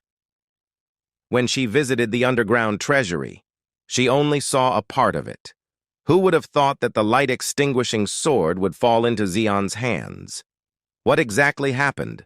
Diana wonders. Diana realizes the light-extinguishing sword was the one and only favorite weapon of the Eternal Emperor, the first emperor of the Agnes Empire. It holds such tremendous symbolism, and the fact that the light-extinguishing sword became Zeon's can't be overlooked just like that. She clearly understands that it's only quiet due to the fact that there are only a few people who are aware of the sword's existence and appearance, and in her opinion, if the truth gets out, the turmoil will be beyond imagination. She calls her assistant, whose name is Lloyd, and tells him increase surveillance on Zeon to the same level as the other royal family members. Lloyd replies that the orders will be taken care of as per her wishes. The National Affairs Assembly is coming soon, isn't it? Diana asks. Lloyd replies by saying yes. Agnes National Affairs Assembly is the second largest assembly held in the Empire. It's an important event where direct descendants of the imperial family and a variety of influential figures gather and decide the Empire's future. A greatly symbolic assembly of such significance that one's attendance reflects their influence. The Agnes National Affairs Assembly is primarily run by the direct imperial family members, and their right to speak is determined by the number of assembly members supporting them. In order for a direct imperial family member to participate in the National Affairs Assembly, the support of at least 10 assembly members is needed, and Zeon lacks in that particular area as he has yet to gain the support of even one person. Diana speaks with absolute confidence, and certainly that they don't have to worry about that, because she is certain that Zeon won't be able to join the National Affairs Assembly. In the next scene, we see a local noble traveling in a red car. Is the time for the government conference already up? Kalan Habas asks, as he wonders what kind of offers will come up this time. He thinks that he is only here as a supporter anyways, so he just has to stay neutral this time. He concludes that it looks like the fourth prince or the fifth princess might show up with good offers this time around, and also, according to him, Prince Zeon won't be able to attend. Regardless, that's likely the extent of his influence as a royal without any substantial backing. Cologne. Habas notices that the lights are shining bright despite the hour. He says that it's just like the Empire's future that will last forever and also his own bright future. Huh? What? Where on earth are we going? Stop! Stop right there! He screams loudly as he is extremely shocked. What's this? He wonders.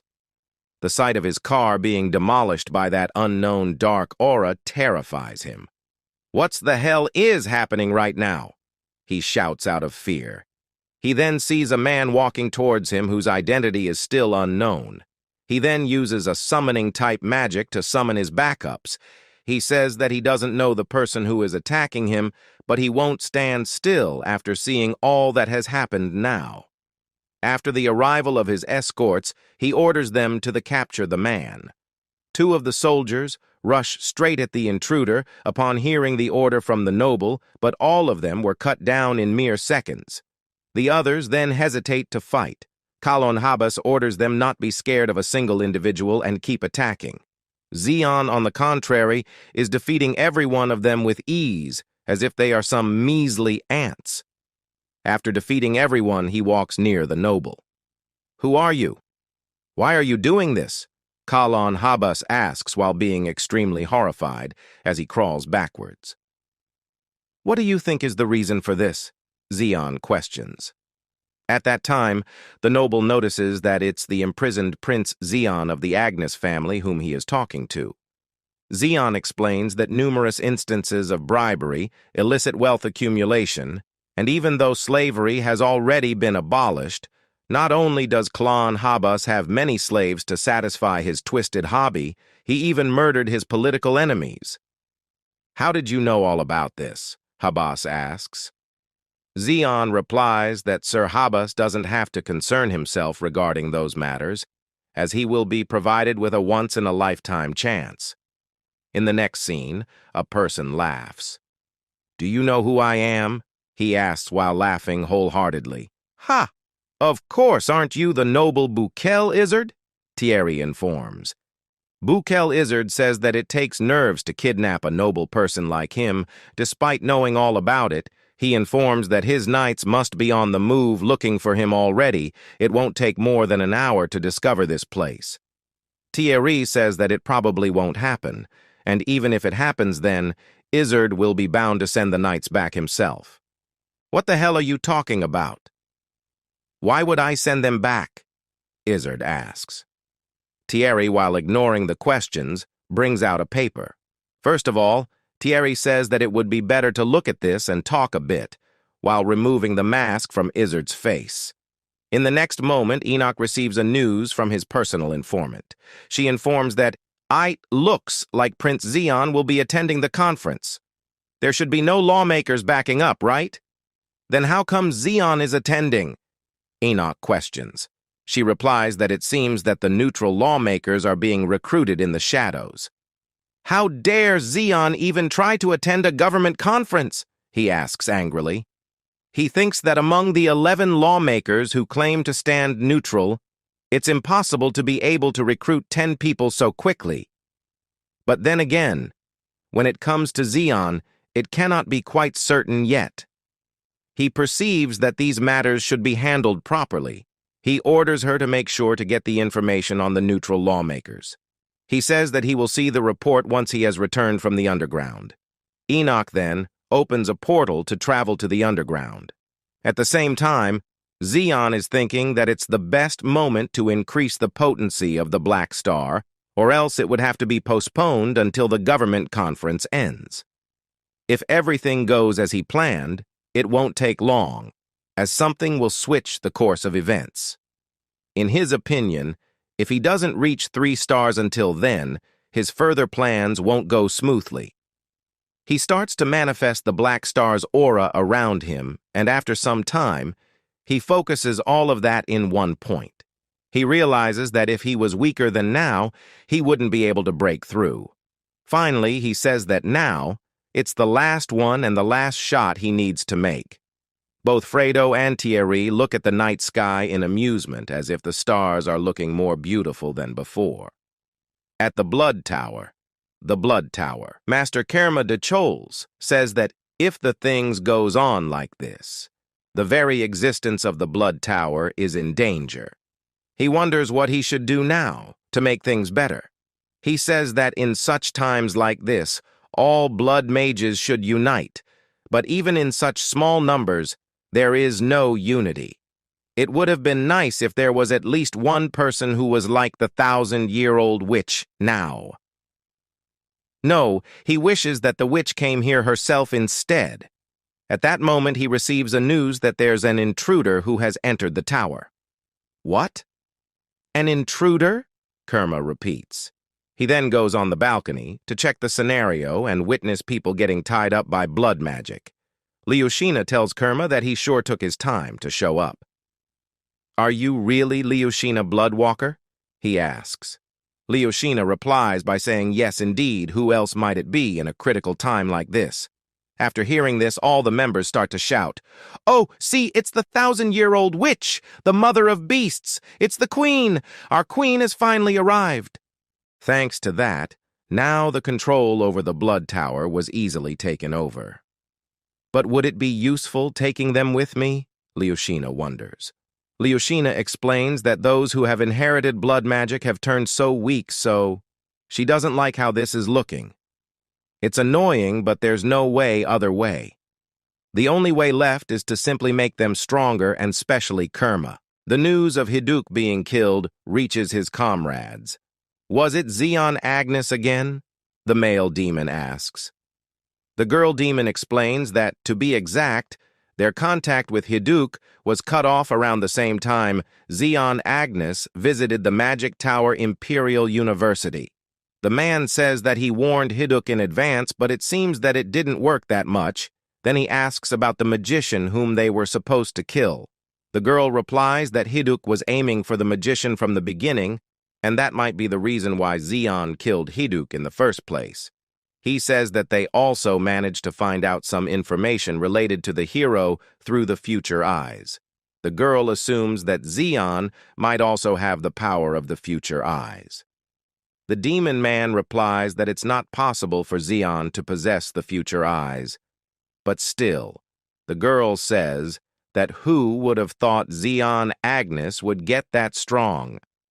The male replies that he didn't expect that either. He assumes that Zeon may have received some external help. Do you mean that monster from the Magic Tower University might have stepped in? The girl questions. The demon replies that it's a matter related to the Magic Tower, so there's no way that monster doesn't know. Even so, judging by how no information has leaked out, it's highly likely that the Tower Master had something to do with it. The girl conceives that there's also a high chance of Ahmad being related to Zeon Agnes. The boy explains that's probably not the case, because the Tower Master even pledged that he won't involve himself with anything that happens outside the Magic Tower. He must have stepped in because it happened within the Magic Tower. But still, the reason this matter wasn't made public is because the Imperial Prince has a lot to do with it, because it also seems that Zeon is reluctant to reveal their existence to the world. We share something common in that sense, I'm not sure why, but we certainly need to remove him, right? The girl demon asks. The boy demon suggests that there's one way to remove Zeon without them having to step in. He says he heard that Prince Enoch is preparing to kill Zeon Agnes, and Prince Enoch seems to almost loathe Zeon. Then we can just nudge him a little. That demon is in charge of Prince Enoch, right? The girl asks. The demon boy replies that he hates that demon because he is a bit strange. Are you going to have a talk with that person? The girl questions. The male demon answers by saying sure. She notifies him that soon the hero will appear, so before that, it'd be better to erase as much of the annoying things as possible. At the National Assembly, magical powerhouse, Ozlema family's first successor, Groud Ozlema greets Count Alstein. Groud says that it seems like the Imperial family hasn't arrived yet. He assumes that it will be the same people participating again this time. He notices that Emperor Erdios and the first prince, Rubrios's seats are vacant. He assumes that the emperor may not participate because of his ailment, but he finds it hard to think of a reason for which the first prince won't be participating in the National Assembly. Was the rumor about the first prince obsessively devoting himself to the Order of Light and forsaking everything else true after all? Groud wonders. Groud tries to talk with his other comrades about the news that are currently circulating. He says that this time, Prince Zeon himself took care of Regan Ursula and the entire Icarus Magic Division. Isn't it amazing? He asks. Additionally, he explains himself that it's quite amazing because Prince Zeon Agnes was called the Imperial family's disgrace up until very recently. But in just a few months, he passed the succession ceremony and even subjugated the Phantom Legion, one of the 7 great calamities, and there are even more praises besides these. Moreover, he says that Zeon even dealt with the Icarus division, so Count Alstein must be pleased. Count Alstein tells Groud Ozlema to stop this nonsense because it has nothing to do with them, so he says that he would appreciate it if Groud stopped talking about this. At that moment, an announcement is made. Her Highness, Princess Diana Agnes, the fifth princess, is entering, the guard declares. Upon entering, Diana notices that no one has arrived yet. They've long been engaging in a battle of ego with no benefits to see who's gonna enter last. Should I prepare a rule about that in this meeting? Diana thinks. Another announcement is made that Her Highness, Princess Evelyn Agnes, the second princess, is entering. I'm not late, now am I? The fourth prince, Utica Agnes, questions upon entering. The third prince, Anok Agnes, apologizes to everyone for being late. As expected, he has not come, Anok says about Prince Zeon. How dare he try to participate in the assembly without knowing his place? Enoch asks, while smiling wholeheartedly as he thinks that Zeon won't be able to attend the meeting. Enoch says that if he just got 2 of the 11 neutral councilmen on his side, Zune will be left with the support of only 9 councilmen and won't be able to participate in the assembly. According to Enoch, it's a simple but effective method.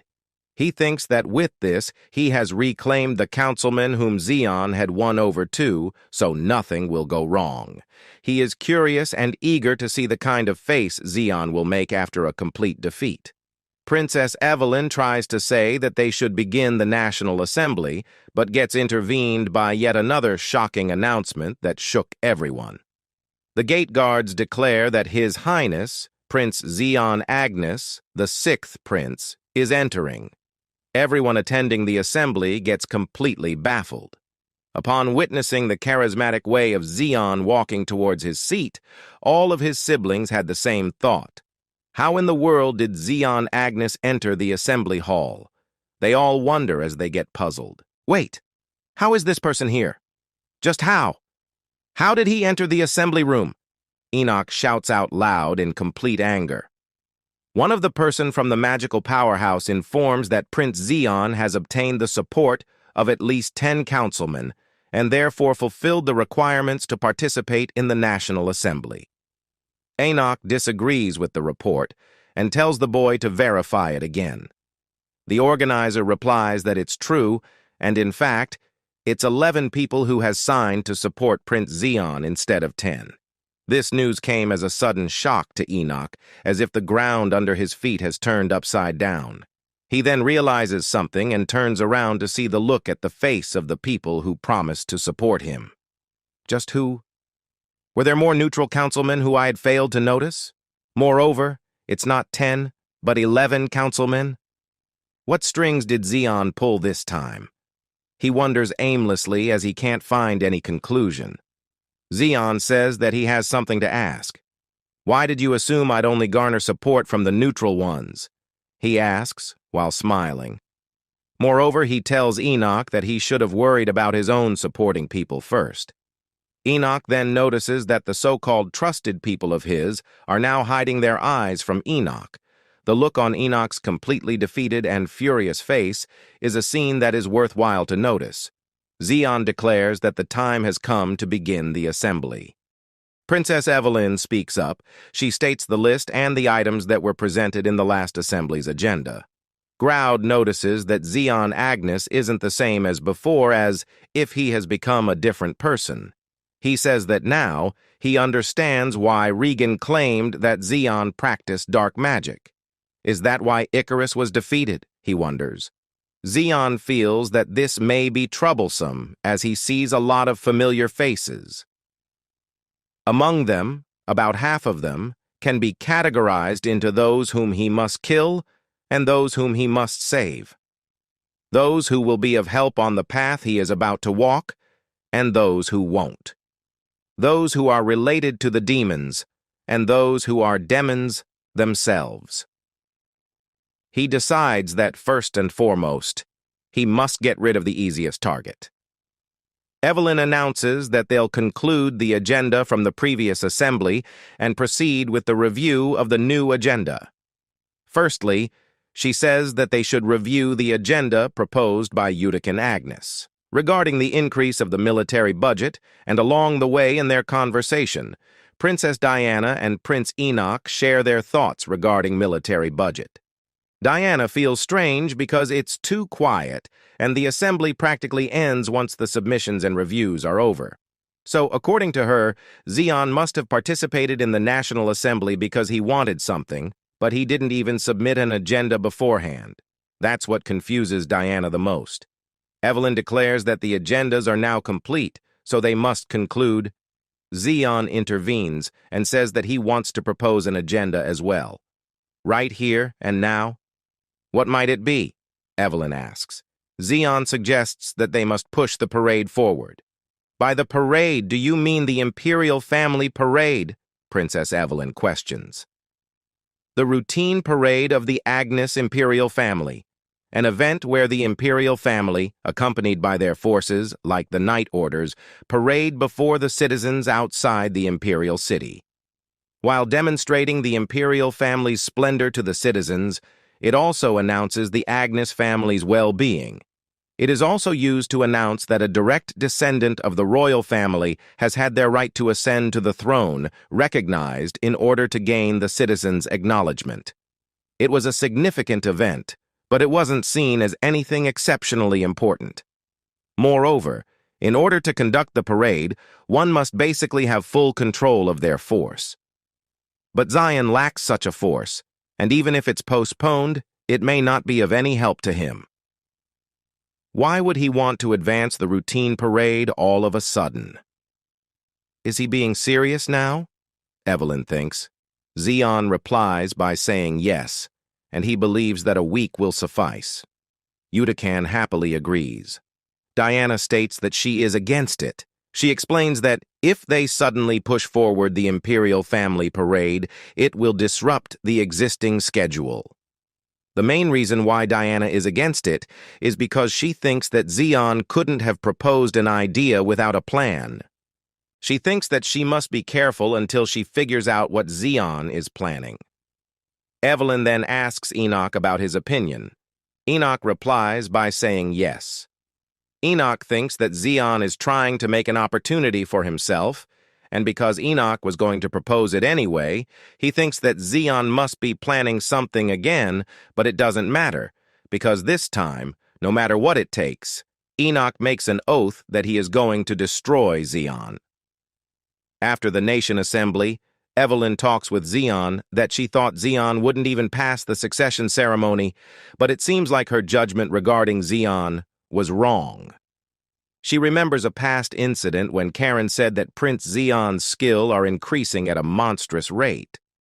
It seems now that the things Karen said back then wasn't a lie. You wouldn't have summoned me just to say that. What do you want to tell me? Zeon questions.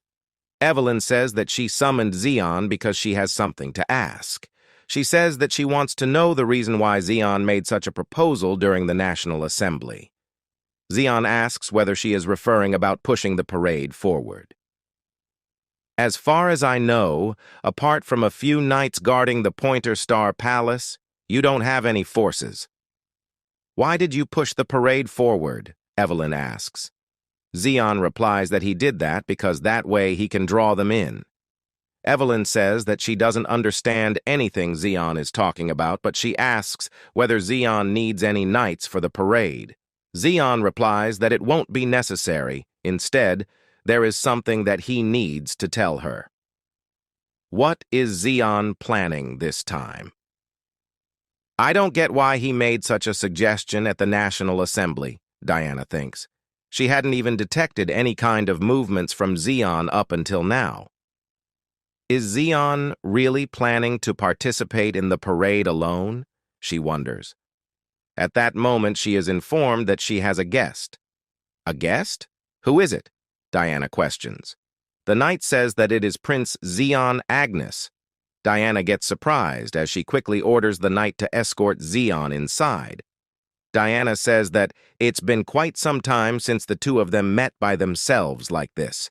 She suggests that as they aren't close enough for idle chit-chat, so they must cut to the chase. What brings you here? She asks. Zeon says that he is going to fight the third prince.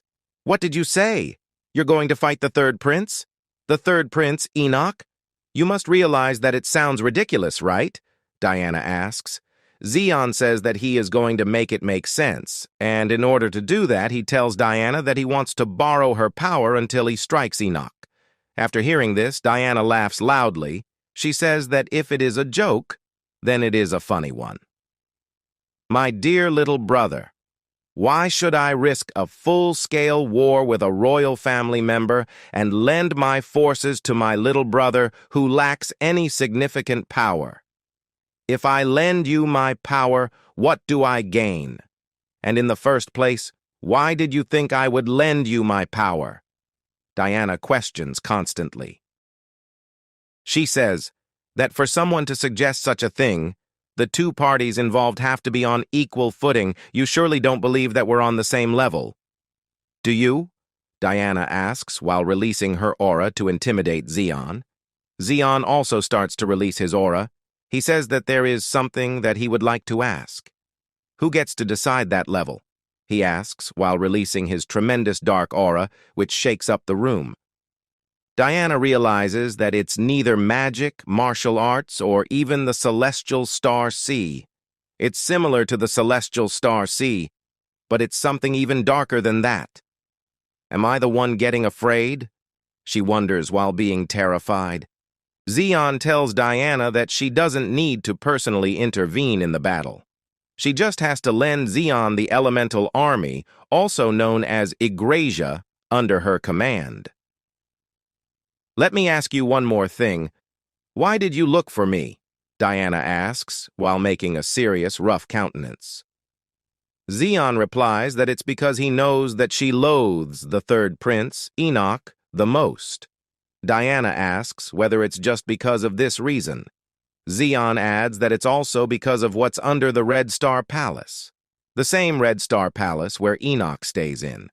Zeon asks whether these reasons aren't enough to persuade her. In the novel of Chronicles, Diana attacks Enoch, who had left the Imperial Palace during the royal parade a month from now. Of course, it wasn't a full-scale battle where she intervened herself, so she failed. The factor behind Diana deciding to secretly attack Enoch wasn't revealed in the Chronicles, but according to Zeon, it definitely had something to do with what's under the Red Star Palace. Diana thinks that Enoch is certainly the most annoying, and his insolent actions have been growing worse, so she was going to make him pay anyway. Moreover, considering the fact that one unit of Igrasia, the Elemental Army, has already been annihilated, and the vague information she has regarding what is under the Red Star Palace is also a concern which needs to be dealt with. You surely have formulated a plan to execute this, right? She asks after thinking deeply. Zeon then explains his plan to Diana. After Zeon's departure, and after listening to Zeon's plan, Diana says that she didn't expect him to have prepared a plan of such large scale. She thought he was scamming a simple ambush attack.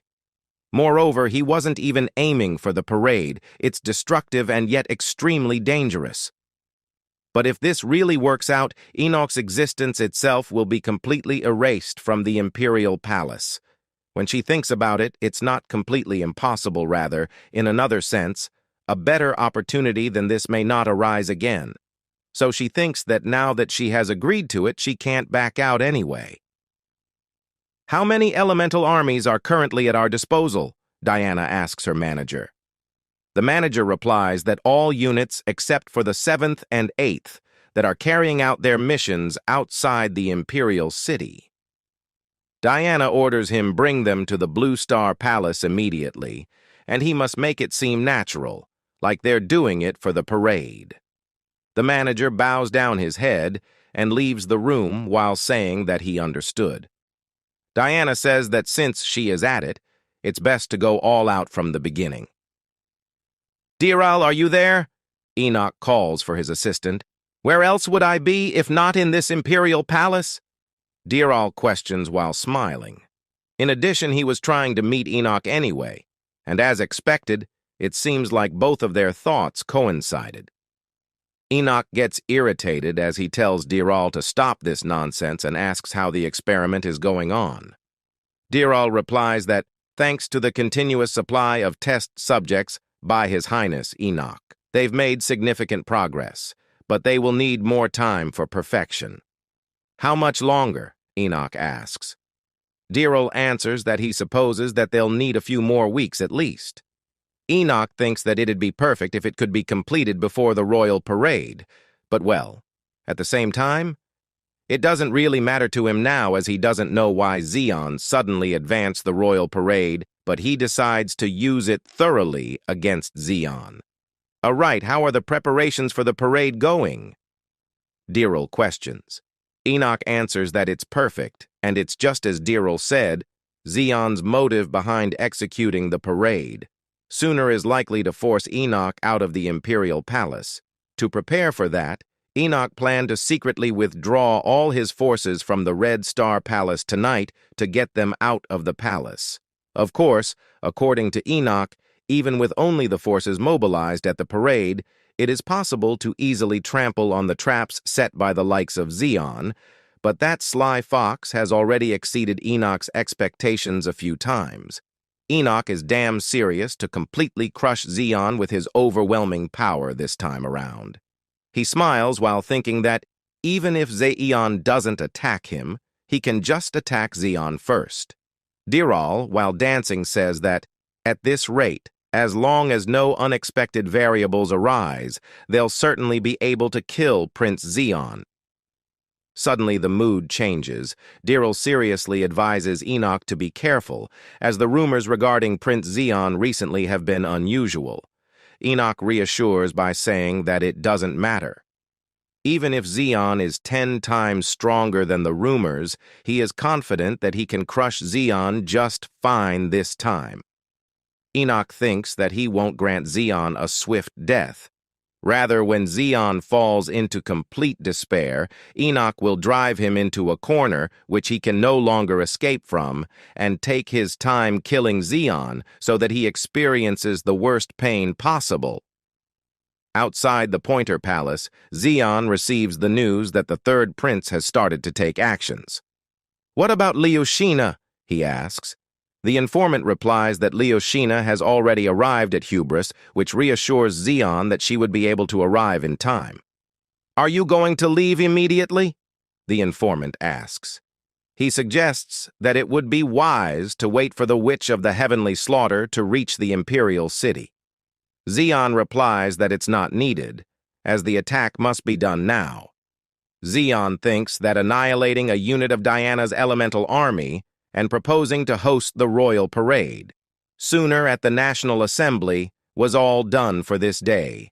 He explains that the reason why Enoch is his first target, although he is the easiest target in the Imperial family, after some time, Enoch will become the most difficult opponent to take on. The third prince has been conducting experiments on humans with the demons under the Red Star Palace.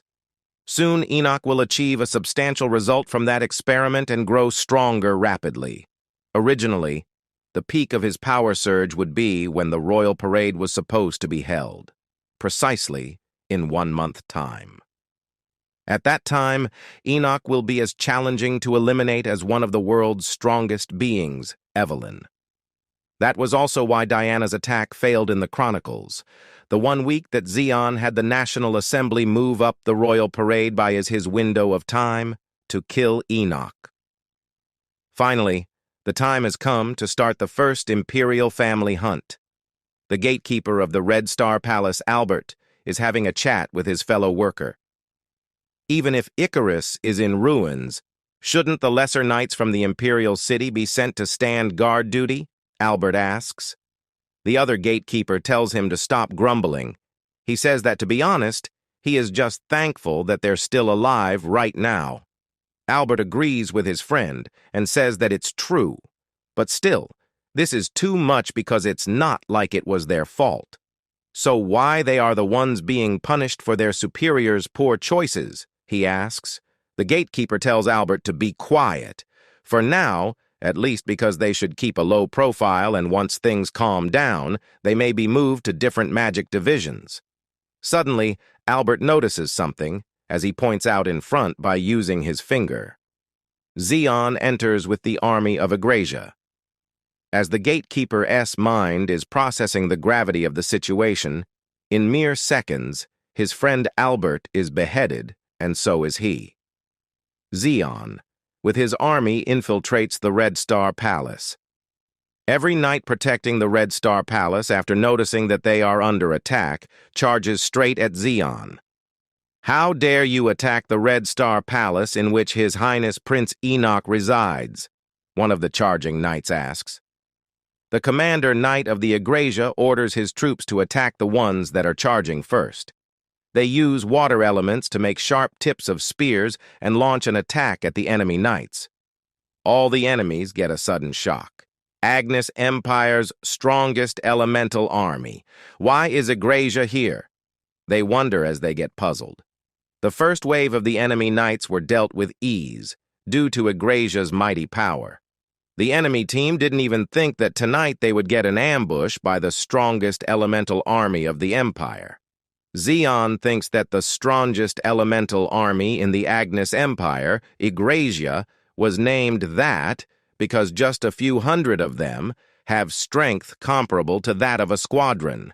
The commander informs that the third Prince Enoch's office and bedroom are all located at the palace's top floor, and they'll immediately open up a path to it for Prince Zeon. Zeon tells the division operator of Egrasia that they should head to the basement as there's something that Diana wants to confirm there. The division is left in the dark as Zeon runs towards the stairs. The enemy knights are being burned by fire and killed by water element magic. The commander of Egrasia orders the magicians to destroy the enemy knights in order to head in. As he enters the basement, he gets furious to see that the third prince was using human lives as an experiment. "How could they use people's lives to do this?" he shouts furiously. The monsters who were once humans attack Egrasia. The first division operator declares that today, Egrasia will wipe out everything here and they will leave no traces behind whatsoever. In the meantime, Zeon is climbing up the stairs while killing the knight with his dark aura. Zeon realizes that he must reach Enoch as fast as possible, as most of the remaining forces in the Red Star Palace are probably underground, where the black magic laboratories are located. The enemy magician team shows themselves to stop Zeon. "How dare you look down on and antagonize us?" one of the magicians asks. He says that it seems Zeon desperately wants them to kill him. He shouts that he will crush Zeon at once. Zeon replies that he thinks that they are the desperate ones here. Zeon uses dark light to annihilate the enemies. When the Black Star leveled up from 2 to 3 stars, the Dark Circuit formation was the most significant change. Dark Circuit is a network formed within the user's body that's dedicated to channeling Dark Star's energy. The 3-star Dark Star is achieved by activating all the Dark Circuits. They allow for much faster speeds and more incredible efficiency compared to blood vessels which were initially used for conducting Dark Star's energy. So, Zeon thinks that this should be enough to handle these weaklings. Egrasia's 1st Division operator Laguth feels that there is no end to these monsters. He says, "Who would have thought that the third prince would join hands with black magicians?" The human experiment lab is already shocking, moreover. The disgusting dark energy that fills up this entire basement floor is unbearable. He stumbles across a door. What is this place? He wonders, as he feels the dark energy radiating from it. He feels that something is going wrong inside this place. Diral, from the other side of the door, says that he did assume that Zeon might aim for the gap when the Red Star Palace is empty due to the parade, but he never predicted a full-scale attack. What should I do now? He thinks deeply. He thinks that the elemental army wouldn't be much of a problem, but the moment his existence is revealed here, the fact that this place has demons will be revealed too. If something goes wrong, there will be an enormous setback to the grand plan. So unfortunately, he has no other choice but to flee from this palace. He uses a stealth ability and makes a run outside the palace. He realizes that it'll be better if he approaches the third prince after things calm down later. Of course, it will only matter if they can survive this brutal battle. Firstly, he decides that he must get out of this imperial palace as fast as possible. Suddenly, he gets attacked with blood magic. "Who are you?" Leosha asks. She says that duel is looking very tasty to her. At the palace, Diana is wondering whether she has to go into the battle herself. What this battle stands for will completely change if she steps in herself.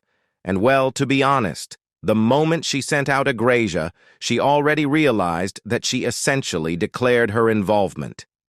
But how in the world is Zeon planning to fight against Enoch, she thinks. According to her, Zeon can't handle Enoch alone yet, because Enoch is one of the outliers who defy common sense as he mastered the celestial star sea as well as magic simultaneously.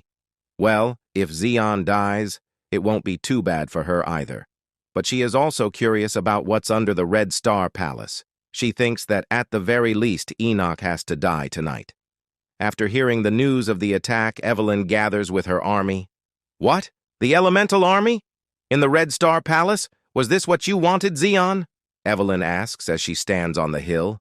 She remembers what Zeon has told her, that no matter what happens at the Imperial Palace before the parade, Evelyn mustn't get involved at all costs.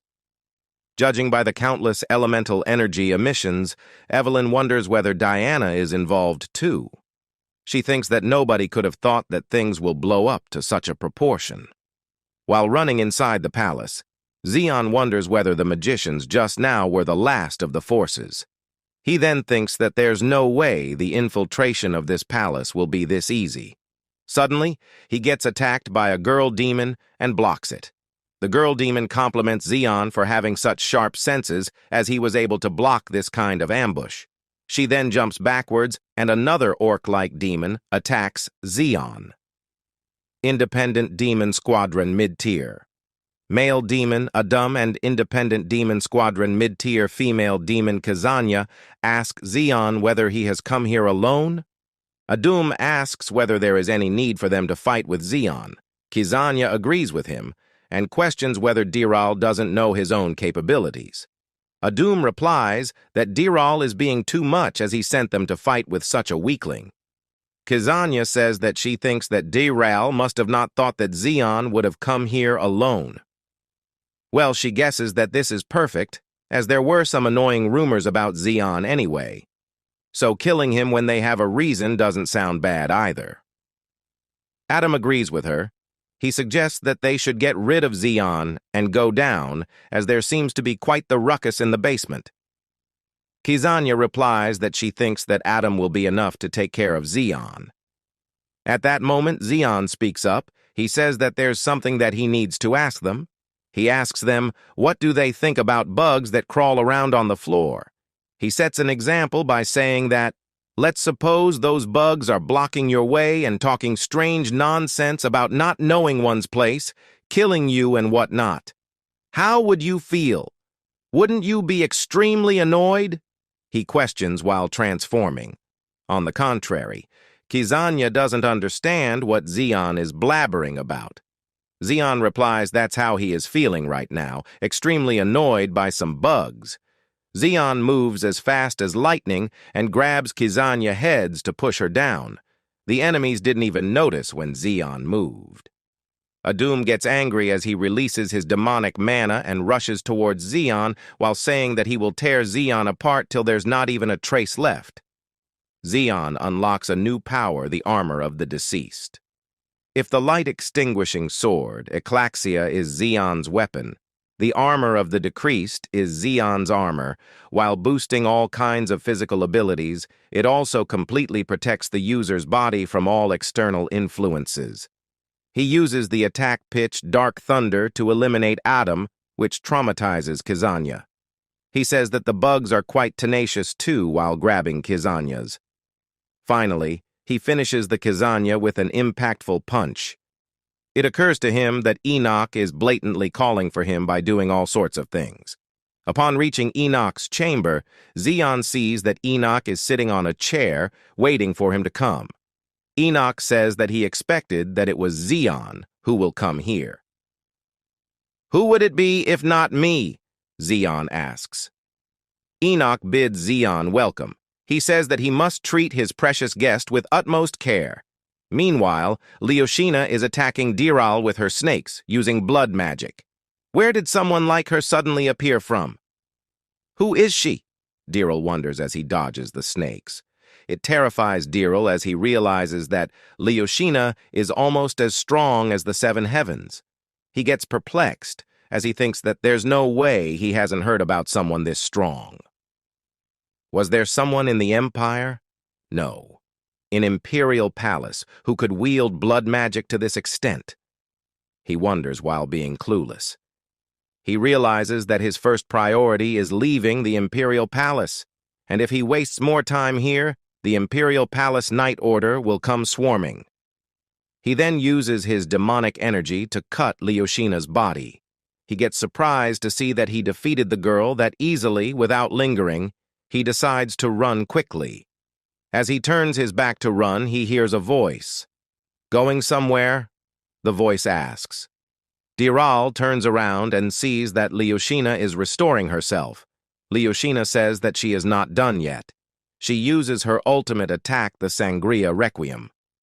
Betrayal tries his best to block the attack with the power of his human form only, but he finds it really hard to do so. He understands that if this goes on, it'll be impossible for him to take on this red-eyed woman unless he returns to his true form. However, the problem is that his demonic energy will explode if he does that. As he is thinking about all of this, Leosha appears in front of him, telling him that he will die if he hesitates this much. At the Red Star Palace, Enoch explains that, at first, he thought that Zeon was just a flying bug. Someone who wouldn't cause any problems if left alone. But now, if he does that, Zeon's existence itself would continue to be an annoyance. At some point, how he perceives Zeon began to change. Still, he didn't care. He assumed that Zeon got lucky during the succession ceremony and believed Evelyn had helped Zeon during the Phantom Legion subjugation. He considered the Regan incident a mistake in his own judgment.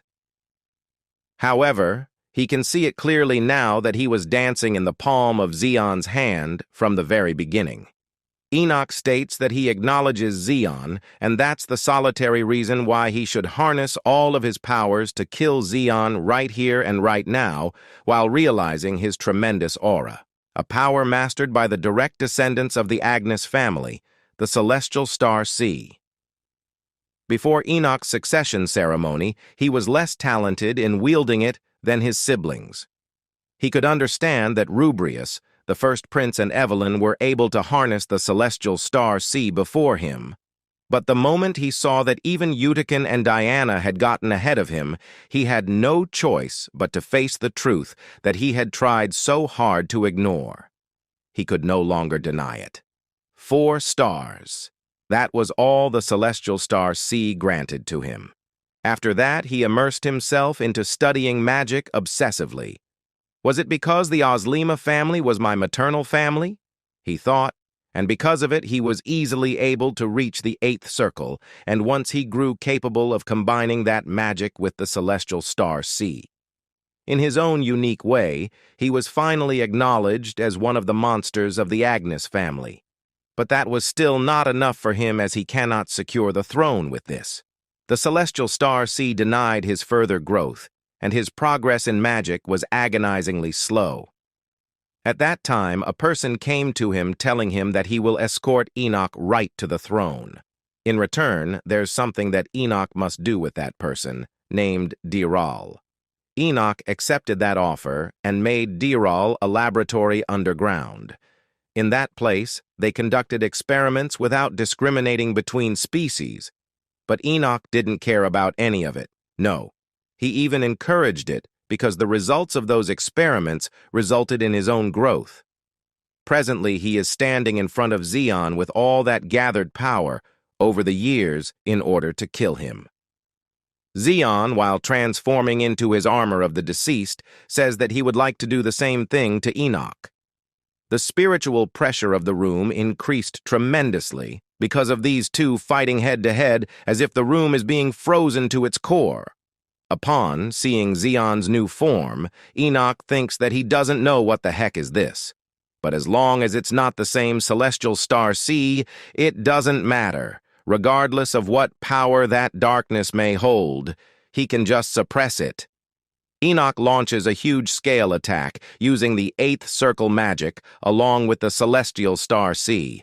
On the contrary, Zeon confidently uses a single slash. He named it the Black Flash, which pierces Enoch's magic as if it was nothing. Without any further delay, Zeon rushes towards Enoch. "Aren't you approaching me too directly?" Enoch asks, while attacking Zeon with arrows, but his arrows couldn't touch Zeon because of the armor which created a barrier to stop the arrow. Zeon answers that it's the most effective way. He uses the attack pitch Dark Thunder, which startles Enoch as he uses a powerful shield to block it. Enoch gets astonished to even think that the imprisoned prince, once deemed the royal family's disgrace, Zeon has become this and can harness this kind of strength, but it's still not enough to bring him down. Enoch then uses an ultimate attack, the Starstream Galaxy Lactea, which is powerful enough to break Zeon's armor of the deceased and crushes Zeon to the ground. "Is this all you've got? Just what makes you think you can stand up to May with this?" Enoch questions while floating in the room. Enoch asks whether Zeon is too foolish to assess Enoch's powers. Or has he finally gone mad? Enoch says that Zeon is born to be a simpleton, so no matter how hard he tries, he will always remain a simpleton. He states that he will kill Zeon here and tear apart all those who dared infiltrate his palace, and this is how it should have been from the beginning. At that moment, the ground starts to shake while Zeon speaks up. "But you see?" "Why did you think that was all I had?" Zeon asks upon standing up. He reminds Enoch that never once did he say that that was all he had. One of the ancient gods, Kronos, asked the humans 5 questions. One of those questions was, how does time move? The answer could be found in the power that arises from this question, time freeze, the first authority of the 5 questions of Kronos. Time is a concept composed of countless discrete moments, to dwell indefinitely in one such moment. The Phantom legend was created by the authority of time freeze. Zeon says that Kronos' bracelet just happens to be done adjusting. Zeon starts to use the power of the bracelet while Enoch doesn't even understand what is happening with him right now. "What are you doing? What have you done?" Enoch questions desperately, aimlessly wondering about the answers. He asks Zeon if he is trying to make a final struggle or something, while he is the one who is getting afraid. He starts to use the power of the celestial star C, thinking that whatever method Zeon uses, he can't overturn his chances of winning because the gap is too large already. He uses the Galaxis Spear to attack. Zeon rushes towards Enoch and grabs his face to push him backwards. Zeon corners his enemy, and Enoch controls his stars to attack Zeon from the back in order to buy him some time to escape this situation so that he can counterattack. Enoch realizes that he has to put some distance between them, while Zeon has already restored his armor. Enoch finds it difficult to get away, so he uses the Starstream explosion and smirks as he thinks that this barrier will be hard to break, even for Zeon. But in the next moment, he gets shocked to see that Zeon easily overpowers the barrier. "Is that all you've got? If it isn't, give it your all," Zeon shouts as he humiliates Enoch. He overpowers Enoch and sends him flying away. Enoch hits the wall of a corner. Zeon appears in front of Enoch, telling him to take this fight seriously, otherwise he will die. Zeon slashes Enoch while Enoch slightly moves backwards. Zeon then uses the power of the overlapping lunar eclipse. Originally, this would have been no different from an act of suicide, but if Zeon uses time freeze, it's possible. A technique that improves his physical abilities and the Black Star's output. He thinks that this should be enough. After all, these two were the only things Zeon was lacking to begin with. Zeon swings his sword at Enoch, and Enoch moves backwards. Zeon speeds up and slashes his enemy again, while Enoch is barely dodging all the attacks. Enoch realizes that, if this keeps up, he will really die. Has Zeon been hiding his power from the beginning? He wonders. He thinks that if it's not that, then he must turn the situation upside down at all costs. He decides that he must pour out all his power at once and uses Galaxis halos to kill Zeon. Zeon, holding the Eclaxia, uses a single strike, the lunar snap, while countering Enoch's ultimate attack. After seeing this, Enoch's hands and legs tremble in fear, as if he is up against an entity who devours monsters. Am I going to die here? In the hands of that guy who was called the Imperial family's disgrace? He wonders while trembling. He says that he can't let this end at that. Upon getting furious, he says that he shall kill Zeon and he won't leave a single bone behind. Moreover, he says that he will completely erase Zeon from this world. He decides to use the dark energy transplant. It's still incomplete, so he wasn't planning on using it, but he thinks that it's better to use it than losing his life here. Outside the palace, on a cliff, Evelyn, with her army, witnesses the dark energy flowing from the Red Star Palace. Evelyn wonders whether this is what Zeon was planning to show her. Meanwhile, Leosha also stops the fight for a second, while sensing the dark energy, and Betrayal finally gets a chance to escape. Betrayal uses a stealth ability to escape, and Leosha loses sight of him. She says that it's a shame that she lost him. Leosha thinks that Betrayal was definitely strong enough to the point where she couldn't guarantee her victory. On the contract, it also means that if she had absorbed him, she would have made noticeable progress. Upon fighting Betrayal, she noticed that he definitely wasn't trying to infiltrate the Imperial Palace. He was running away from it, which means he was originally at the palace to begin with. She realizes that Betrayal and his companions must be the real deal, the true enemy that her master was talking about. It excites Leosha to even think that Betrayal was a high-ranking demon who is this powerful, even though he is not even the head of the demons. She gets happy. She says that no matter how much she thinks about it, it's a good thing that she decided to follow her master. She suddenly remembers that she was told to come to the Red Star Palace, so she decides to go there as quickly as possible. Inside the palace, Enoch is using demonic energy to attack Zeon. Zeon gets behind Enoch and swings his sword while saying that he has been waiting for Enoch to use demonic energy. Zeon uses slashes after slashes of Eclaxia to bring Enoch down, and Enoch is getting heavily damaged. The fight between the two siblings is currently reaching a climax, with Zeon having the upper hand. Zeon thinks that just the human experimentation, alone conducted in the Red Star Palace underground, would probably not have been enough justification to kill Enoch as he cuts Enoch's right arm. He then pierces Enoch's heart using Eclaxia. Enoch accepts that this is the end for him now, so he wanted to know who the person standing in front of him is, because it absolutely can't be Zeon. Moreover, Enoch says that if this person were the real Zeon Agnes that Enoch knew of, if he were a human, there would absolutely be no way for this entity to have such eyes. Zeon replies that he is not sure. He thinks that it's not simply a problem about whether he is Zeon Agnes or Emperor Aurelian Khan Agnes. Ever since he became the emperor in his original world, when he wasn't in the chronicles of the novel, he has had a fundamental question. Why does he possess a presence different from ordinary people? Why is he the only one who can control the Black Star? Once he gains complete mastery over the Black Star, he thinks that he may be able to find the answer. Enoch, while taking his last breath, declares Zeon the winner of this battle and admits defeat. Zeon remembers that the authority of one of the 5 questions can only be wielded once, but he subjugated the Phantom Legend to begin with, in order to use it during his fight with Enoch. At that moment, Diana Agnes enters the Red Star Palace with her escorts. "Did you really kill Enoch?" she asks. She gets astonished when she thinks that if Zeon did it. She thought he'd do it with the help to Agrasia, the strongest elemental army. Even if Enoch is weaker than the other royalty, he's still Enoch, someone who is called a monster. Zeon tells Diana to save the surprises for later, because firstly, they need to clean this up. At the Pointer Star Palace, Priscilla is looking outside the window and is quite surprised.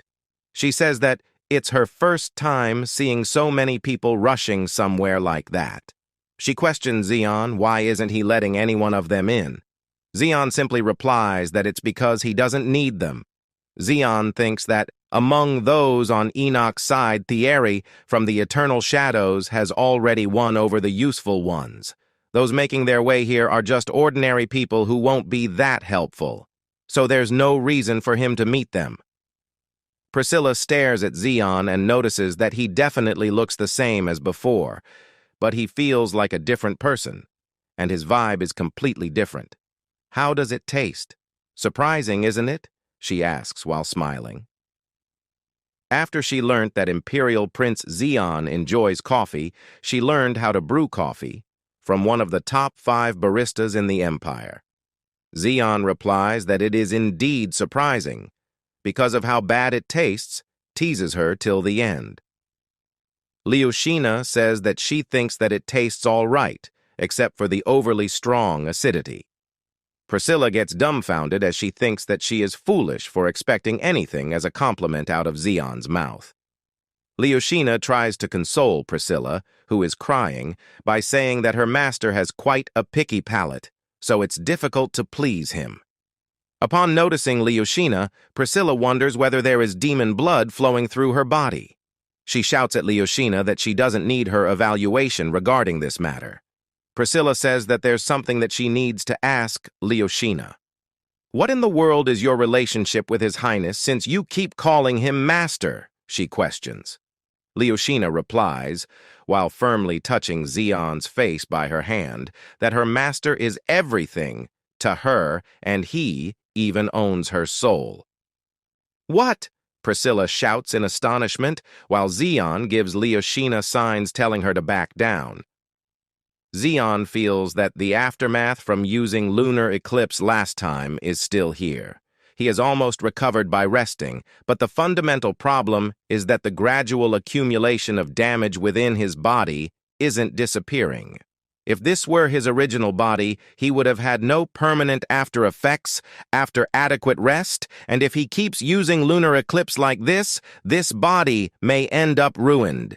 Before that happens, he must meet the strange doctor. He thinks that he needs to find this sword's missing piece too. After all, he can't keep using it in its destroyed state. The problem is, inside the Chronicles, Eclaxia isn't even mentioned. Additionally, he must further solidify Zeon's forces. He realizes that there's a mountain of work that he needs to be done. The major events stated in the Chronicles are still proceeding as they are supposed to, although sooner or later he will have to overhaul this grand narrative. By the way, is it about time for him to appear? Zeon wonders while Fredo enters. Fredo informs that there's someone who wishes to see His Highness. Who is it? Zeon questions. Fredo answers that it's Sir Alstein Ascalon, the captain of the 2nd Division of the Agnes Knight Order, one of the 5 best swordsmen in the Empire, and a member of the Ascalon family, Zeon's maternal family, which is hailed as the greatest swordsman family in the Agnes Empire. At Evelyn's palace, she is thinking that it's been 3 days. That's how long it has been since Enoch's death. From what she heard, it seemed like Zeon was losing, but after a certain point with exponentially increasing power, he overwhelmed Enoch.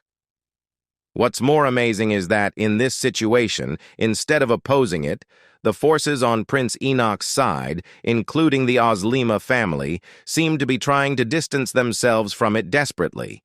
The black magic and human experiments found in the Red Star Palace's basement, as well as the fact that Enoch himself possessed demonic energy. Each and every single thing is considered one of the greatest taboos in the Empire. Even the slightest involvement could result in the entire family's eradication. She concludes that from the beginning, Zeon may have considered it and planned all of this.